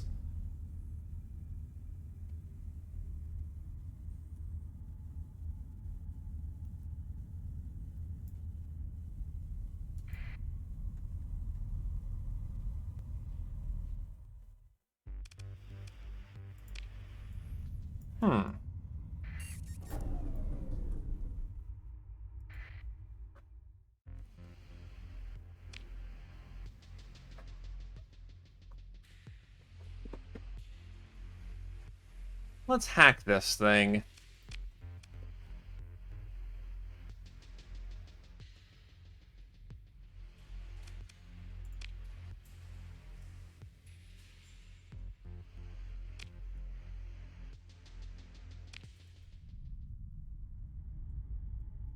Okay, so hitting their sensors array isn't doing anything for me.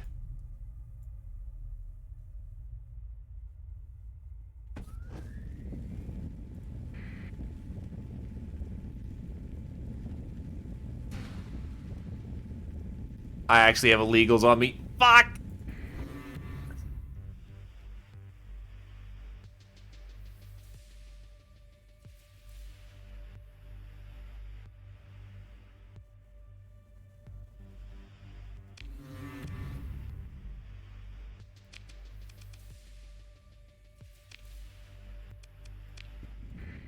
I'm gonna go for a bit.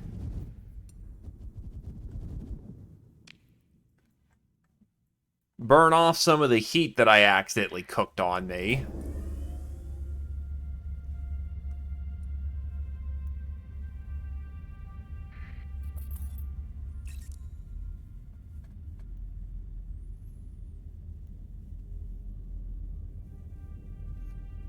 I was hoping that the hacking thing would do, you know, something else, because I know it gives mutual benefits, but I was thinking that because we're trying to track comm signals, that maybe it was a little more relevant.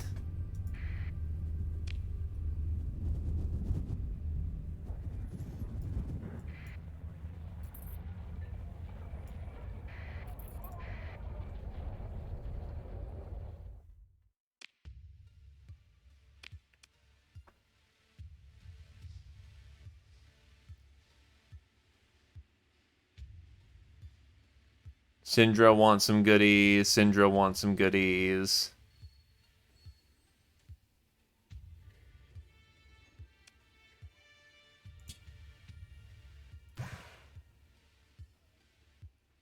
That's fair. That's entirely fair.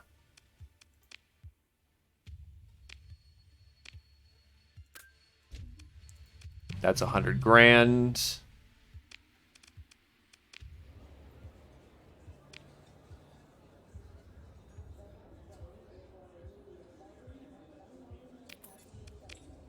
Go conduct a raid and steal shit from Umbra again.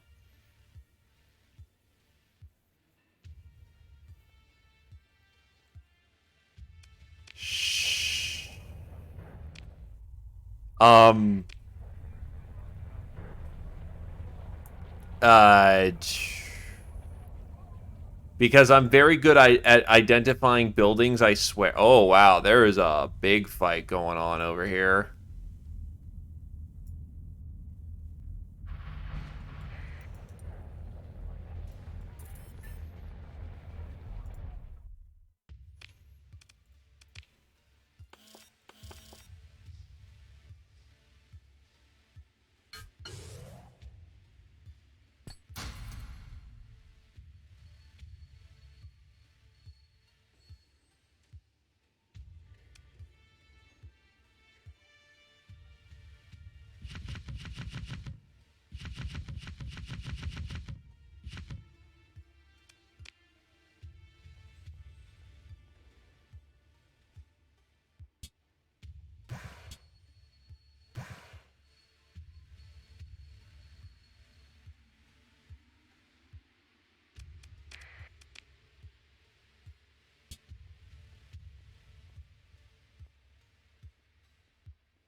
Paying for the gas.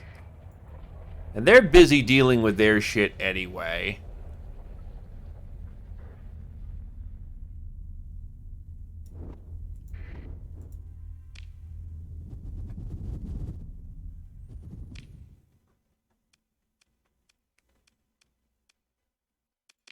So, wait, where was I? Right, Galatea. And maybe I can actually peek at their fucking comm relay down there and actually get that part of the quest going again.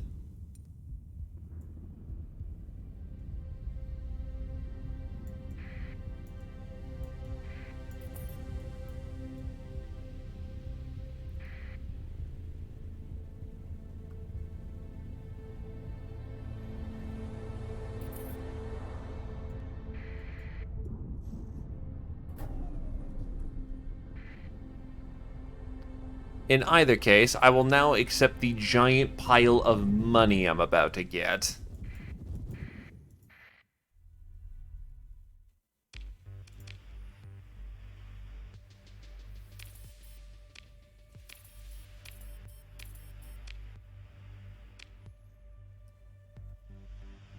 Just grab that just to have as the backdrop.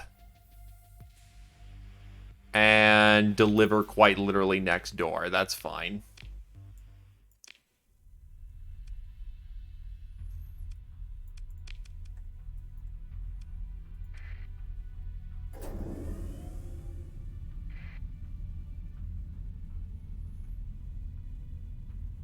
The face when it takes me longer to get out of signal than it is to actually travel there via the hypernet. Oh, not the hypernet, the hyper fucking space thing. Bleh.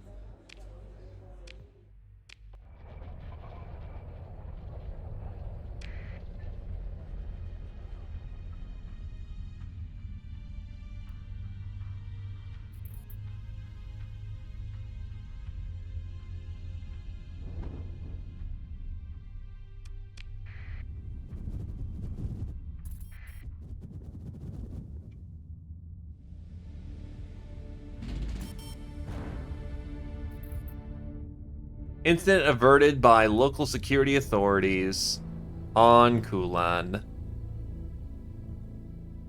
Tritachyon actually does its job. To be fair, private security, they probably just outsource.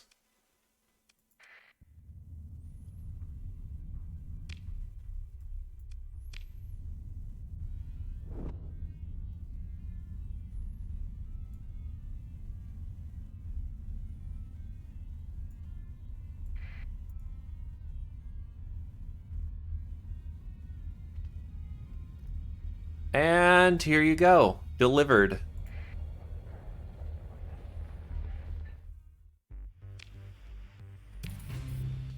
The trip home was indeterminable. I don't understand why at all I should be confined to quarters during a hyperspace storm alert. Still, I believed I learned something, like, you know, about myself. Thank you, Captain.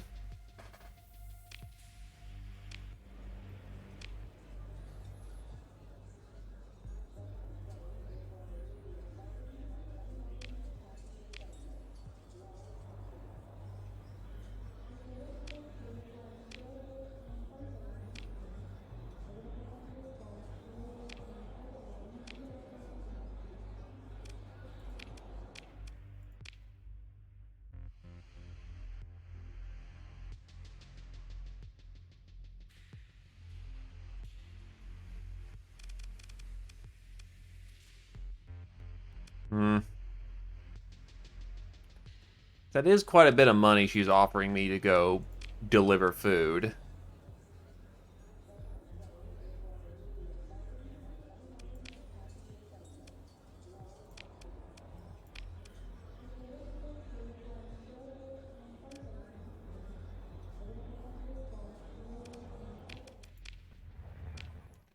Not for right now. I've got things to do.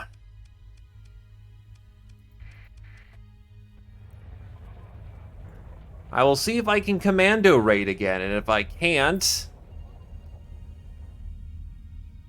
I will get back on task of what I'm supposed to be doing.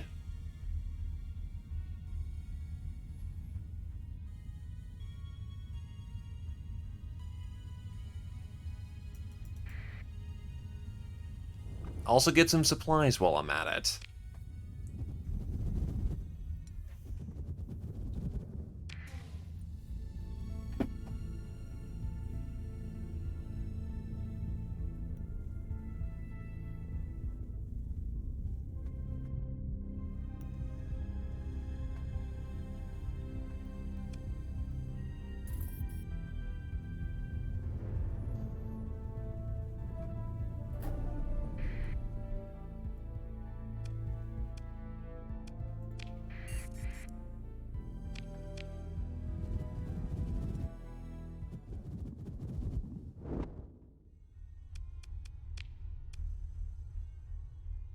Slip right on in.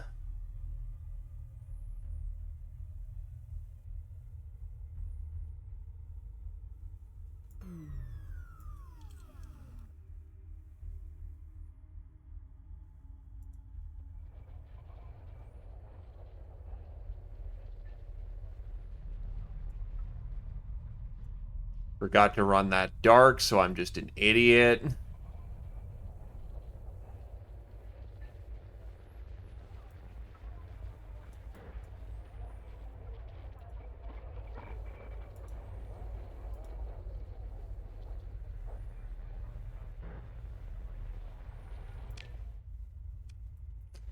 Actually, I just realized they have a fucking sensors array.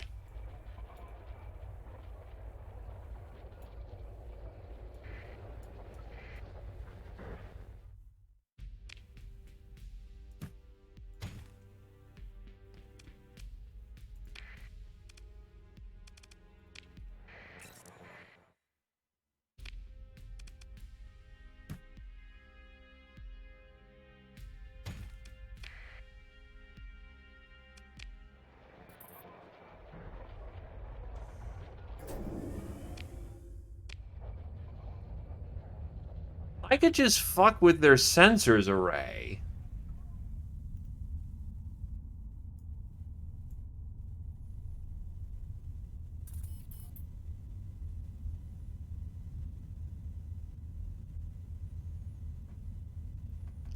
I am not very smart.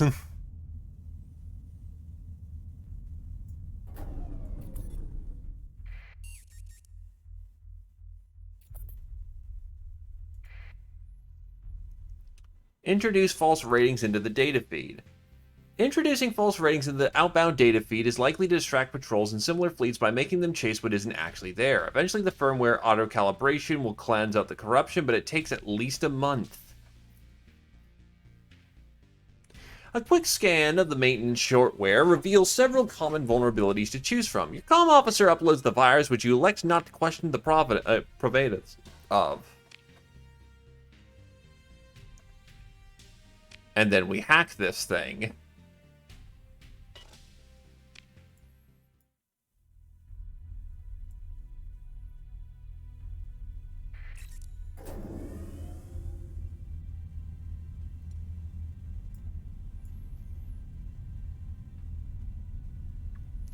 Wait, I wonder if I'm gonna get the false ratings. Or the false readings. That would be hilarious and yet on point if that was the case.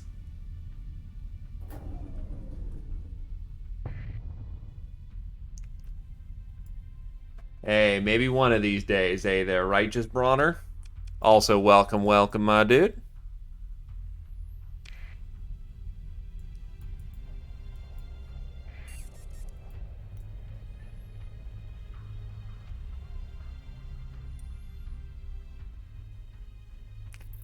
Yup, I'm getting false readings. Nice.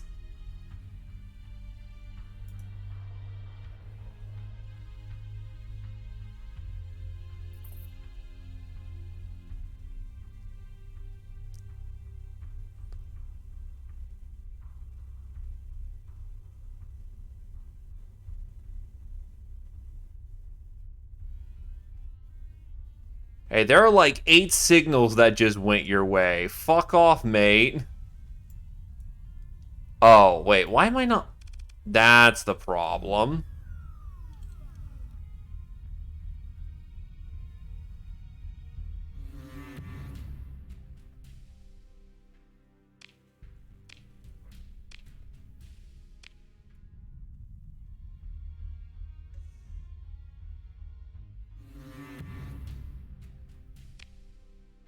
Yes, I did.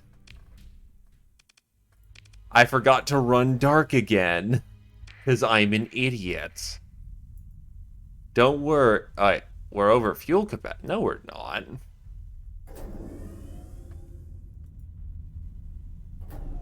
Oh, right. Ghost is on now.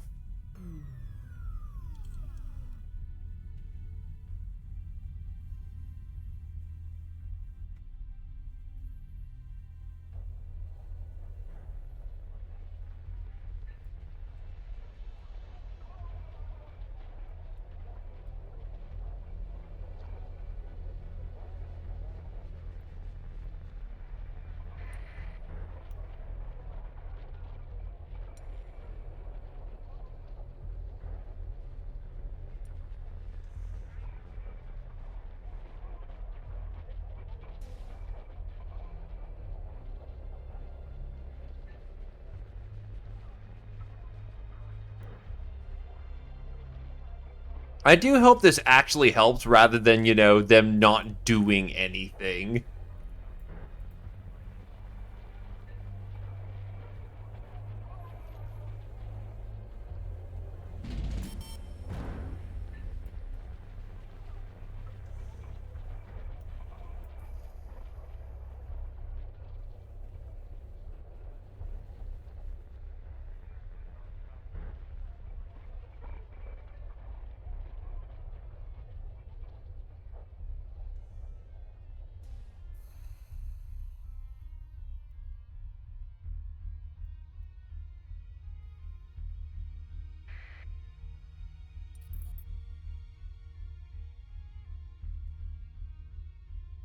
That is incredibly frustrating that they are only watching that like a damn hawk because it's the quest objective.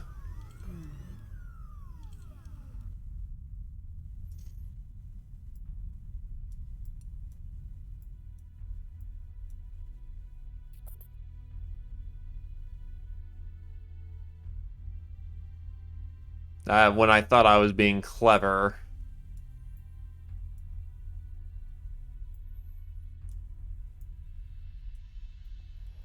But they decided that they're not going to have that. No, I was trying to see if there was a break in the action, then I realized that if I mess with their sensor suite, then that should help. And then there's now ghosts flying about, but they're doing everything they can to not go after those things and have tripled up on relays. I was hoping that the distraction might actually quantifiably do something, but it is done almost the opposite.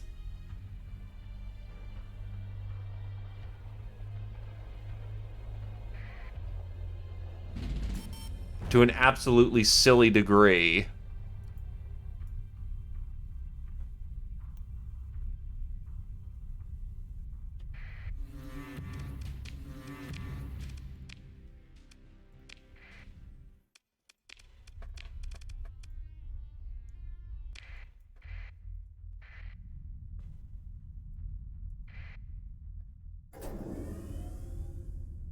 Because if I want to go pare down my fleet, I have to go all the way down south, and that's not a short trip. So I was hoping I could get something convenient out of this.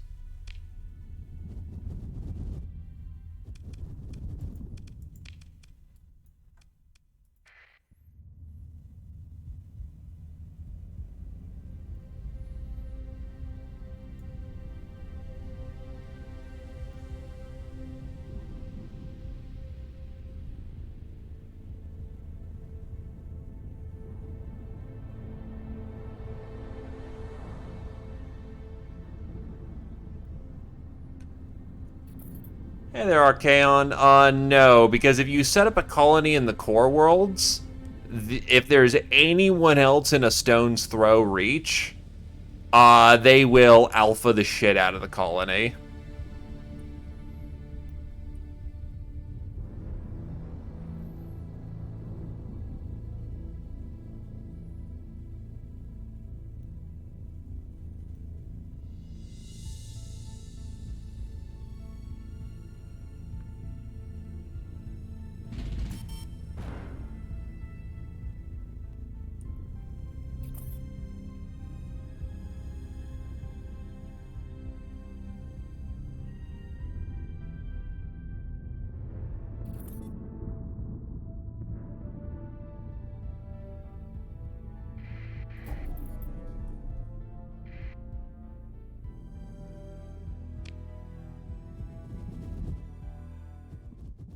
Well, I don't have too much in the way. Well, there's comm relays.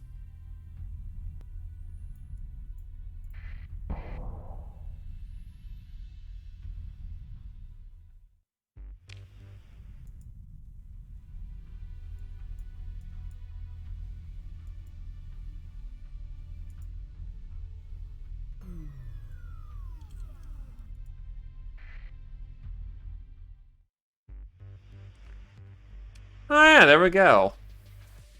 An imitation of a domain-era counterpart constructed using what passes for state-of-the-art in the sector. Nonetheless, a makeshift comm relay is capable of facilitating faster-than-light comms between star systems, even if the transmission speeds are less than ideal and the occasional phantom comm streams pickup give nightmares to even the most seasoned of operators.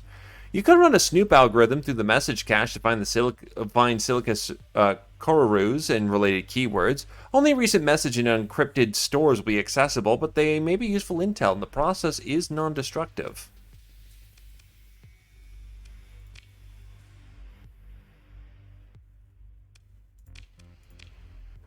A two-spacer team rides a work drone to the relay and makes a quick hole cut to access a hard drive connection. Within a minute, the snoop algorithm is set loose, the hole resealed, and the ops team returns. Now you wait for it to do its work. After a tense hour or so, your comm officer informs you that the snoop is complete. A team of officers and specialists proficient in tech ops, infosec, and comms have already been analyzing the snoop's data as it's come in, and have already prepared a preliminary report.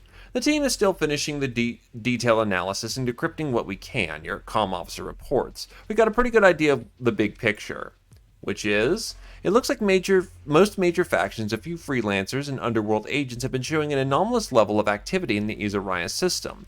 There are plausible explanations for this, of course, but what tipped us off was some sloppy infosec by a Pather infiltrator. Here, your comm officer puts up an communication ID and league ID summary. What am I looking at?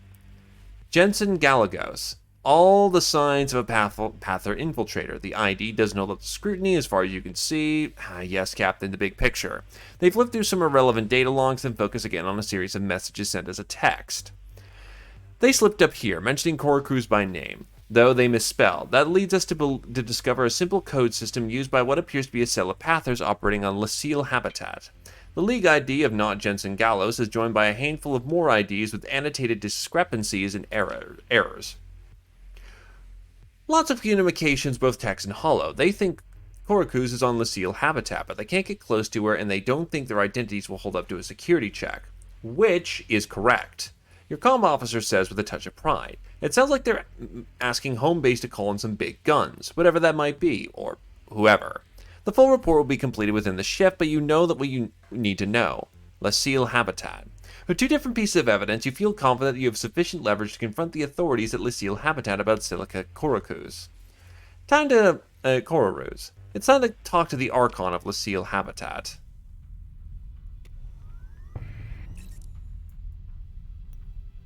So needless to say, if I wasn't a complete brainlet, we would have gotten this done a whole lot sooner. But such as it is... Bonk, bonk, bonk.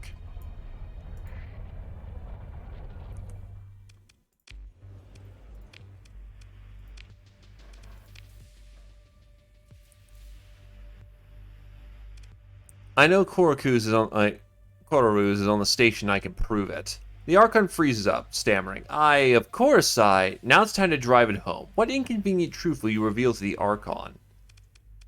I know about the Pather cell. You explained to the Archon Coleman that you intercepted comm logs that revealed that a cell of Pather terrorists have infiltrated Lucille habitat under false identities to track down Silica Kororuz. They know about the League intelligence safe house, and they've requested reinforcements to finish the job. As the Archon reads your uploaded log analysis, he pales and stares wide-eyed at your revelations. We're just a small polity.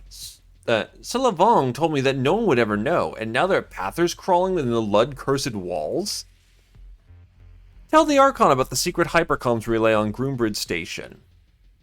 As you upload sensor readings and scans recorded by rad-hardened drones, you explain to the Archon what they show, that you've discovered a secret hypercommunications relay in the derelict Groombridge habitat. It's been sending periodic transmissions to a repeater close to Lucille habitat. Someone's been talking without using official channels.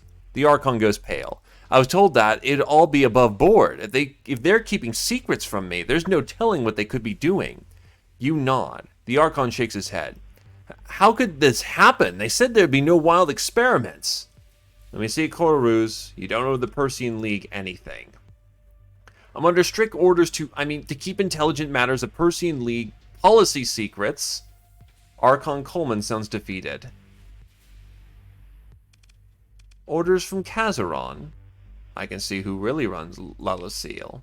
It's not that at all, the Archon sputters. Lucille is free and proud, small yes, but strategically important, and not tied up in nepotistic gen politics of Kazaron. His face starts turning red. They don't understand. Out here, we have to work for a living. We face risks those fools can't imagine. What kind of deal is this league if they won't wipe out that pack of pirates holed up in Krypton that's been hounding us for cycles? And the fleet taxes!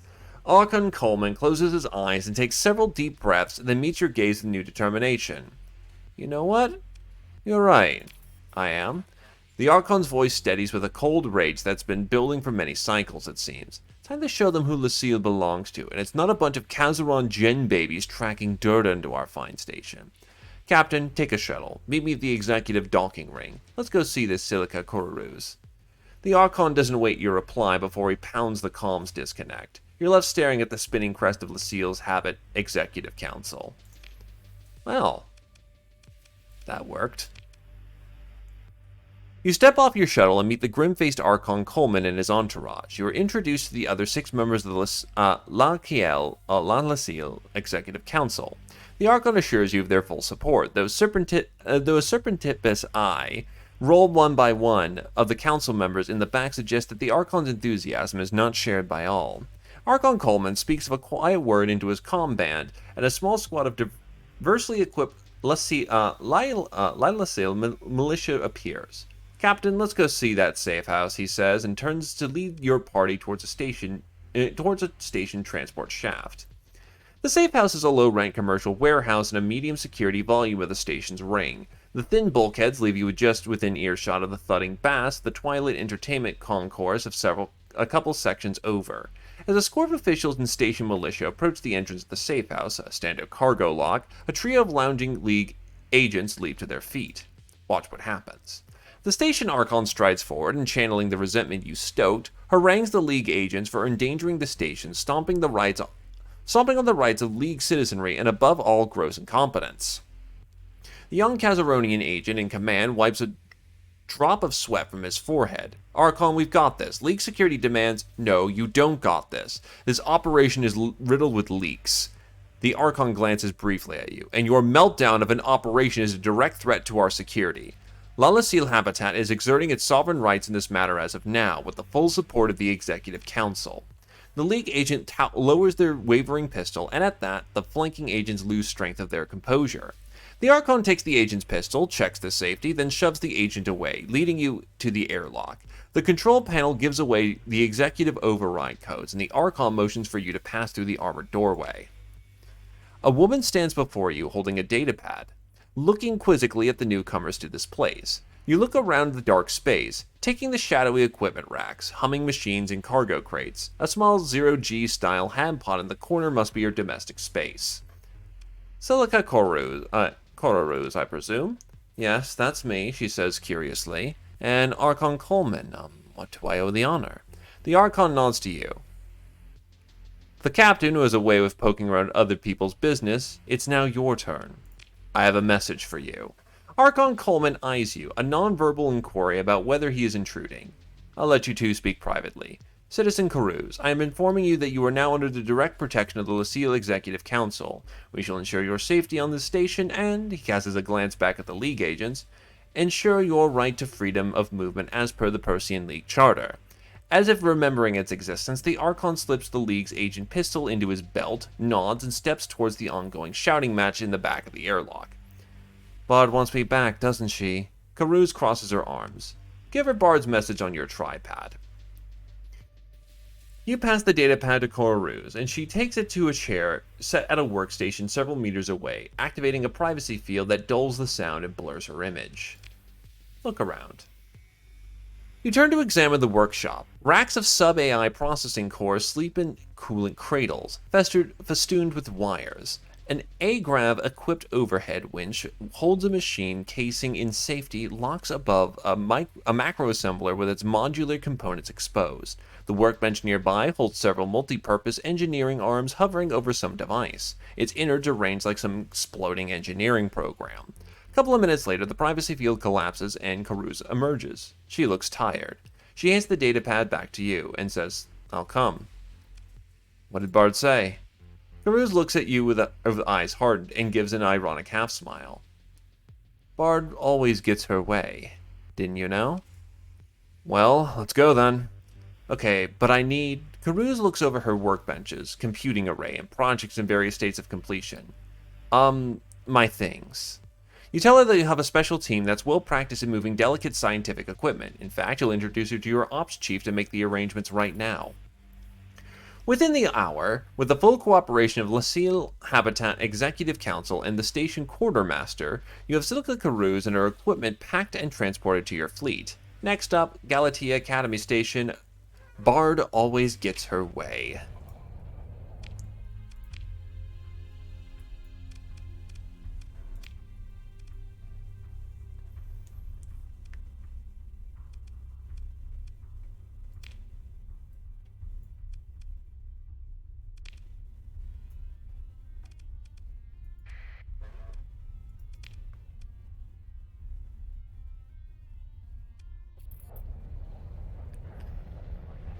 You know, you think I'm going to go that way, but I'm not going to go that way because I need to go get a paycheck to ensure that, I continue to keep having colonies.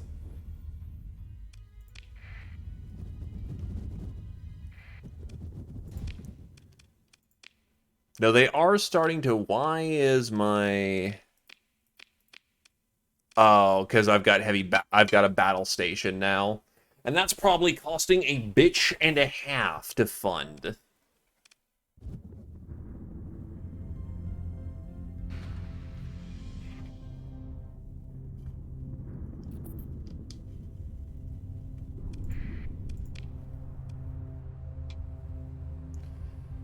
Not yet, but...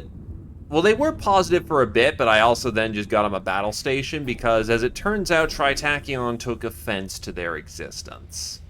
They repelled it, but... No. No AI. No hegemony, thank you.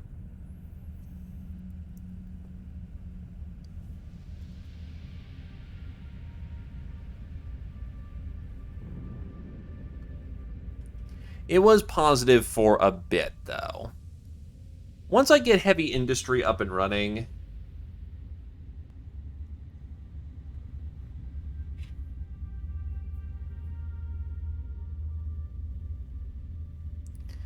Go home, AI.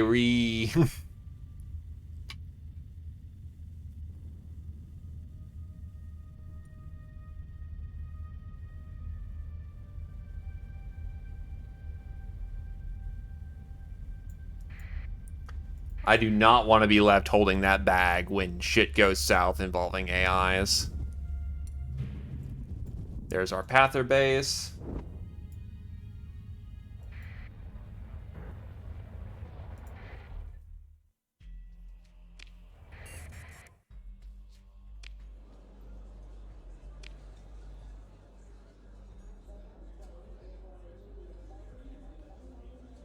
Sure.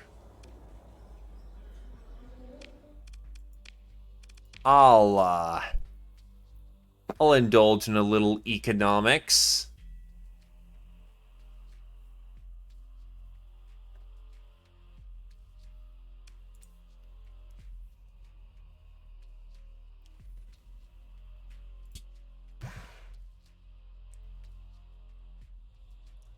Fund a little radical space terrorism and get some gas. And then from here...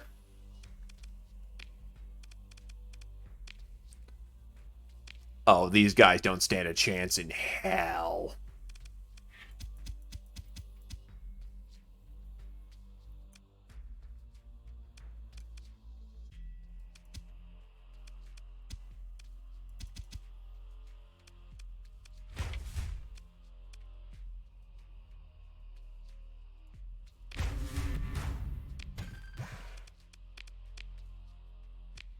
And then time to blow them up.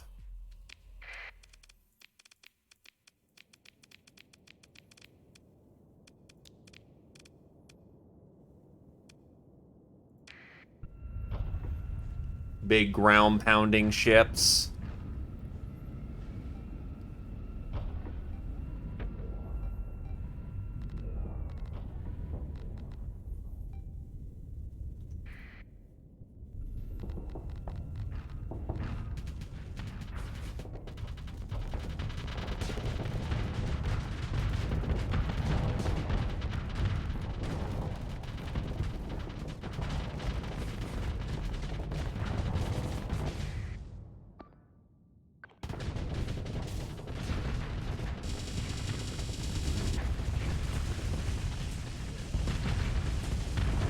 I fight, but I don't have the best ship in the fleet. They're much better at being aggressive with that kind of stuff, so I just let them do their thing.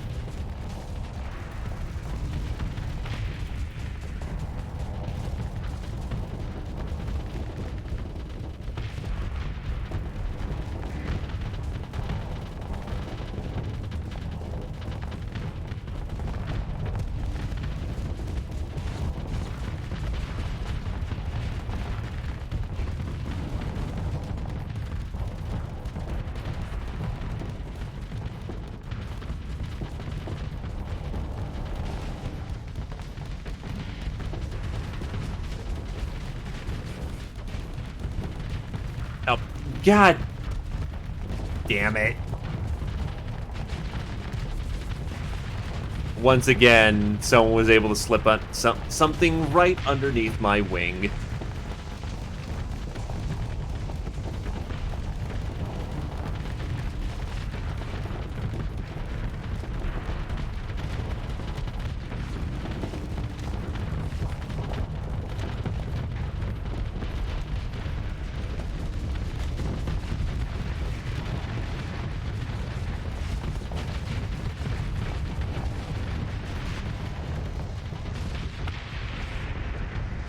Anyway, Pather's killed. And I firmly do not care for their ships. Take the goods and we scoot. And I have capped out my level. 16 is as good as it gets.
That's specifically for phase ships.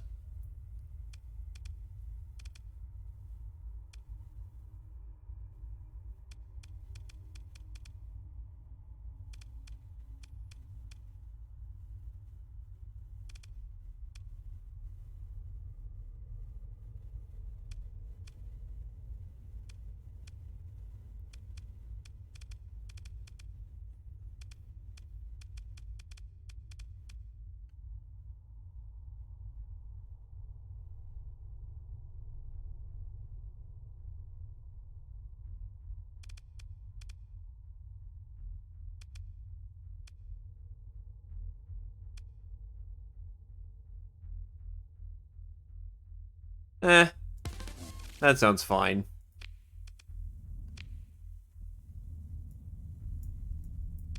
Regardless, we are done in this particular area, and we should still have a bounty for some idiot over here.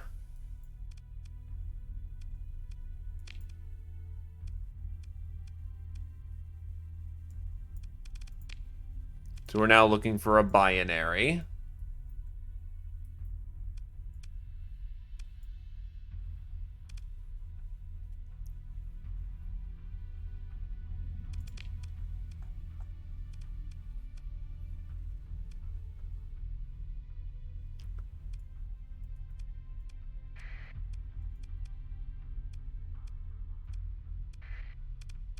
But I don't act right.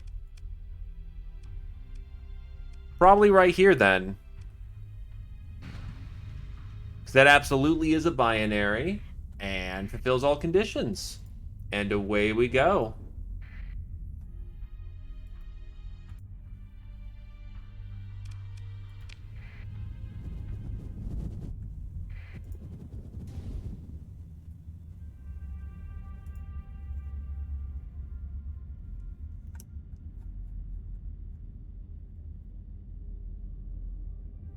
And thus we thrust her on.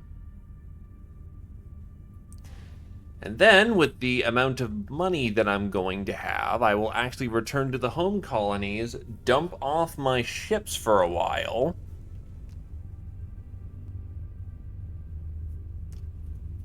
Because I should be able to just dump ships in a storage of some capacity, right?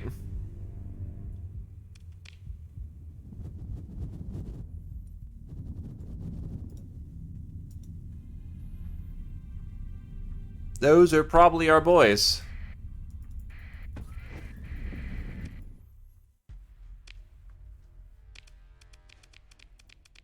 Send in the fast strike. And that's all who needed to die, so yoink, that's money.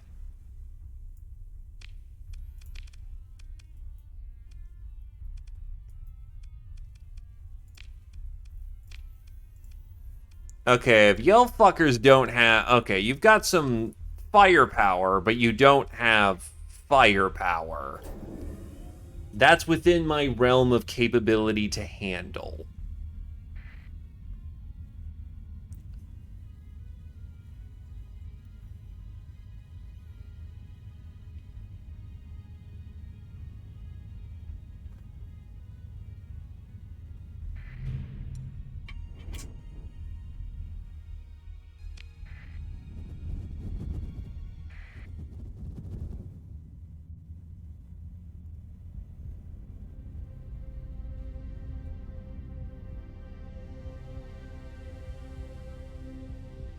Plus, it ships too, actually. I will say one thing I'm confused about is because for some reason I'm unable to...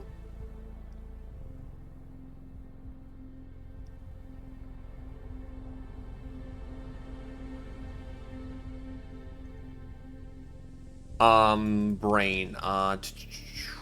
Also, why do you all have D mods?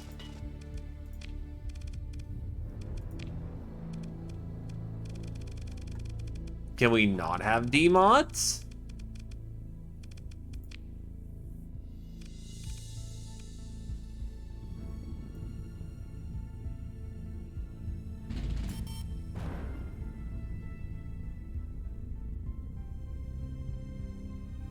Got it.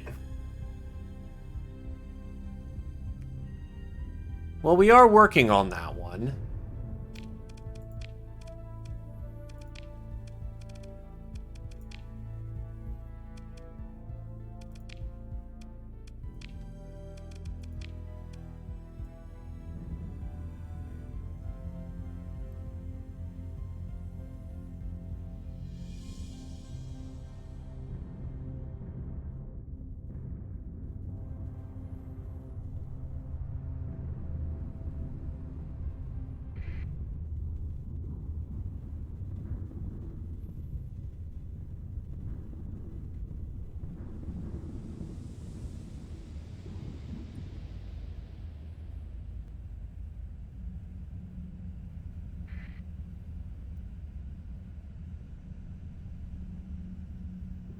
I believe it's the Conquest.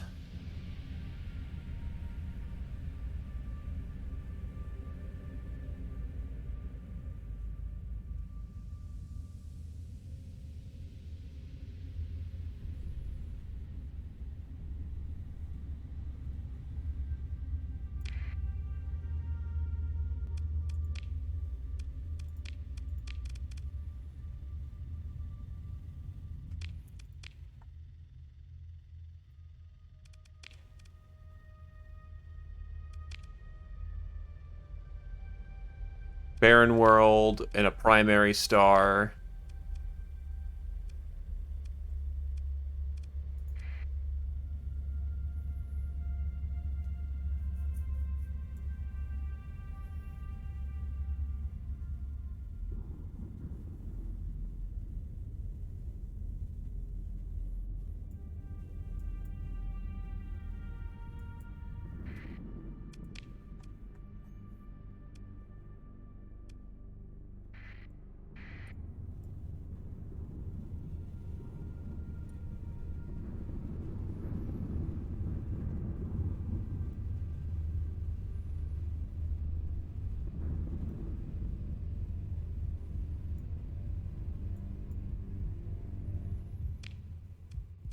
That may have been the right star system right there, actually, as it turns out, because there are no fucking planets right there.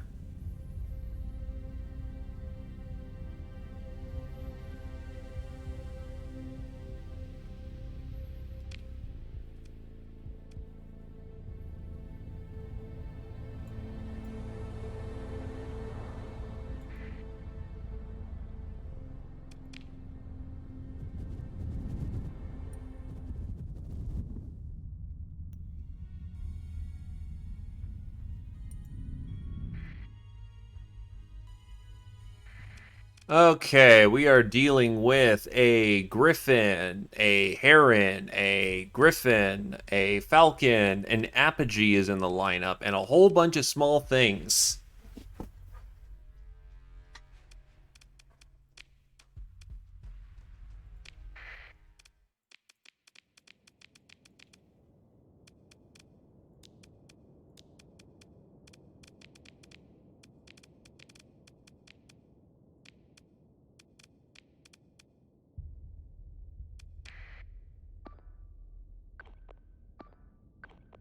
That's scummy.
Okay, good. Those reinforcements finally popped up at a good time.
Vent, vent, vent.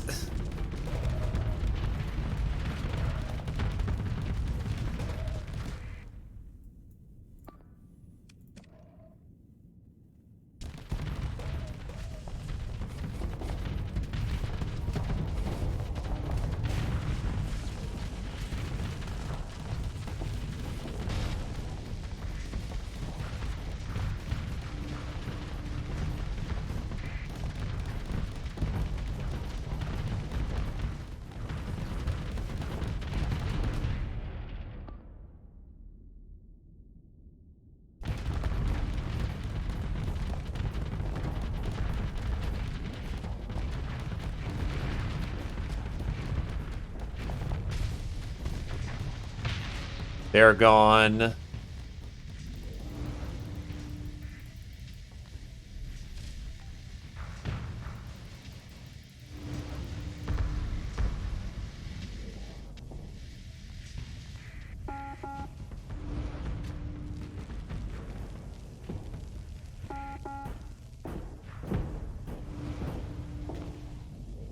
Oh god, yeah, no, you pull back. You look like you just came out of a deep fryer.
Okay, I think they're all dead. Wow, they really are all just dead. Huh. Actually, we can just scoop up another apogee. In relatively good condition, too. Neat.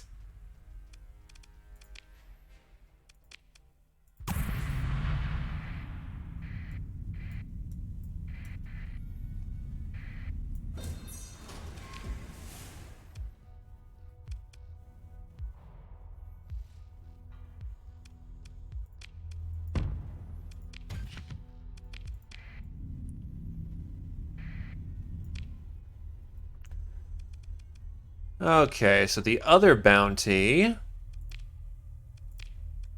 Barren Bombarded World. That's a toxic. Barren. Barren.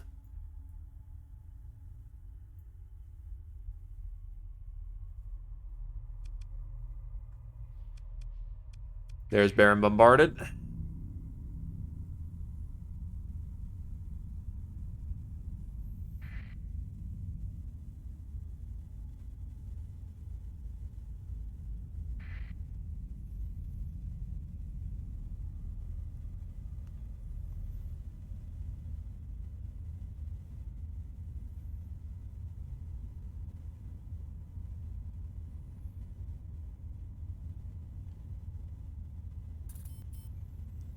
Hello, Remnant.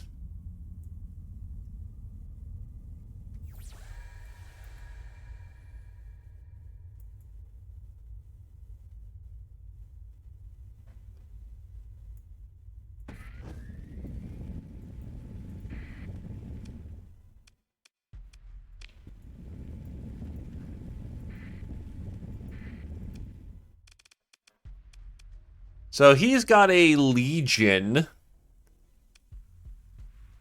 Oh, you just happen to have a 14th fucking onslaught. Give me that shit. No, why the fuck do you have a 14th onslaught?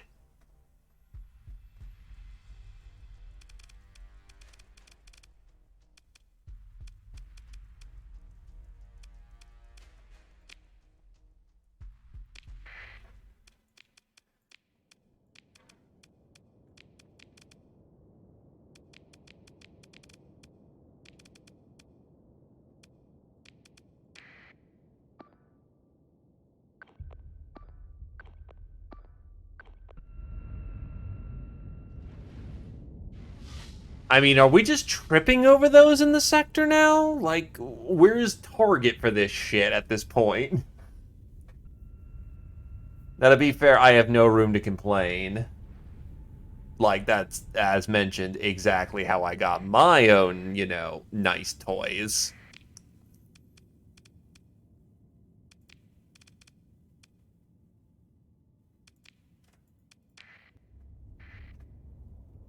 No, the AI, the NBCs can't loot that, so there's still another one floating around somewhere.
Those boys are still taking a year and a half to get to where they need to go, which is good because if they're not in the fight, they're not in the fight.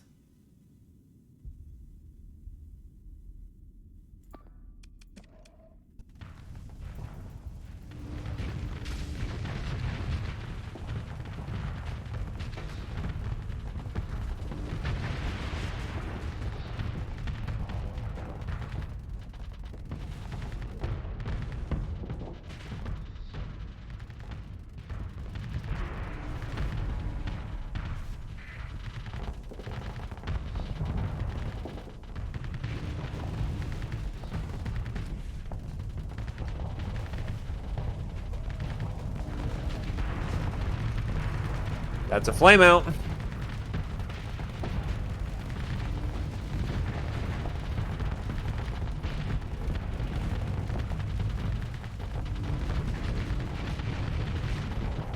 Keep up the motherfucking pressure.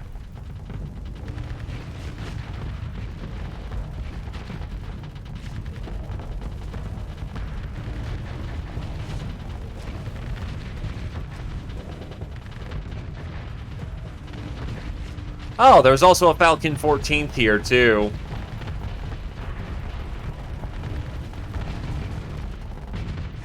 I'm gonna flame out. Nope, no flame out. Need to vent.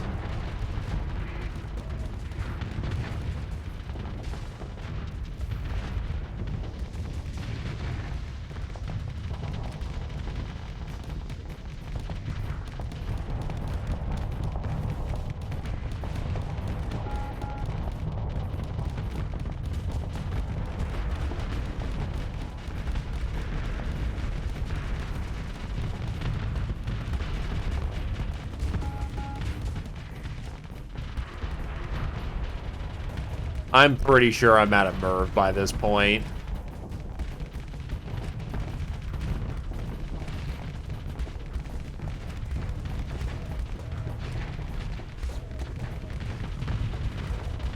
Well, yeah, 14th is designed to have heavy as fuck armor. Combine the fact that, every section has unique parts of hull, and he popped.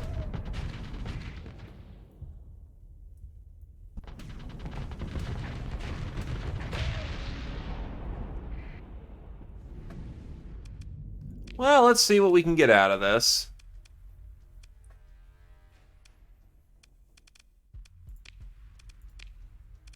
Ah, well, that's the 14th right there that we can grab. I also saw a potential Falcon 14th, which did not end up surviving.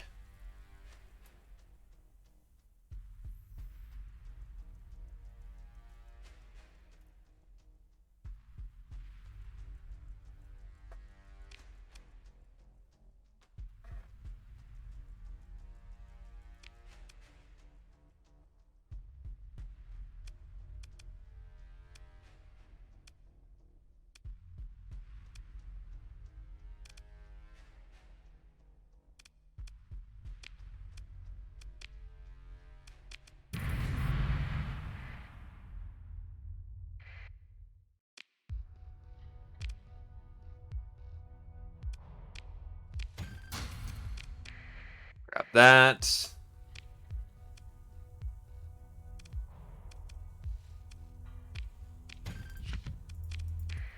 Salvage up. Grabbing it all. And then all we gotta do is go to the Nebula and fight 3 conquests. Oh boy!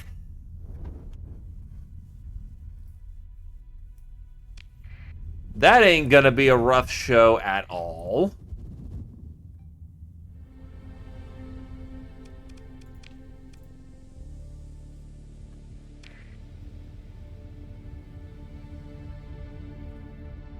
How much more can the fleet handle? I can take 3 more ships before I'm over fleet capacity.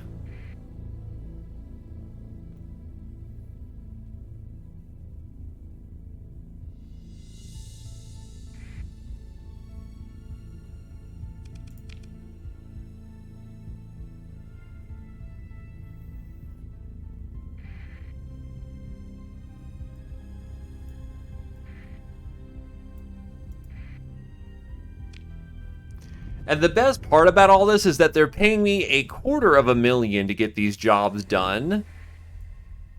But the amount of hardware I'm blowing up is also terrifying.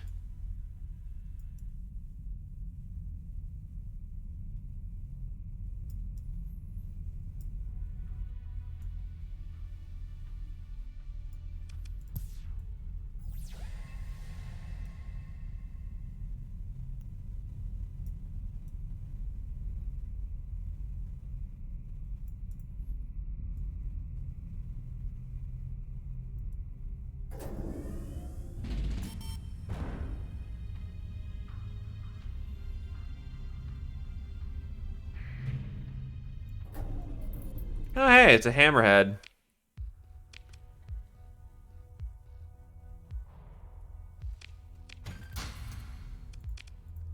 Neat.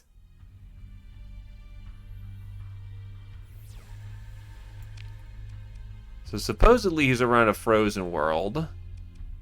There are 2 of these as a possibility.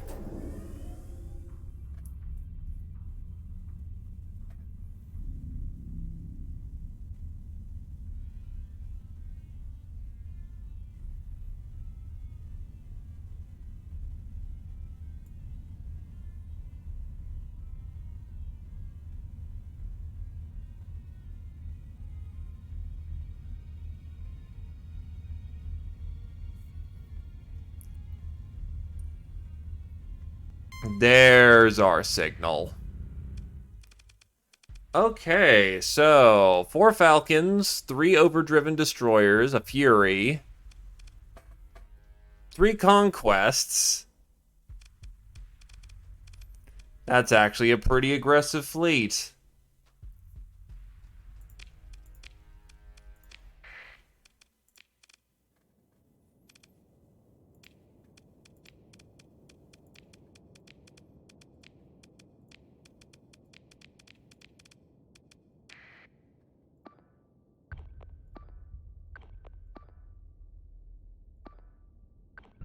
Send our Wolf frigates to go tackle.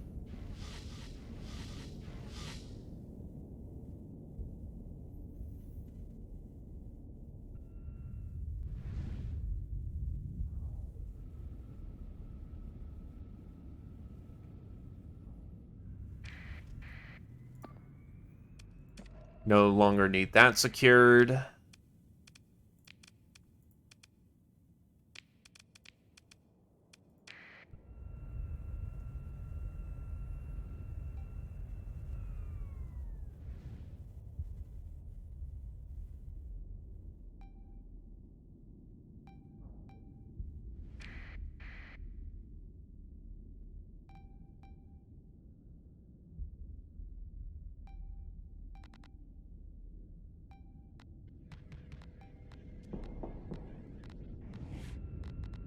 And here comes the cavalry.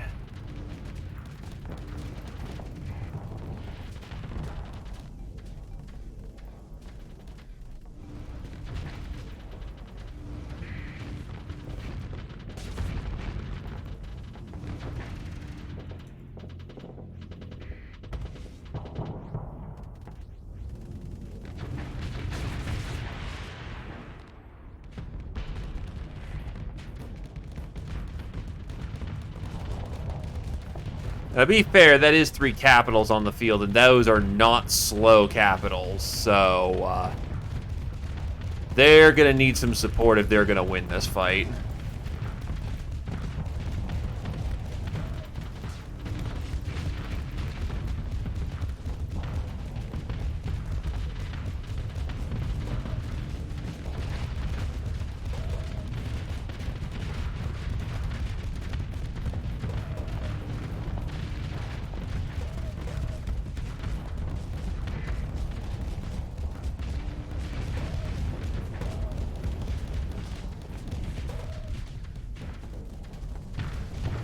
Ah, I am right in the middle of the tactical wedge.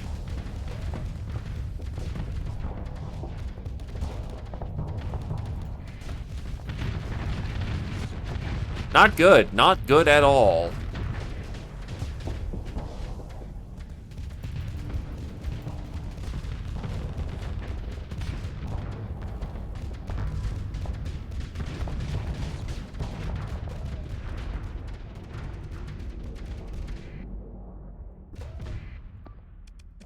That does not need to be a hard objective anymore.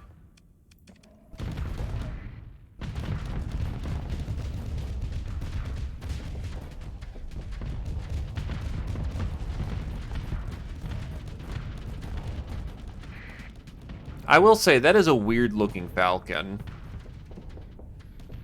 Maybe just, like, the lighting or something. It seems really dark at some points.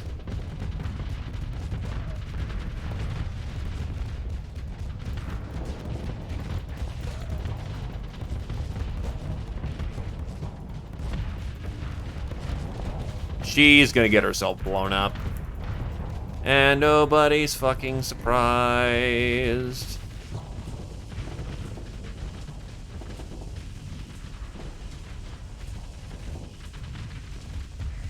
Oh, that's very bad.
This boy needs to run away, given he has literally no fucking armor left.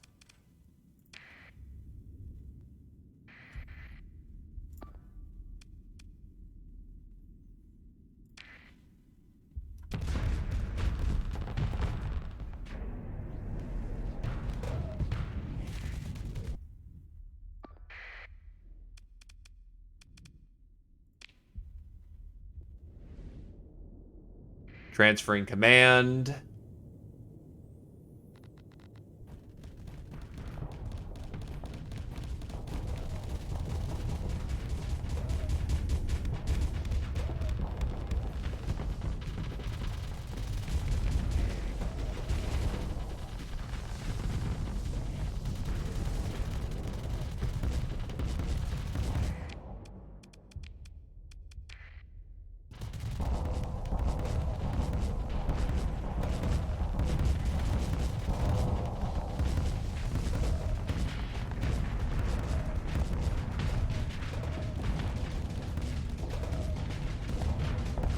So much space violence. Actually, you know what?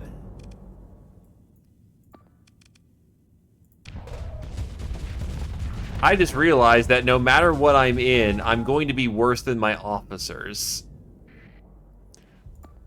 So why not just transfer myself somewhere where I'm not completely relevant to the fight? In a good ship, just not particularly important. And let the people who can be a much more effective force multiplier drive their damn ship.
Ooh, that's some spice. Oh, that's Hammerhead. Continue to tank like a pro.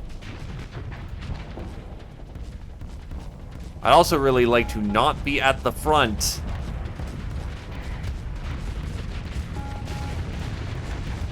Otherwise, that happens.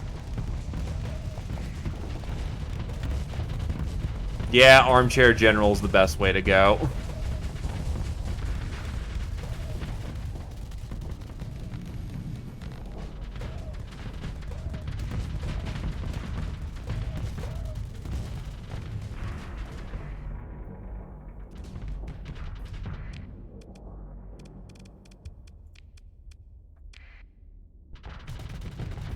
That's the last of my combat lance, so...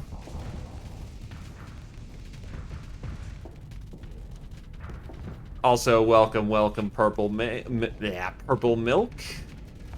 And welcome, Blackbird. I also did not know that the Mortal Kombat theme was... It was a song of praise. Cheers, cheers.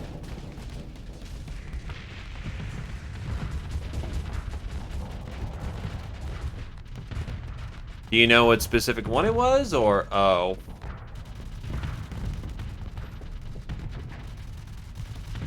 Well, and I have been bamboozled, fooled, and utterly flabbergasted.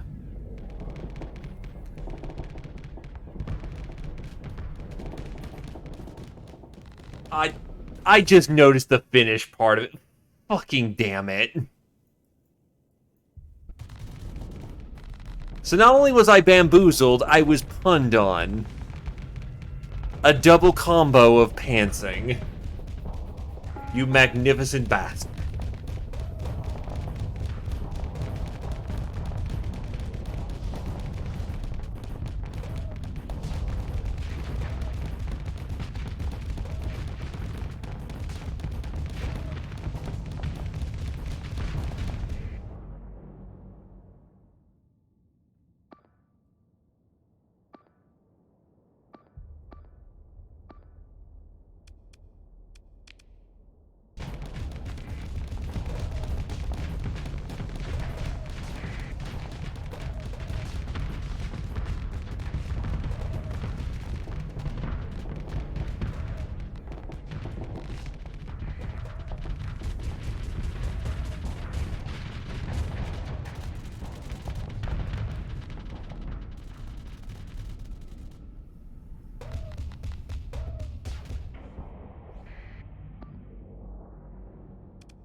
Yeah, the Conquest is fending off at least 2 different cruisers at the same time.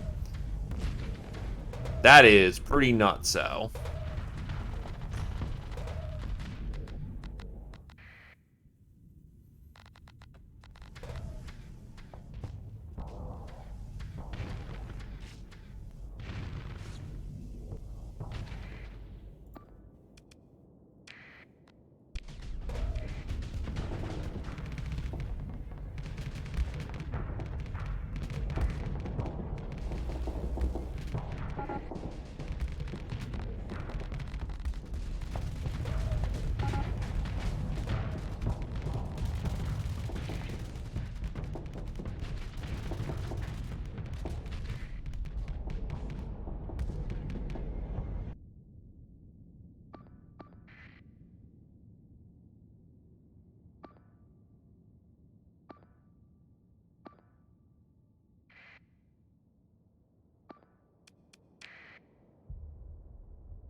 Pull back.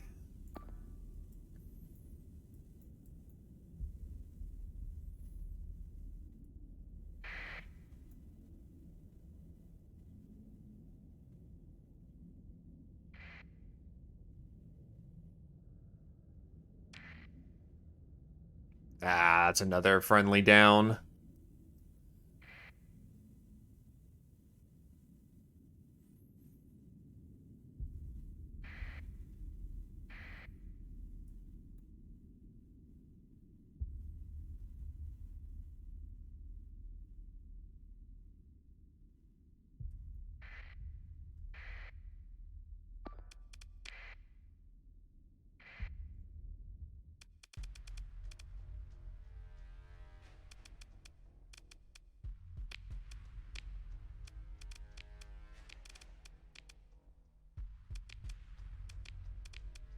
Send in everything you think you might need.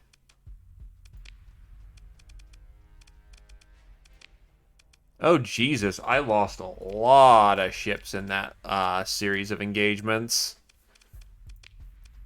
And we only got one conquest out of it, but we have exactly what we need to outfit that. Oh, we yeah, Jesus, that takes everything. But that is a whole shit ton of guns.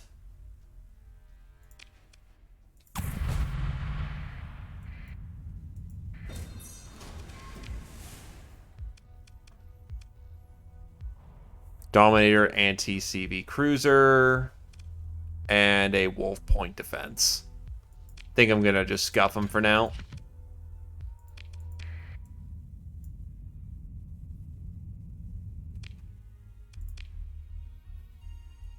Anyway, now with the giant gob of money I just made, we're gonna go home.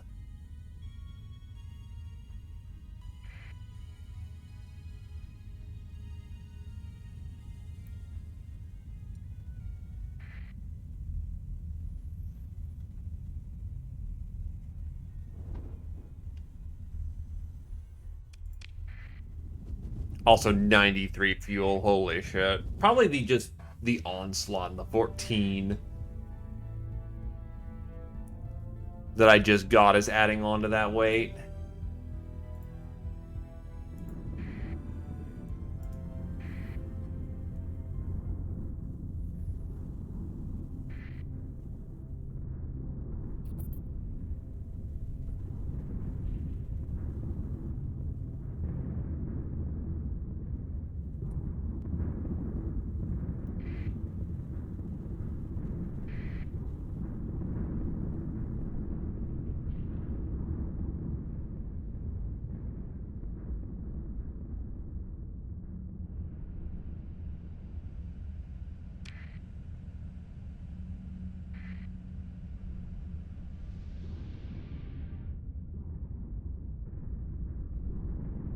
Cross through the threshold.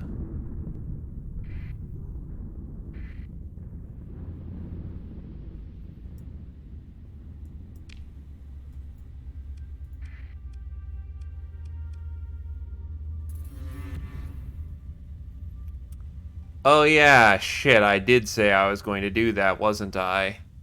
Oops.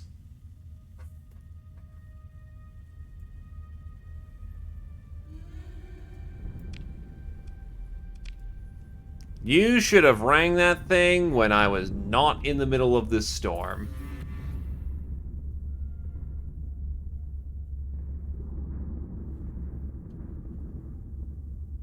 Wow, I forgot I had a lot of spare jobs going on, didn't I? Whoops.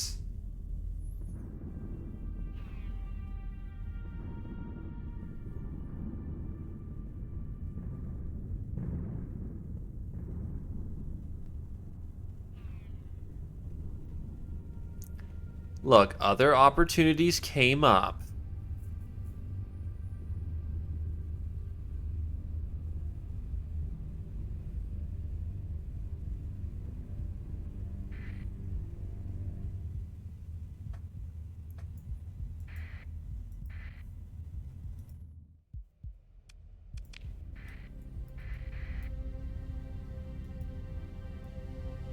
That's a big ol' ass merchant convoy. Glorious.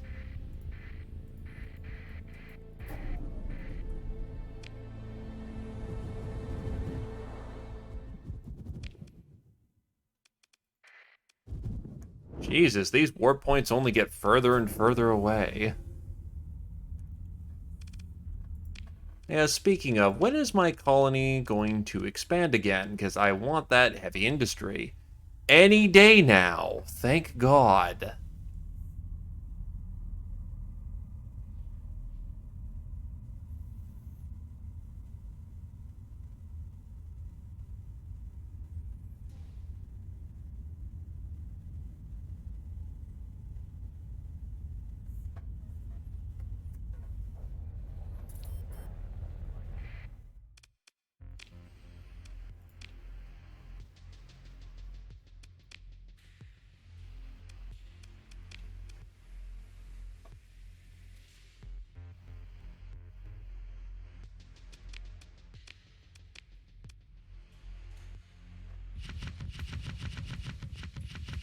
Store all the things away. So when I'm ready to refit and rearm all the things.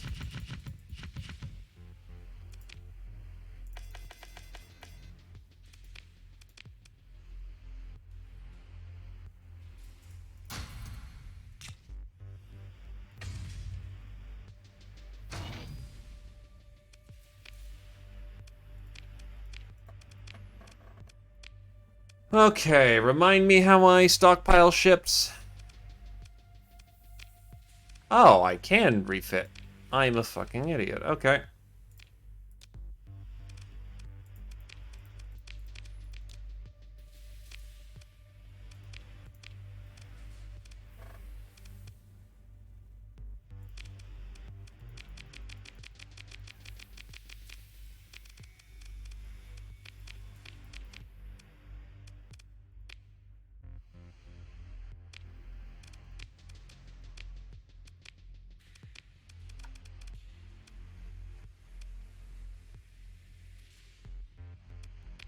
I'll just take my phase tender.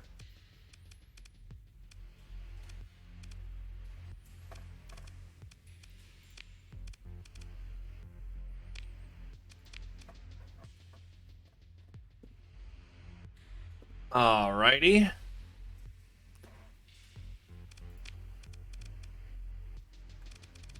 So how do we go ultimately stealthy here?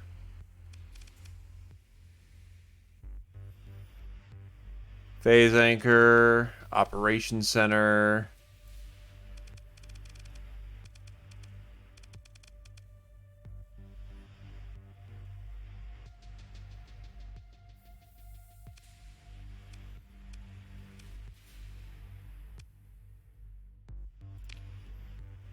Augmented drive field.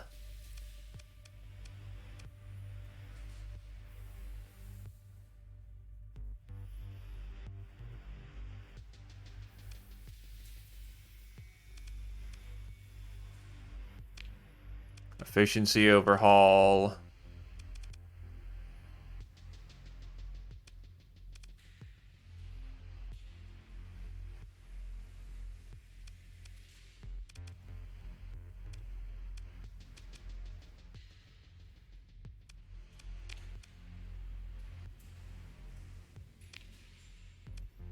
That'll do then. Thank you kindly for the eyes.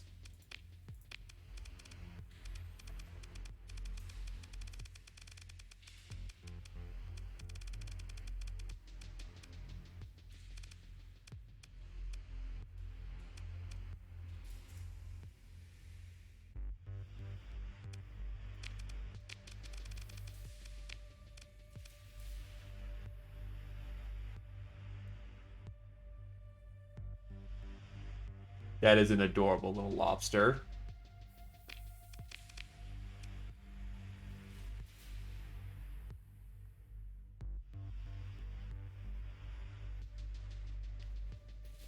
Looking. Hull integrity.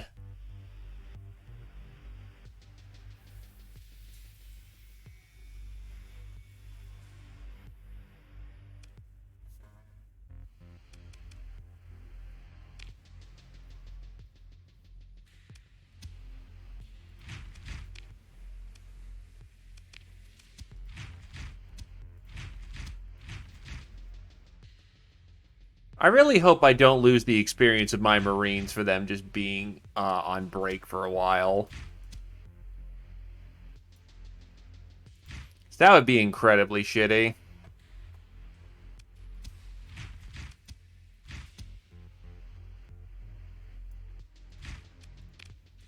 Okay, no, they are counted as elite Marines.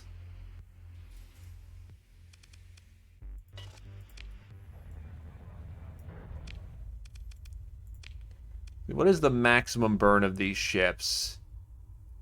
The burn is 10, and the burn on this is 12.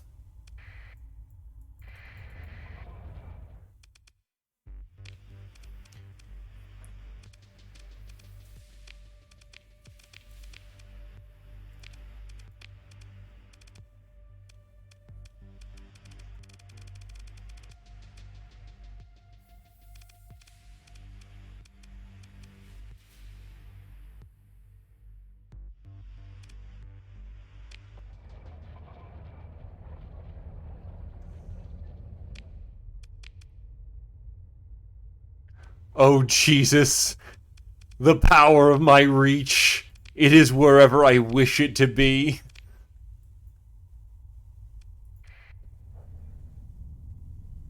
Holy shit, burn 20 is so fast.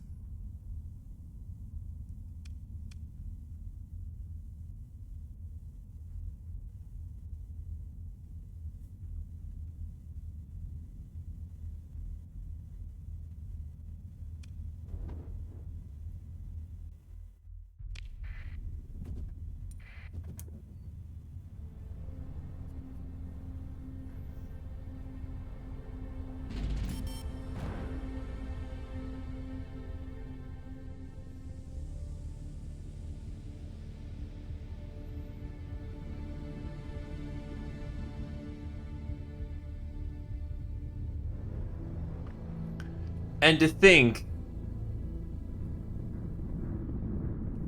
I could have also upgraded the tanker for more speed too.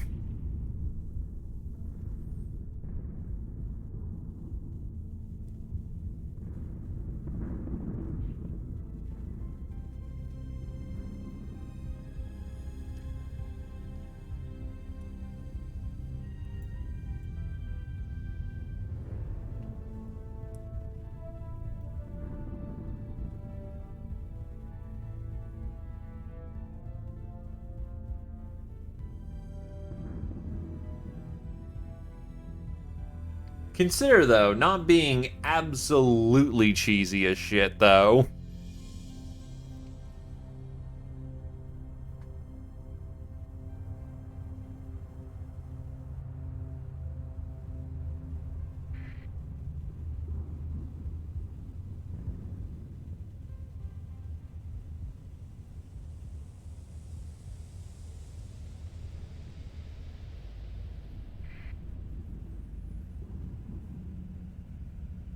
Because you could absolutely just load up in a single fuel tanker and just explore the entire galaxy and you're good.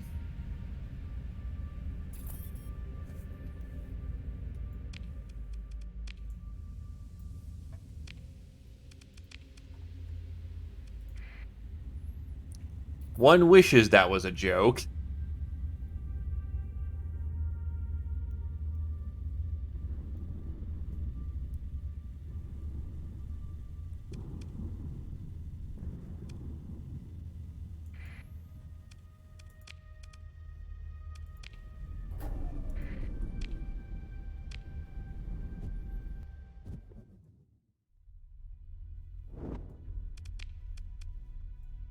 Oh, now you're near the fucking outer belt.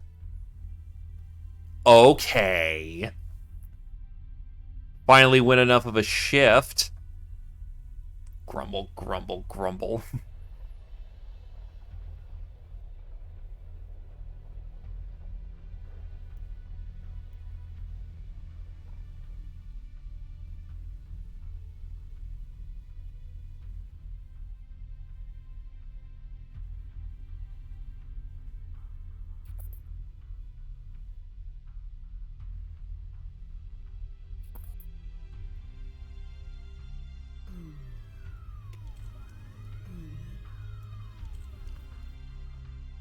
Jesus, 69.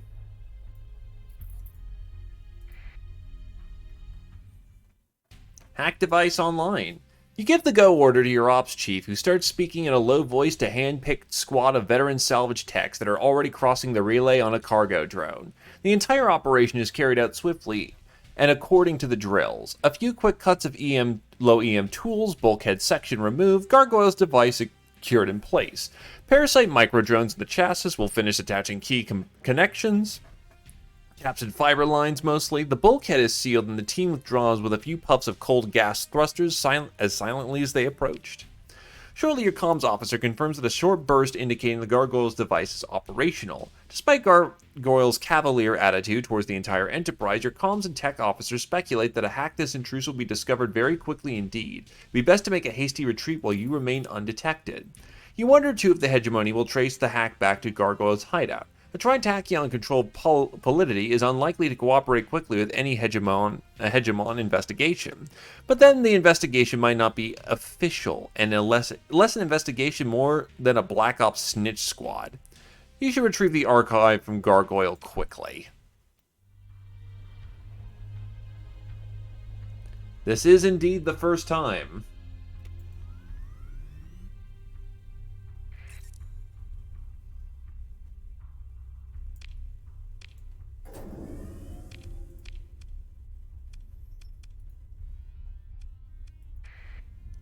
Since I'm already going fast as fuck, boy, I may as well enjoy my speed for once, rather than the giant bulk that is my weight.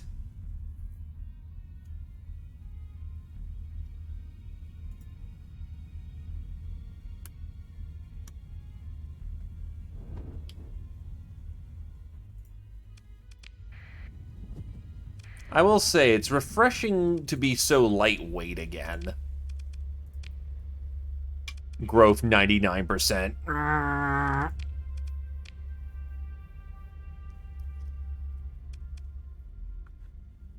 Yeah, needless to say, this colony don't crack for anyone. Nor is it worth the hazard pay for 0.4% growth a month. It's too big. Do you know in particular how to raise the growth rate, though? It seems to be constantly going down. Unless it just gets to a point where, unfortunately, it's just going to be fairly stagnant without more colonies nearby to feed each other.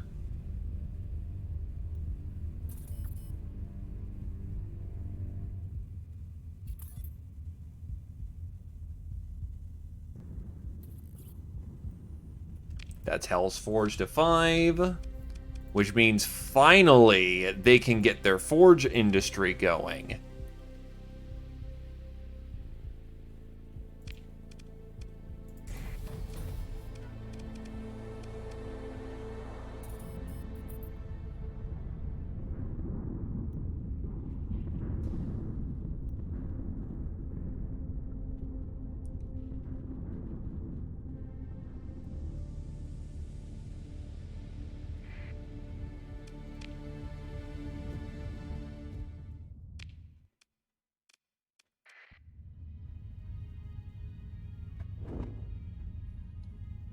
Burn 20 is a very refreshing speed. Holy God.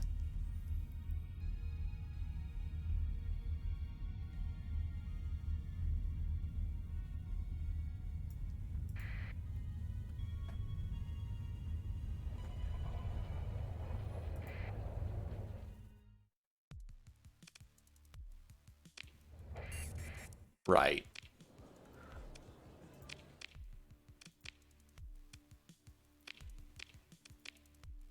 You enter the comms ID for Gargoyle and nod to your comms officer who stands ready for whatever surprises Gargoyle thinks would be amusing to send through the comms. The display instantly resolves into a familiar face with an unfamiliar expression. Fear. Captain, you need to take me on your ship and get me out of here. They know who I am. I've really done it this time. It's incredible.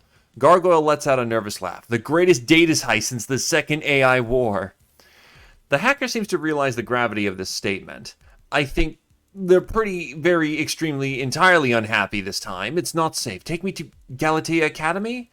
Anahita can hide me, right? After all I've done, she has to. Wait, who is after you? Everyone.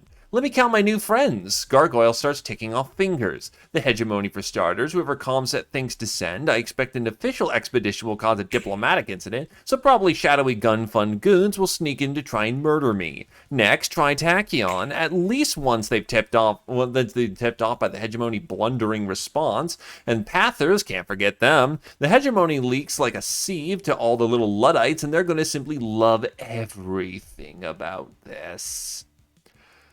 Let me summarize this for you, my good captain. Within, 2 or 3 shifts, this place will be in a crossfire of an interfactional criticality event, and every second spacer buying noodles or on the concourse is going to be an assassin or a spy. Do you have the Killachor archive? There's no time for that, but Gargoyle smirks at you. I see what you're trying. Don't worry, I've got it locked up nice and secure, encrypted with my own special juice, and backed up off-site. It'd take an alpha core to break it out, and that takes time. And that'd take time if you knew where to look, and you don't. Professor Anahita won't have that kind of time if I spill everything you've done together to the big bad hegemony. So where's my shuttle? There you go. Gargoyle nods. That's the way, Captain. I'll collect my toys. Your shuttle gets in and out without any suspicious inquiries from traffic control. They're not wise to what's going on yet. Probably. You order Gargoyle confined to quarters well away from the bridge, and for your comm officer to keep an eye out for anything suspicious. Captain, your tactical officer calls for your attention. Hegemony fleet incoming.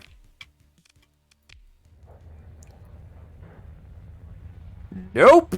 Burn 20 says fuck right. Oh.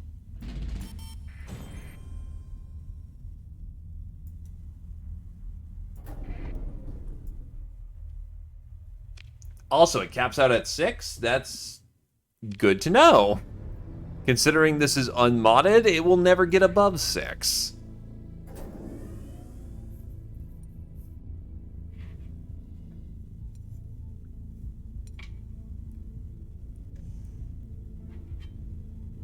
Wait, they don't get stopped by nebulas? Holy crap, I go fast.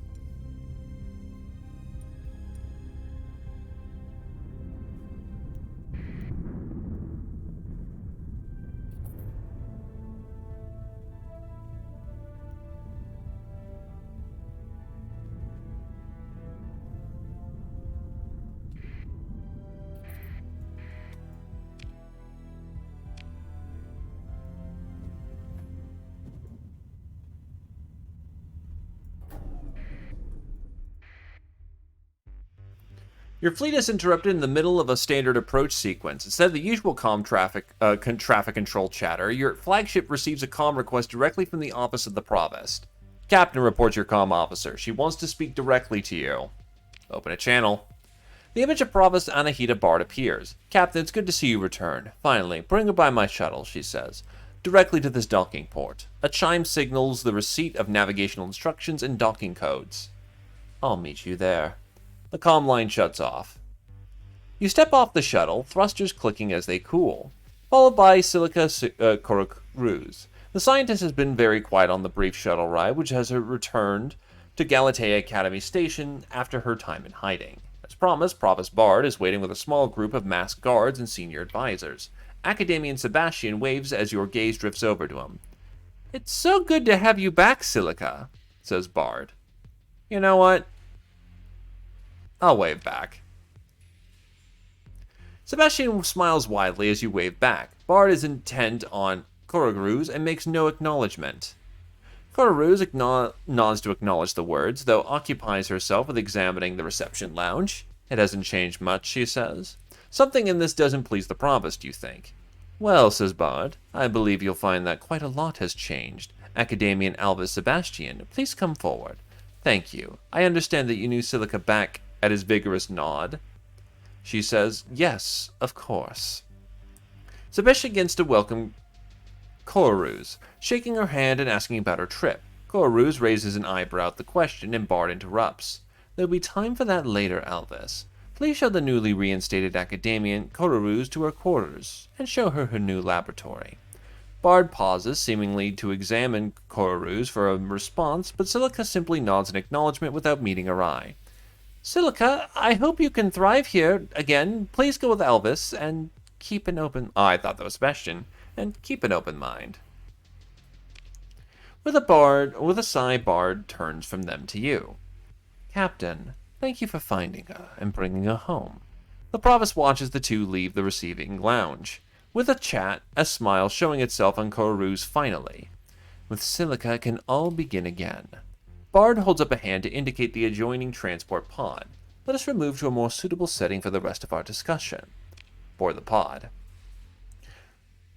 Bard seems to study the passing conduits and vistas visible through the pod's bay windows, lost in thought. The silence grows, and you find this may be an opportunity to ask something of the Provost without interrupting one of her lectures.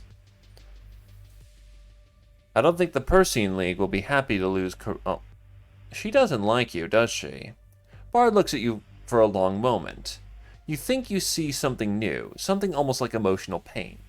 Silica never appreciated the gifts the Academy offered her. It's how she was raised, perhaps. Her insubordination was indulged, became habitual. But with time, when she sees what we accomplish, maybe her higher sense of rationality will win out. I know she's capable of it. Bard turns, staring forward, and sets her jaw. Don't think the Persian League will be happy to lose Kororus. Some among their ranks, yes. A hint of a smile forms on Bard's face, but others can see this is the best way forward. The League can't pull the best and brightest from the entire sector. The Galatea Academy can. They don't have the theoretical research and experimentation infrastructure we do. It's all practical matters with their fleet armamentorium. Weapons, warships, heavy industry, and doling out contracts to Gen allies. Furthermore, some factions in the League would not call an open vote on a matter so delicate as this. We merely resolve their political questions by other means. The Province nods slowly at you, acknowledging your role. Say nothing. Through the silence you can almost hear Bard thinking. The transport pod hisses to a halt, and you feel the subtle shift of agrav fields. You step off and note that this seems to be a back entrance which allows Bard to avoid the waiting room full of important people unused to being told to wait. You follow Provost Bard into her office, and the doors close with a notable absence of sound. She motions you to sit in front of her desk as she checks an oncoming signal. She seems to be settling in, Bard says, tapping at her desk console. An image projects onto the space above her desk, a surveillance feed of a gleaming new physics laboratory. Silica Carouse is being introduced by Sebastian to various academians, judging by their formal dress and technicians in various states of protective garb. They look young and eager to begin work. She motions at the image. We'll rebuild what we can from Carouse's independent work and what she can recall, but without the Kilochore archive, it'd be inconvenient to recapture certain datasets. Bard looks up at the proverbial sky. I expect the Hegemony Ministry of Technology standards has installed very particular forms of surveillance in place around the Galatea system to avoid being caught flat-footed by another little accident. We dare not interfere directly, lest we give them another excuse to meddle. Acquire the Kilochore archive, Captain, Bard says, and quickly. She turns away, dismissing you. It'd be premature to ask too much about what I am building toward, but a magnificent breakthrough is growing closer. You feel the doors open soundlessly behind you, and the mirror mask guard's presence like a slight raise in the ambient static electricity. Time to go.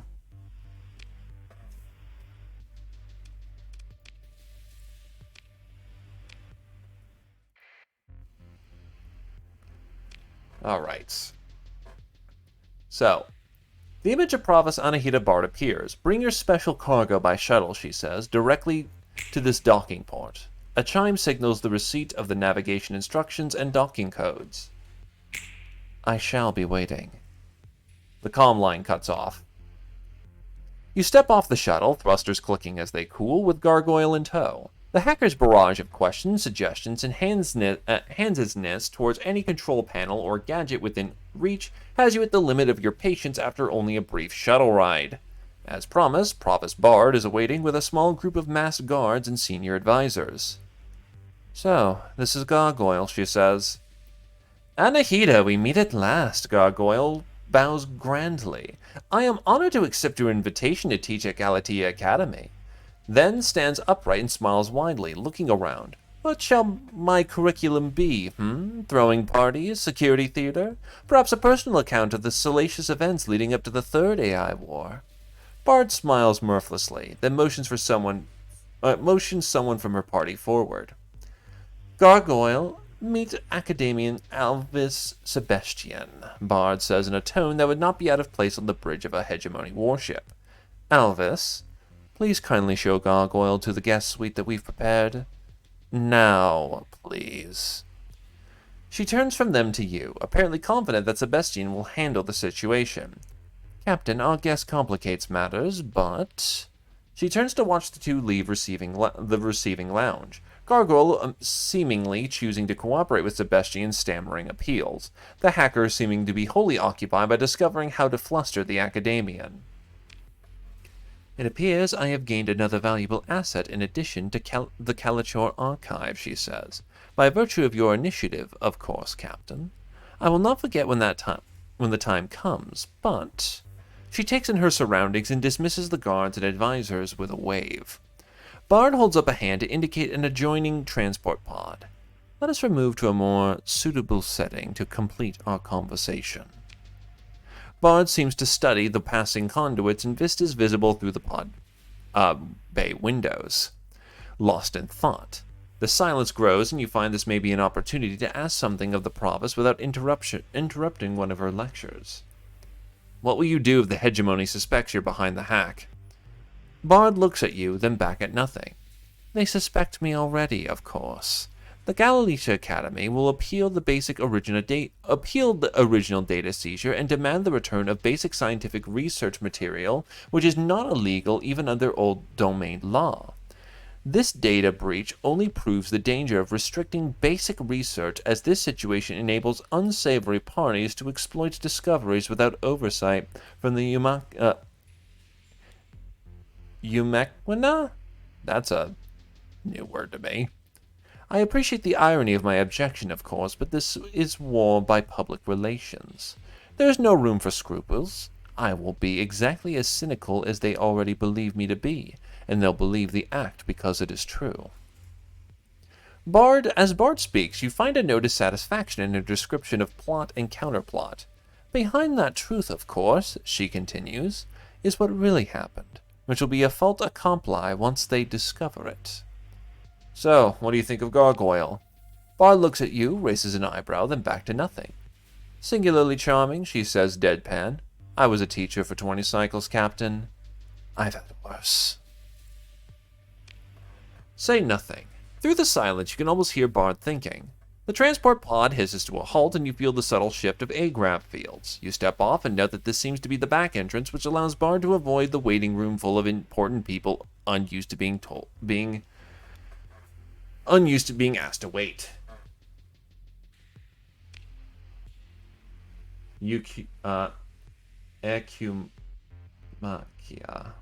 Ecumachia. Fair enough. Her being incredibly wordy. As you enter Bard's office, you notice Silica Kororuz waiting in the sitting area. She nods in greeting as she folds up a portable workstation. Ah, Silica, good. Bard moves behind her desk and taps a few keys, activating a holoprojector. A detailed progress report on Gargoyle's activities flickers into being, including timetables for decrypting the Kalachor archive. Bard motions at the display. Sebastian is more capable than he appears. He is both persistent and meticulous. Gororu speaks up. He's been very helpful in getting my new team set up. Bard nods in acknowledgement, and Karuz continues. It looks like we should have the archive fully decrypted in about a week. Depending on what we get sooner, I may be able to restart some of my previous avenues of research. Karuz looks at you. The Galatea jump point experiment, that's not how I wanted to do it, but Provost Thomas said the timetable was too... Bard interrupts. You don't need to explain yourself, Academian. The captain understands that you'll take all reasonable precautions when we reach the experimentation phase. In fact, he'll be instrumental in carrying out these experiments. Provost Bard pauses and turns to you, examining your reaction with what both she and Karuz has said. You must be wondering what this is all for, Captain. Say nothing. You won't fall for this again. She proceeds to without regard for your response. This is about opening up the galaxy again, Captain. Yes. You see it now. The gates. It was always about the gates. Bard taps a datapad, and the holoprojector flickers a 3D hypophay map into existence. You recognize the image. A map of the domain-era gate network within the Persean sector.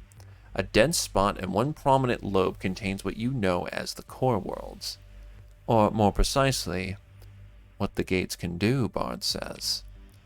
Karuz speaks up again. It's about freedom. What the domain used to dominate humanity, well, we can escape from this small, cruel world. We still live in their shadow, I mean. The hegemony, of course, but even Tritachyon and the Ludex. They're just reactions to the domain. No one has truly escaped. Silica Karuz looks up at the slowly spinning gate network. But maybe we can. all of us. You notice that Bard has watched Kororuz without emotion through this speech. At its conclusion, the provost speaks to you in a tone of commanding finality. Come back in a week or so, Captain. My people need to get to work, and you've earned a break. But keep your head down. The factions are restless after that job you pulled in Aslan.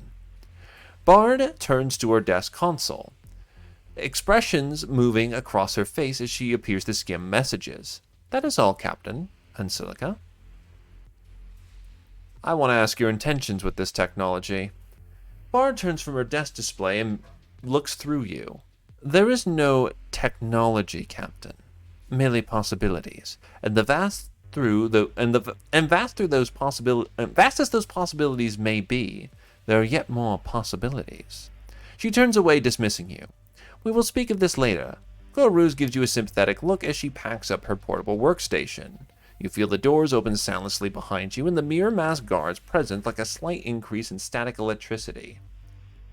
Time to go.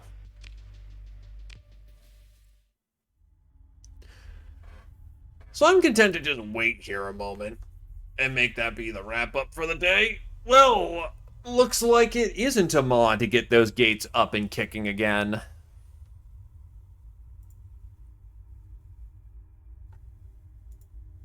That is a hell of a drug. If we can actually get that working again, holy hell.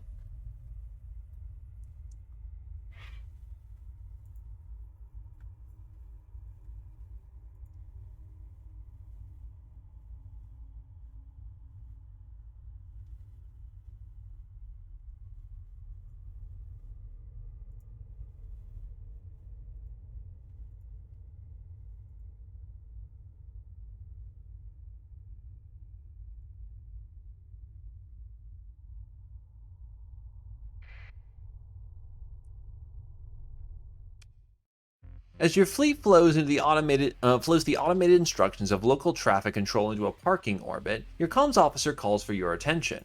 Captain, your comm officer says, it's Academian Sebastian. He'd like to speak with you. Academian Sebastian appears, fidgeting in your display. Captain, hello, how are you? He says, and then stammers. I'm sorry, I'm supposed to ask you. Provost Bard would like to meet with you concerning a very important development. If you'd please come meet with her as soon as, at your convenience, that'd be wonderful. He pauses for a breath. That's it. I'm sure we'll see you soon. Thank you. Bye? You manage to close the comms link with unusually little small talk from Sebastian. Inform the agent that the provost is expecting you for a meeting. Oh? The junior academy agent raises their eyebrows at you, making a show of believing your statement while checking their datapad. Oh? You see the truth register on their face. Oh, yes, immediately. Please, sir. If you'd be so kind as to come with me right away, we'll get you to your meeting with Provost Bard. Oh, God, that would be fucking murder. Especially with, the fact that they aren't gimped in technology and probably have been developing. Provided, of course, that the opposite didn't happen and it's just AI that took over everything or, they aren't retrograde. You enter the Provost's office once more. Bard's desk is messier than usual, covered in memory cores, interfacing devices, and an anomaly mate gray case. Oh, an anonymous. Good. Now that you're here, I believe Gargoyle should be joining us via comms. Bard's eyes flicked, annoyed, to a portable hollow comms unit on her desk, where an image of the hacker's head is intently paying attention to something else. Bard turns fully toward you and begins her speech. Having examined the decrypted Kilichor archive, this catches Gargoyle's attention. We now have hard leads on a certain collaboration my predecessor carried out with senior executives of the Tritachyon Corporation.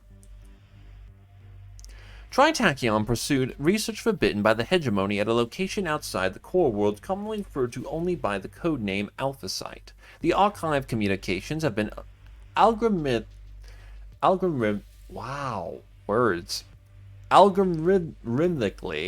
stripped of contextual descriptions. However, Bard pauses, seeming to relish the moment of knowing something that you do not.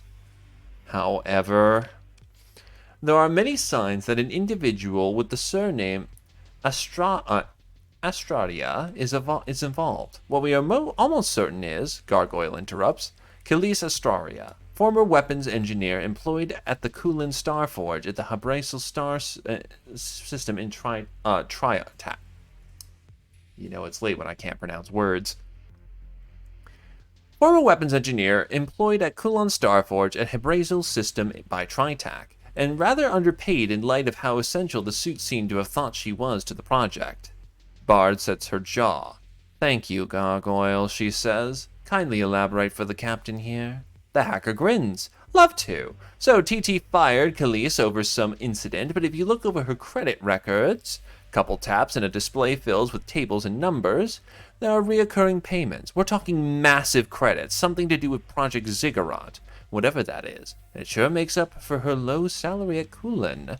And using one hand to slide the volume control, the holocom, down to low, Bard keeps her gaze on you and says, we think Khalees Astaria was promoted to this alpha site. Obviously, there are others involved, but she's a senior ordnance engineer that's clearly connected to the project, and her infosec practices were sloppy.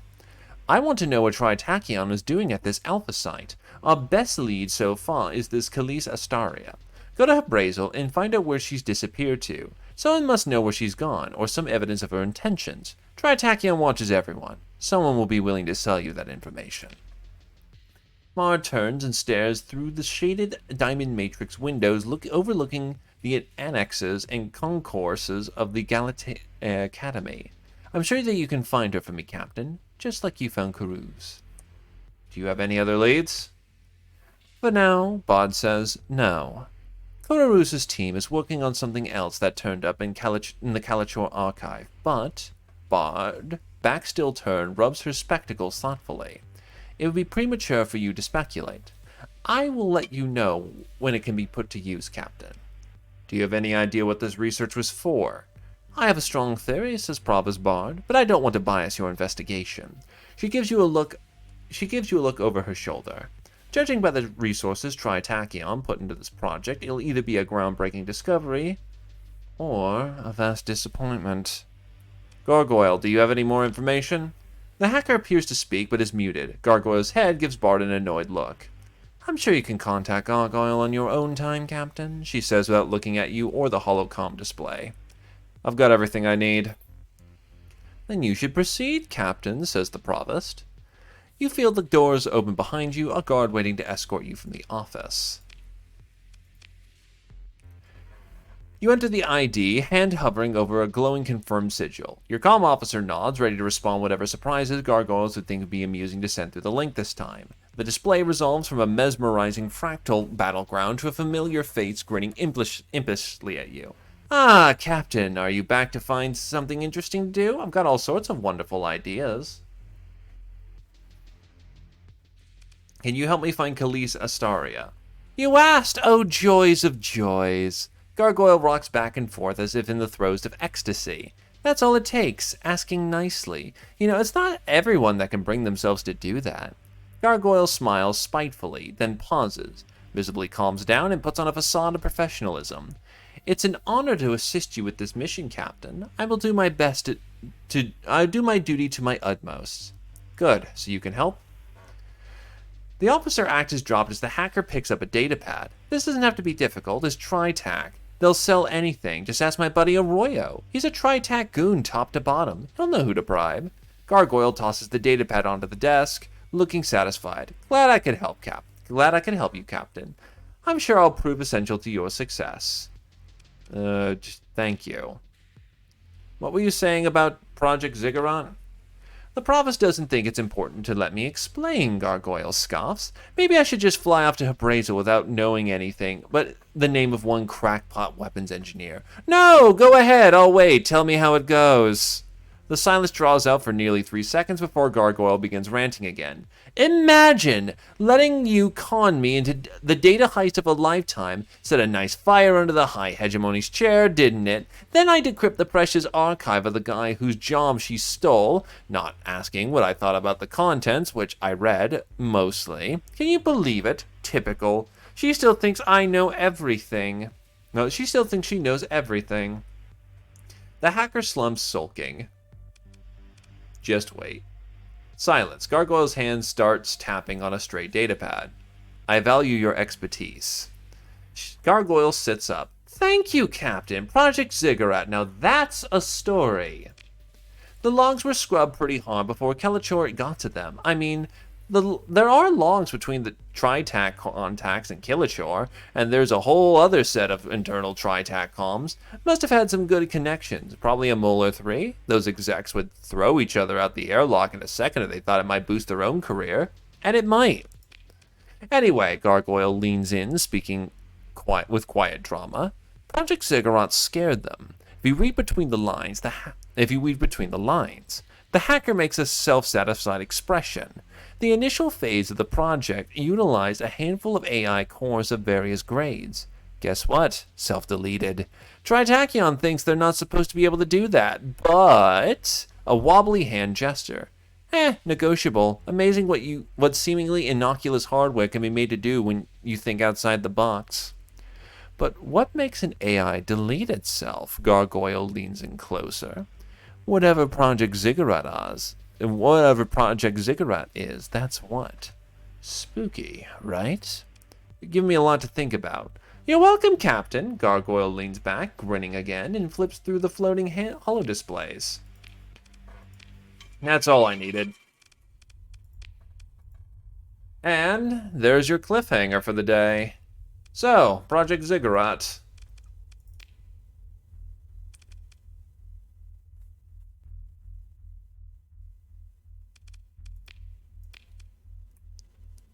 So if I cap out at 3, all I need to do is just keep this hazard pay going long enough before we get to quality 6.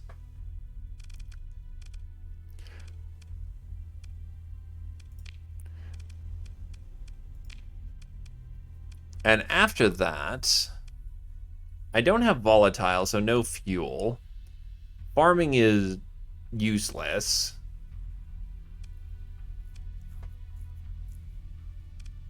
Probably commerce for its last industry.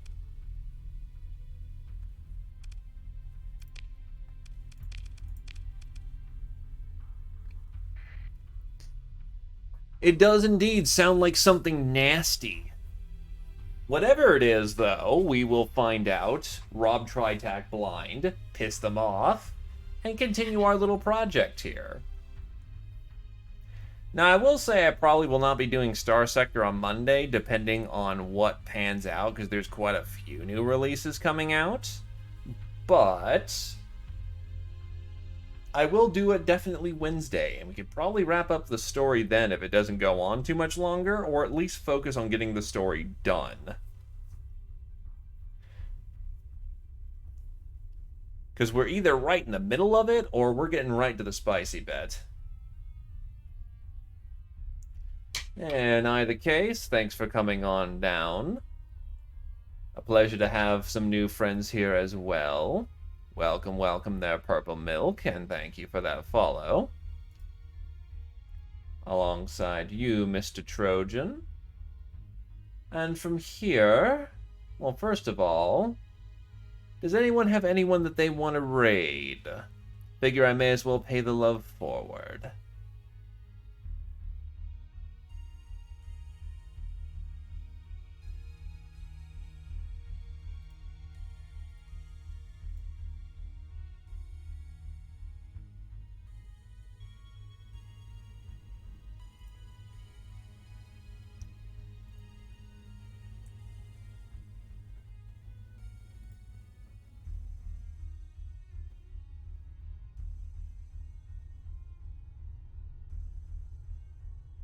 A going once.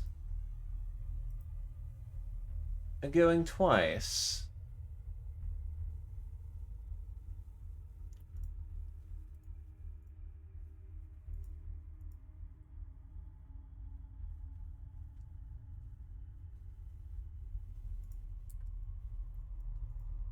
I'll pass it down the chain.